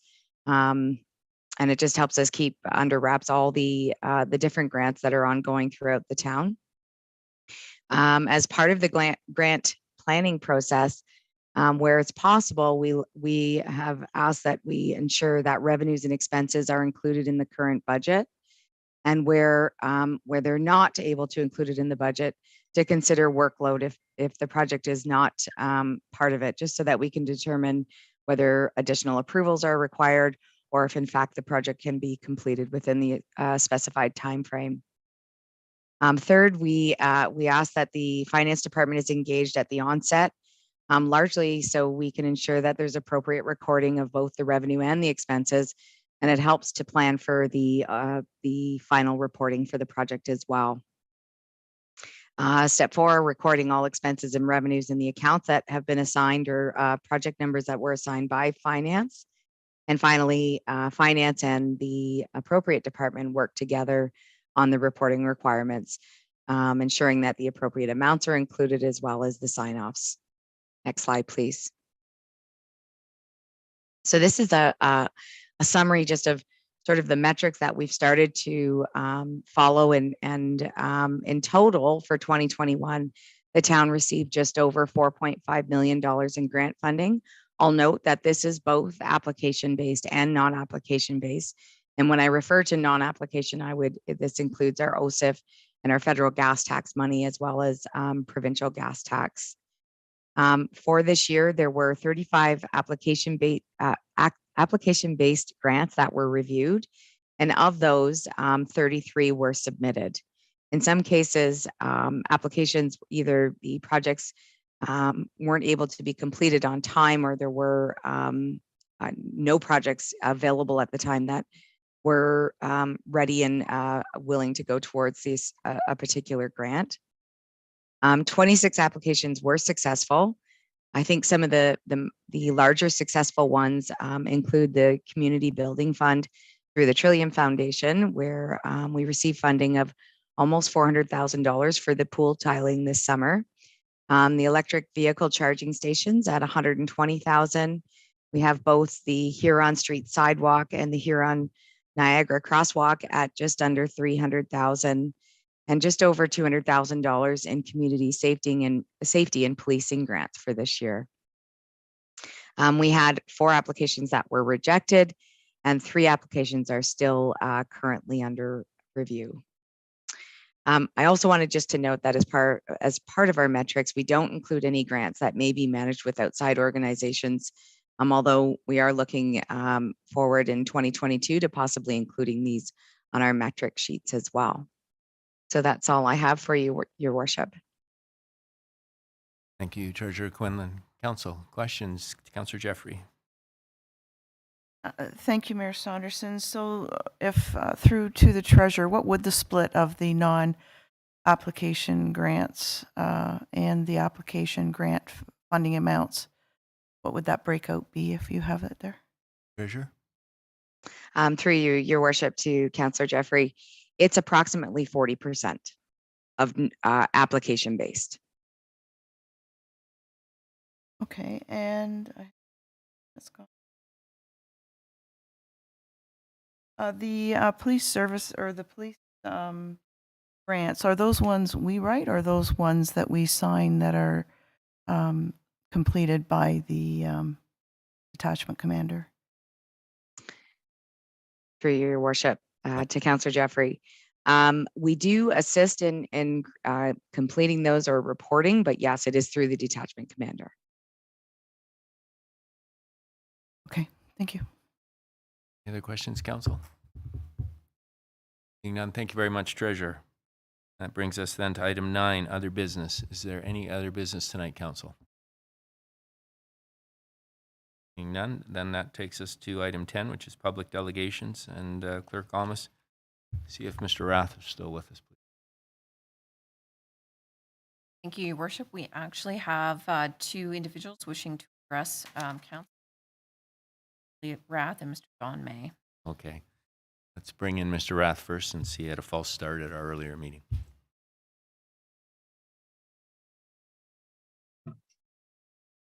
Your Worship, can you hear me? Yes, Mr. Rath, we can hear you. Thanks for hanging in there. You have 5 minutes, sir. Go ahead.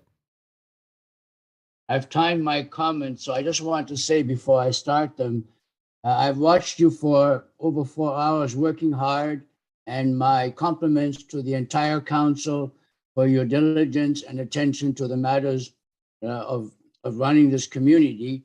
And I am really impressed by what I've seen and the thoroughness with which you're conducting your business. So starting my 5 minutes, that's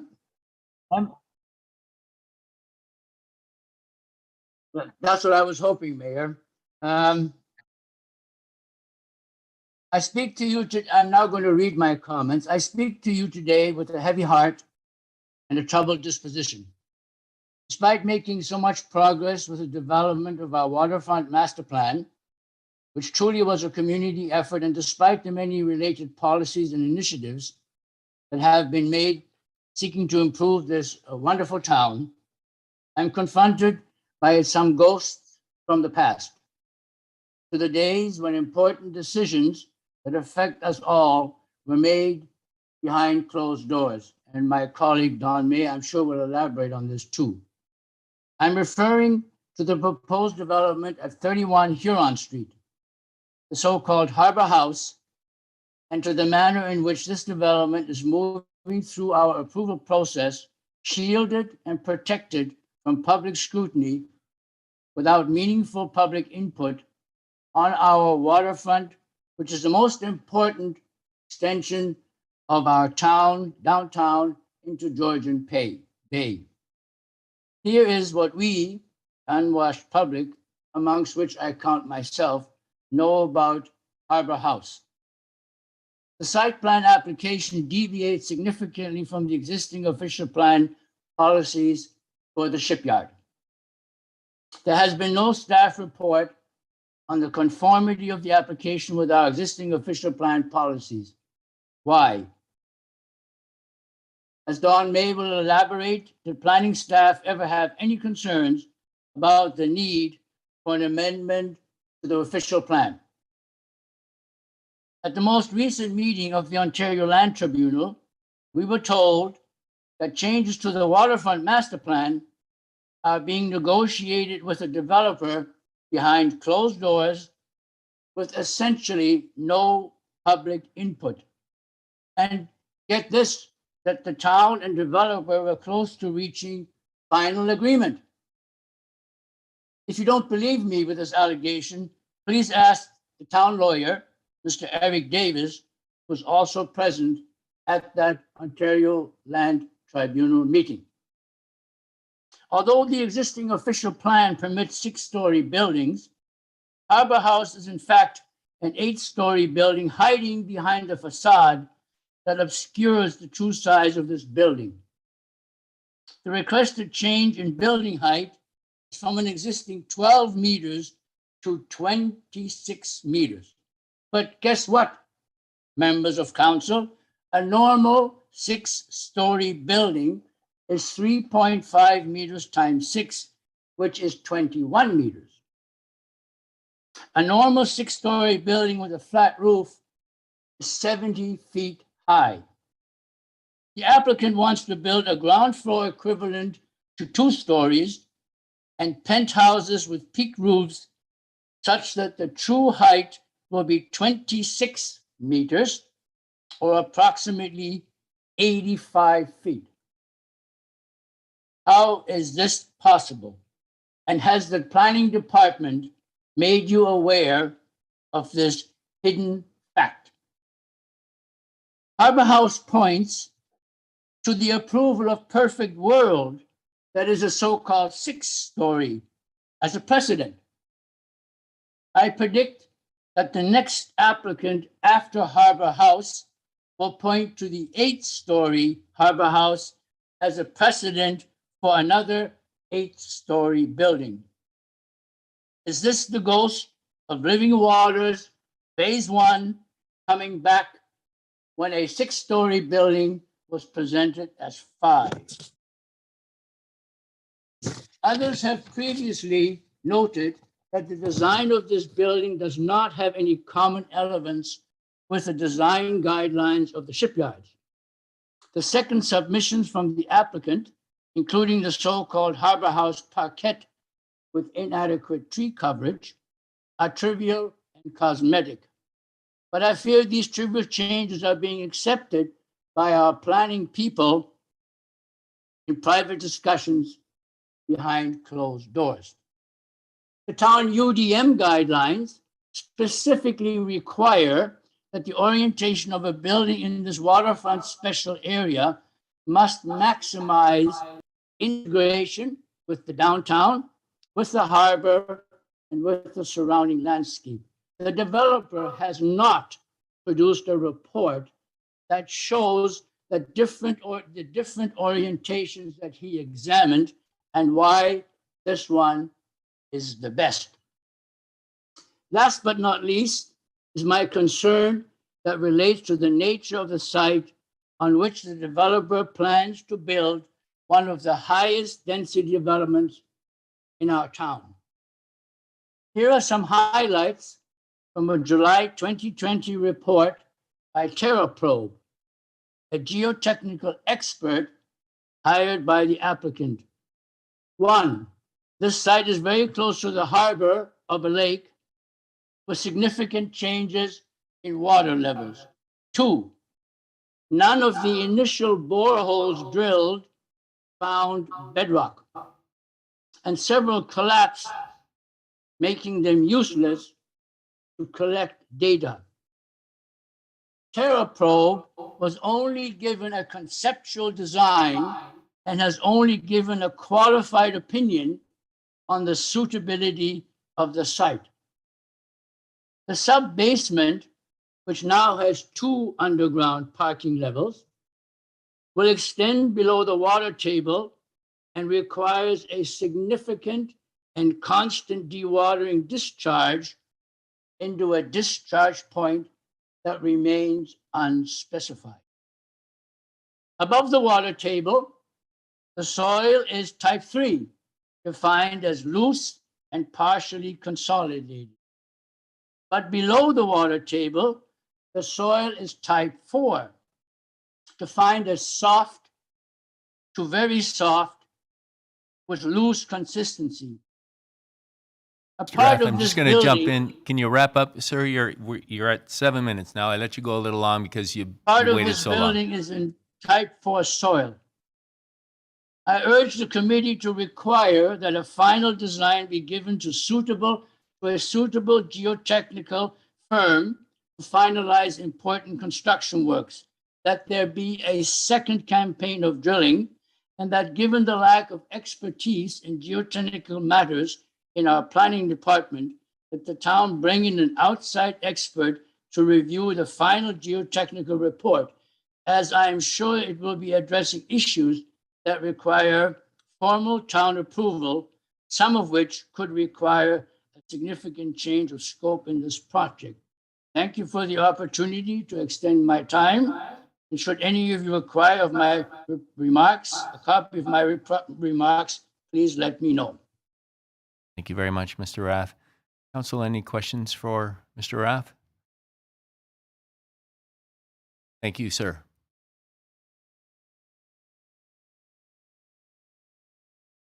Sir Thomas, can you show on Mr. May? He may have to unmute himself. Yes. I think just before you get started, Mr. May, given my earlier stated issues with it's not a pecuniary interest, it's a code of conduct conflict, so I'm going to pass it over to the Deputy Mayor, and I'm going to remove myself. Thank you, Mayor Saunderson. Mr. May, can you hear me? Yes, I can. Great. So as the mayor has indicated, you have 5 minutes, and as you can appreciate, the mayor's been pretty liberal with me in my 5 minutes, so I assure you I'll be liberal with you in your 5 minutes. So you have the floor, sir. Go ahead. Thank you very much. So my name is Don May. I live at 21 Waterside Lane, and this is with respect to the 31 Huron Street application. As most of you know, I have withdrawn from the OLT process out of frustration of a lack of transparency and an inability to have an open discussion with staff. Today, I will ask my question one last time, as I was recently directed by Ms. Valentine to seek council direction for her to answer my question. Notwithstanding the town's peer review architect's comments regarding existing official plan conformity, there are no staff planning comments on existing official plan conformity on the public file. I asked for this question to be directed to staff at the public meeting May 17th, 2021, and was assured a staff report would be forthcoming to address the public comments. Here is my question, and I'm looking for a yes or no answer from Ms. Valentine. Given that the Waterfront Master Plan recommended updates to the official plan for contemporary buildings in the shipyards, and given the official plan review by the Planning Partnership has a specific section on updates for the shipyard special policy area in the existing official plan to implement the Waterfront Master Plan recommendations, with a specific reference to the issue of existing regulate, meaning very strong policies in the existing official plan for the shipyard special policies, which do not provide for flexibility. Given one of these existing policies requires any building to be compatible with the downtown as well as the shipyards. Here's my question. Do you or your staff have any concerns on proceeding with these contemporary applications for 31 Huron Street without the OP review being completed or requiring an official plan amendment for 31 Huron Street, so that the public and the council would have an opportunity to participate in a policy change to significantly vary from the existing official plan design policies in the shipyards? And all I would ask is if council would ask Ms. Valentine to give me a yes or no answer. And I've been waiting a year for that question. Thank you. Thank you, Mr. May, for your comments this evening. First, I am just going to ask if there are any members of council that would have a question for either of our members of the public this evening. Anybody who would have a question for either? Okay. Mr. May, I fully respect that the question you have posed this evening to our Director of Planning is a question that has been posed previously.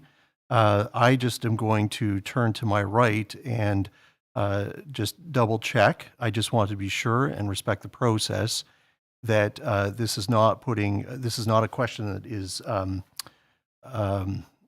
contrary to the process that is before the tribunal at the moment, and or with regards to our relations with staff. So I am just going to simply turn to my right and see where that would stand.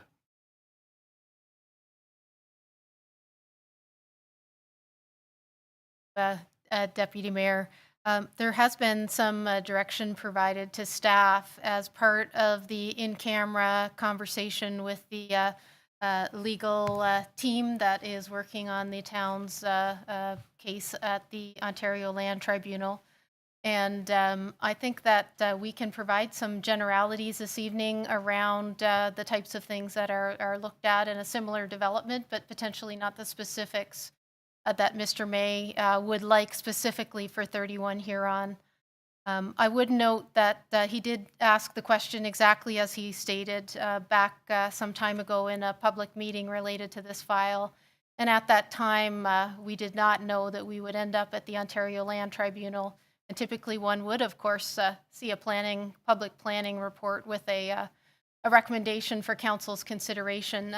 But the applicant has triggered the OLT process for the site plan and the other element. And so we find ourselves here in a little bit of a different process.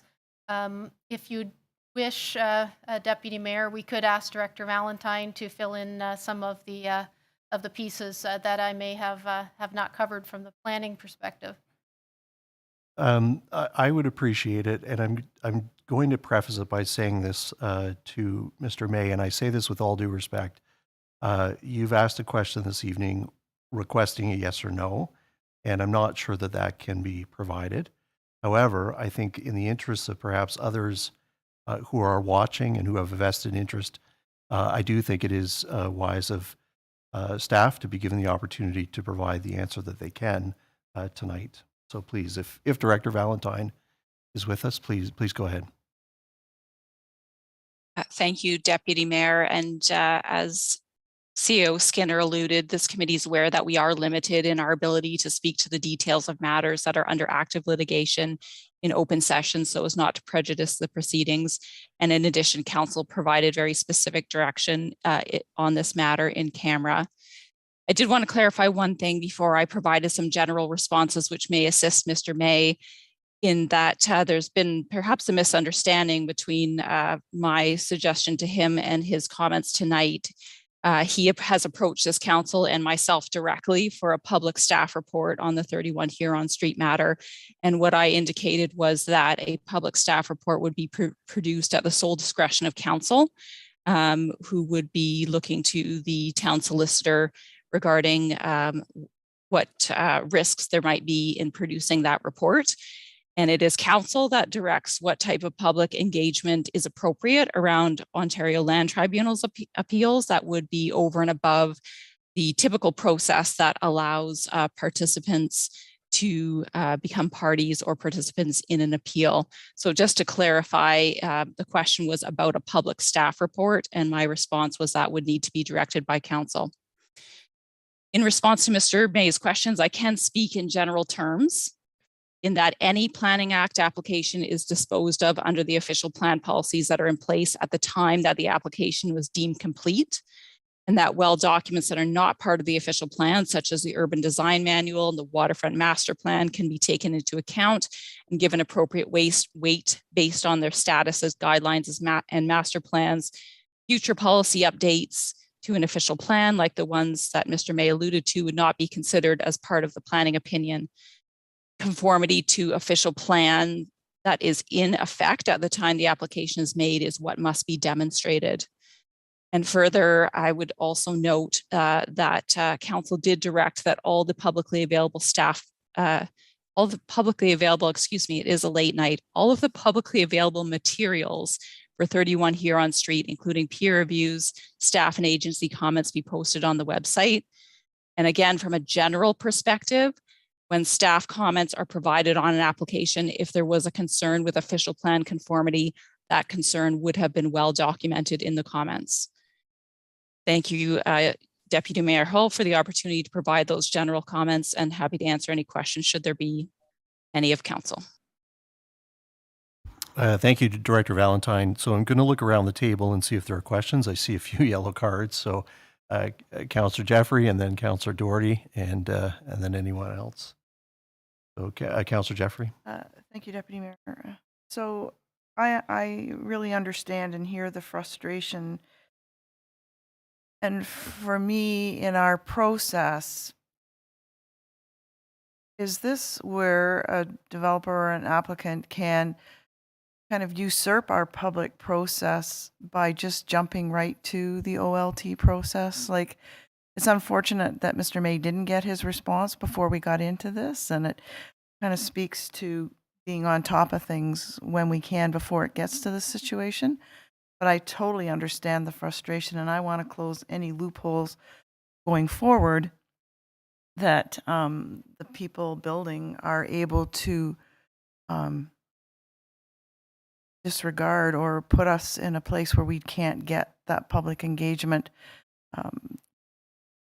I felt that by these gentlemen being able to speak to council tonight before the staff report came out, that they could at least feel a little bit empowered that their input was coming before that staff report did come out.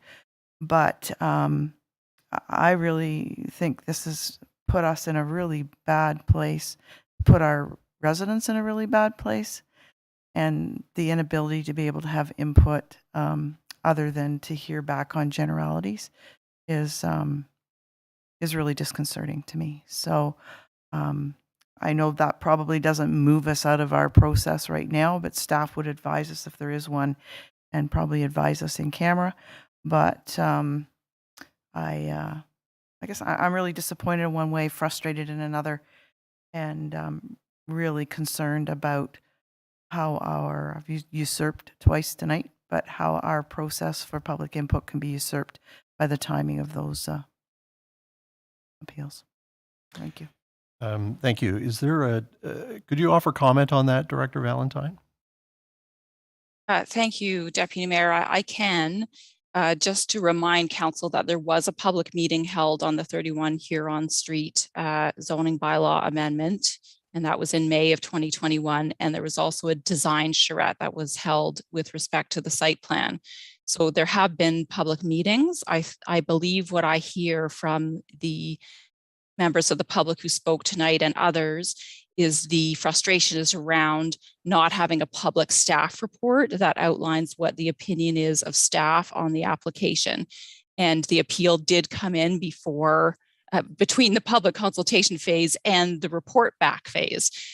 So any reports would go directly to council in camera.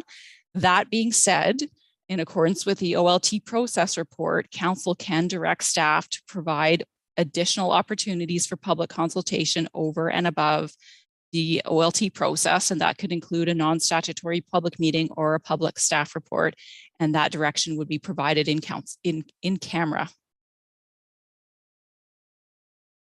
Thank you. Is there a follow-up to that? Or? No, thank you. I think Okay. Councillor Doherty? Thank you very much, Deputy Mayor. Certainly echo comments in this regard. It's disheartening when one believes that there has been sufficient opportunity for the public to make comment and to hear back from the planning department as to their evaluation, any particular application. And Director Valentine, you have just alluded to a process whereby a staff report, public staff report, could be issued in advance of a memorandum of understanding at an OLT hearing. Is that how could we do that? Is that something that if one of us were to forward motion to turn to in camera for direction that accomplished? Perhaps if not to you.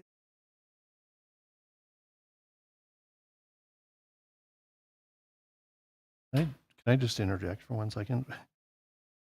You just made a comment on an in-camera and direction. Has the direction been made public?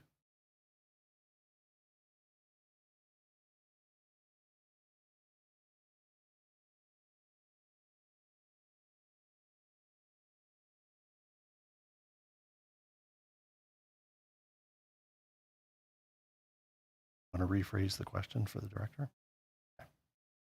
Is there an opportunity for council to in camera examine all our alternatives for public communication? Director Valentine? Thank you, Deputy Mayor, and I would defer to Clerk Almus on what the appropriate process would be to achieve the councillor's objective.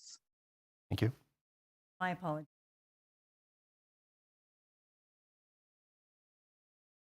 Thank you. Through Chair Hall, the question being if there was direction provided in camera, what is the process to change that direction? It's again the same as the process that's available at the public table. There is a motion of reconsideration that is required. You can have motions of reconsideration, and again, there's only limited direction that you can provide in camera. That includes direction or instruction to staff or consultant or solicitor or a matter of procedural nature. So a meeting would have to be held, convened in camera to request council's indulgence for reconsideration requiring 2/3 majority vote, and then a new motion, if that is supported by 2/3, then a new motion put on the floor in camera for council's direction.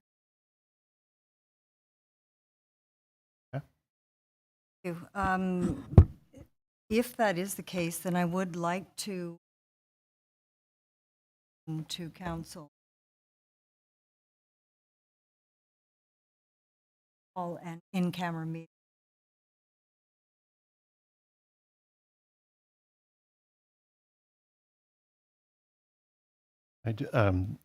Just before I go to the clerk, the CAO's card has been down. Did you want to comment specifically?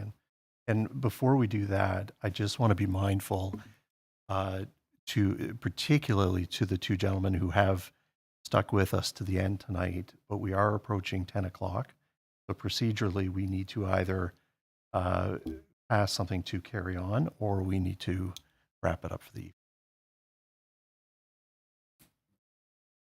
So I just, in the interest of getting some of these things answered, I would like to put on the table that we allow our meeting to carry past the hour of 10.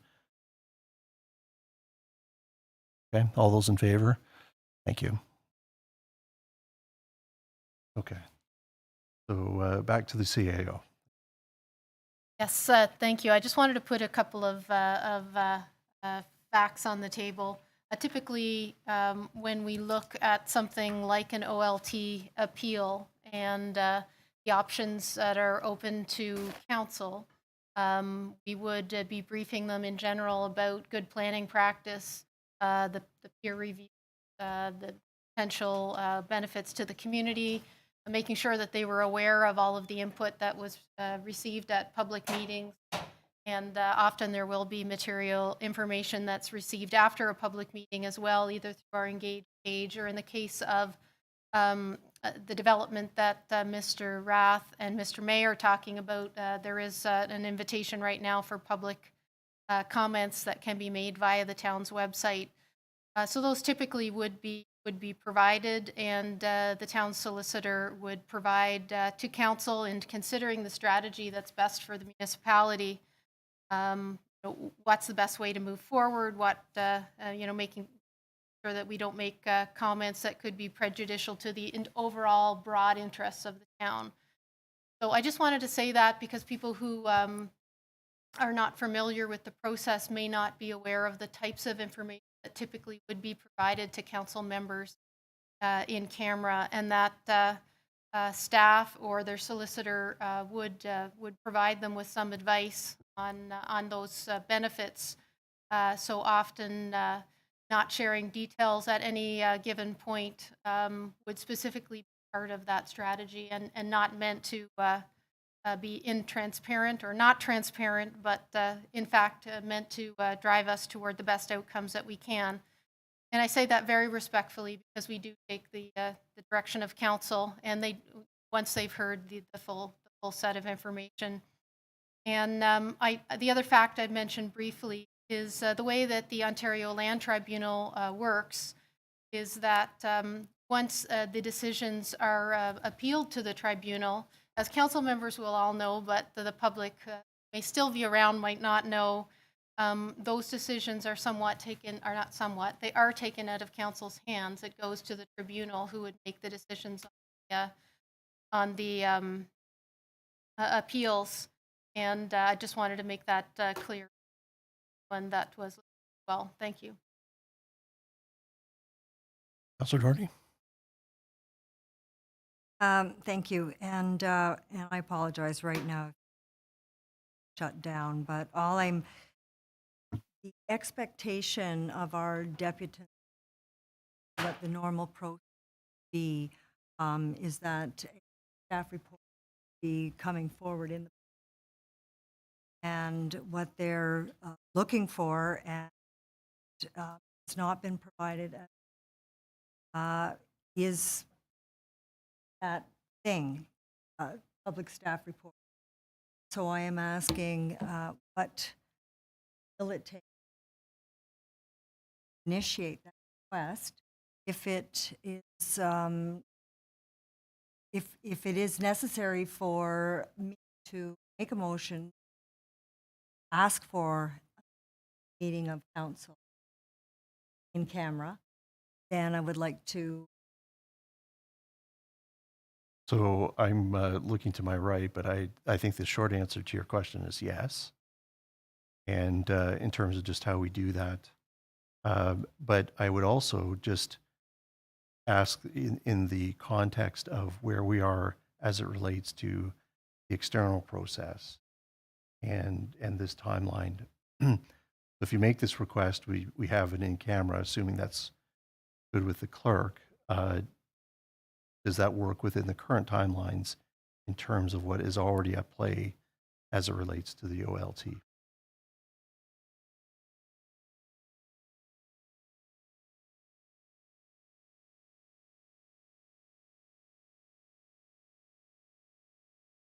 I would like to potentially refer that question to Director Valentine, as I can't recall which portions were discussed in camera, but I do think that the OLT dates for the next discussions have been set, and their next one is coming up in, I believe, the first half of April, so it is coming up in the short term. Director Valentine, could you confirm that? Thank you, Deputy Mayor. And I struggle with this question as well without getting into closed session matters, but the OLT has two dates set, one at the beginning of April as another case management conference, and a hearing date in May, should the matter go to a full or settlement hearing. Thank you. The last question, perhaps? Last question, perhaps? Well, actually, I'm just, based on what has been said by the CEO and by Director Valentine, it sounds as though if we were able to schedule such a meeting in the short term, perhaps as as later this week, perhaps even before or after our special meeting, that timing might dovetail well with Director Valentine's report writing now. So, Clerk Holmes, we've put you on the spot a couple of times tonight in terms of dates and times. I'm of two minds. One is that I guess procedurally, whether or not it can be done within the time frame it was suggested by the councillor, and two, without being prejudicial, whether or not there'd be a will of council to move in that direction anyways. Thank you. Thank you, Chair Hall. So the question is, a special meeting, to call a special meeting, you need a majority of members of council to agree to it. So Councillor Doherty would have to make sure that there is 5 members around the table that would like to reconsider any previous decision that was provided. And then once the clerk's department receives such a notice, then we have, I believe it's 24 hours, maybe 48 hours, don't quote me right now, to issue an agenda for the time that it's being called and petitioned. So right now, the special meeting of council held on Thursday evening is specific to the recruitment for the councillor vacancy. That could be a long meeting as well. Now that we're back to in-person meetings, if we do call a meeting, we would have to come back to the council chamber. So I understand that direction provided, if we wait until the council meeting of the 21st, will not give the planning department sufficient time to prepare. Have to be a special meeting again. It's at the time, date, petition. 5 members on the board sign a petition requesting a special meeting, reconsider decision. And is there enough time at this point in time to schedule in advance?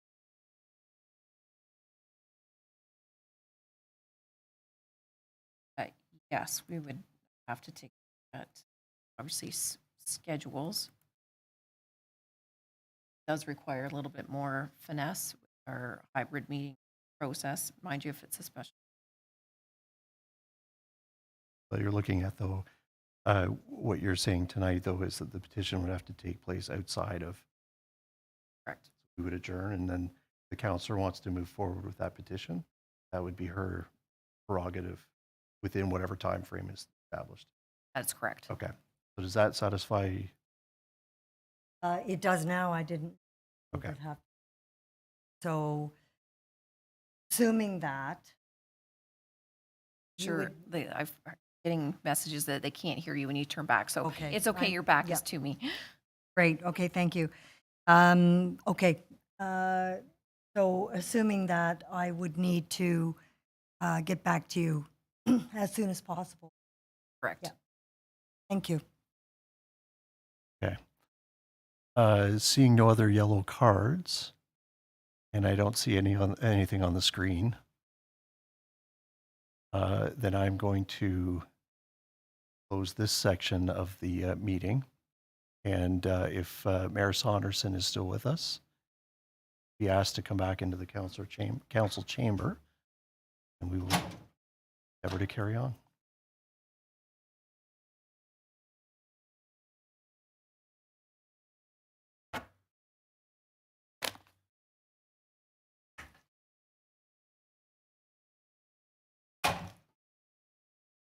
All right, Clerk Holmes, I think we don't have anyone in the audience that wants to speak to us now, do we? So that then brings us to our adjournment. Can I get a motion to adjourn, please? Thank you, Councillor Jeffrey. All in favor? That is carried unanimously. Thank you very much, everyone. It's been a long night and a busy day, so enjoy the time between now and the late show.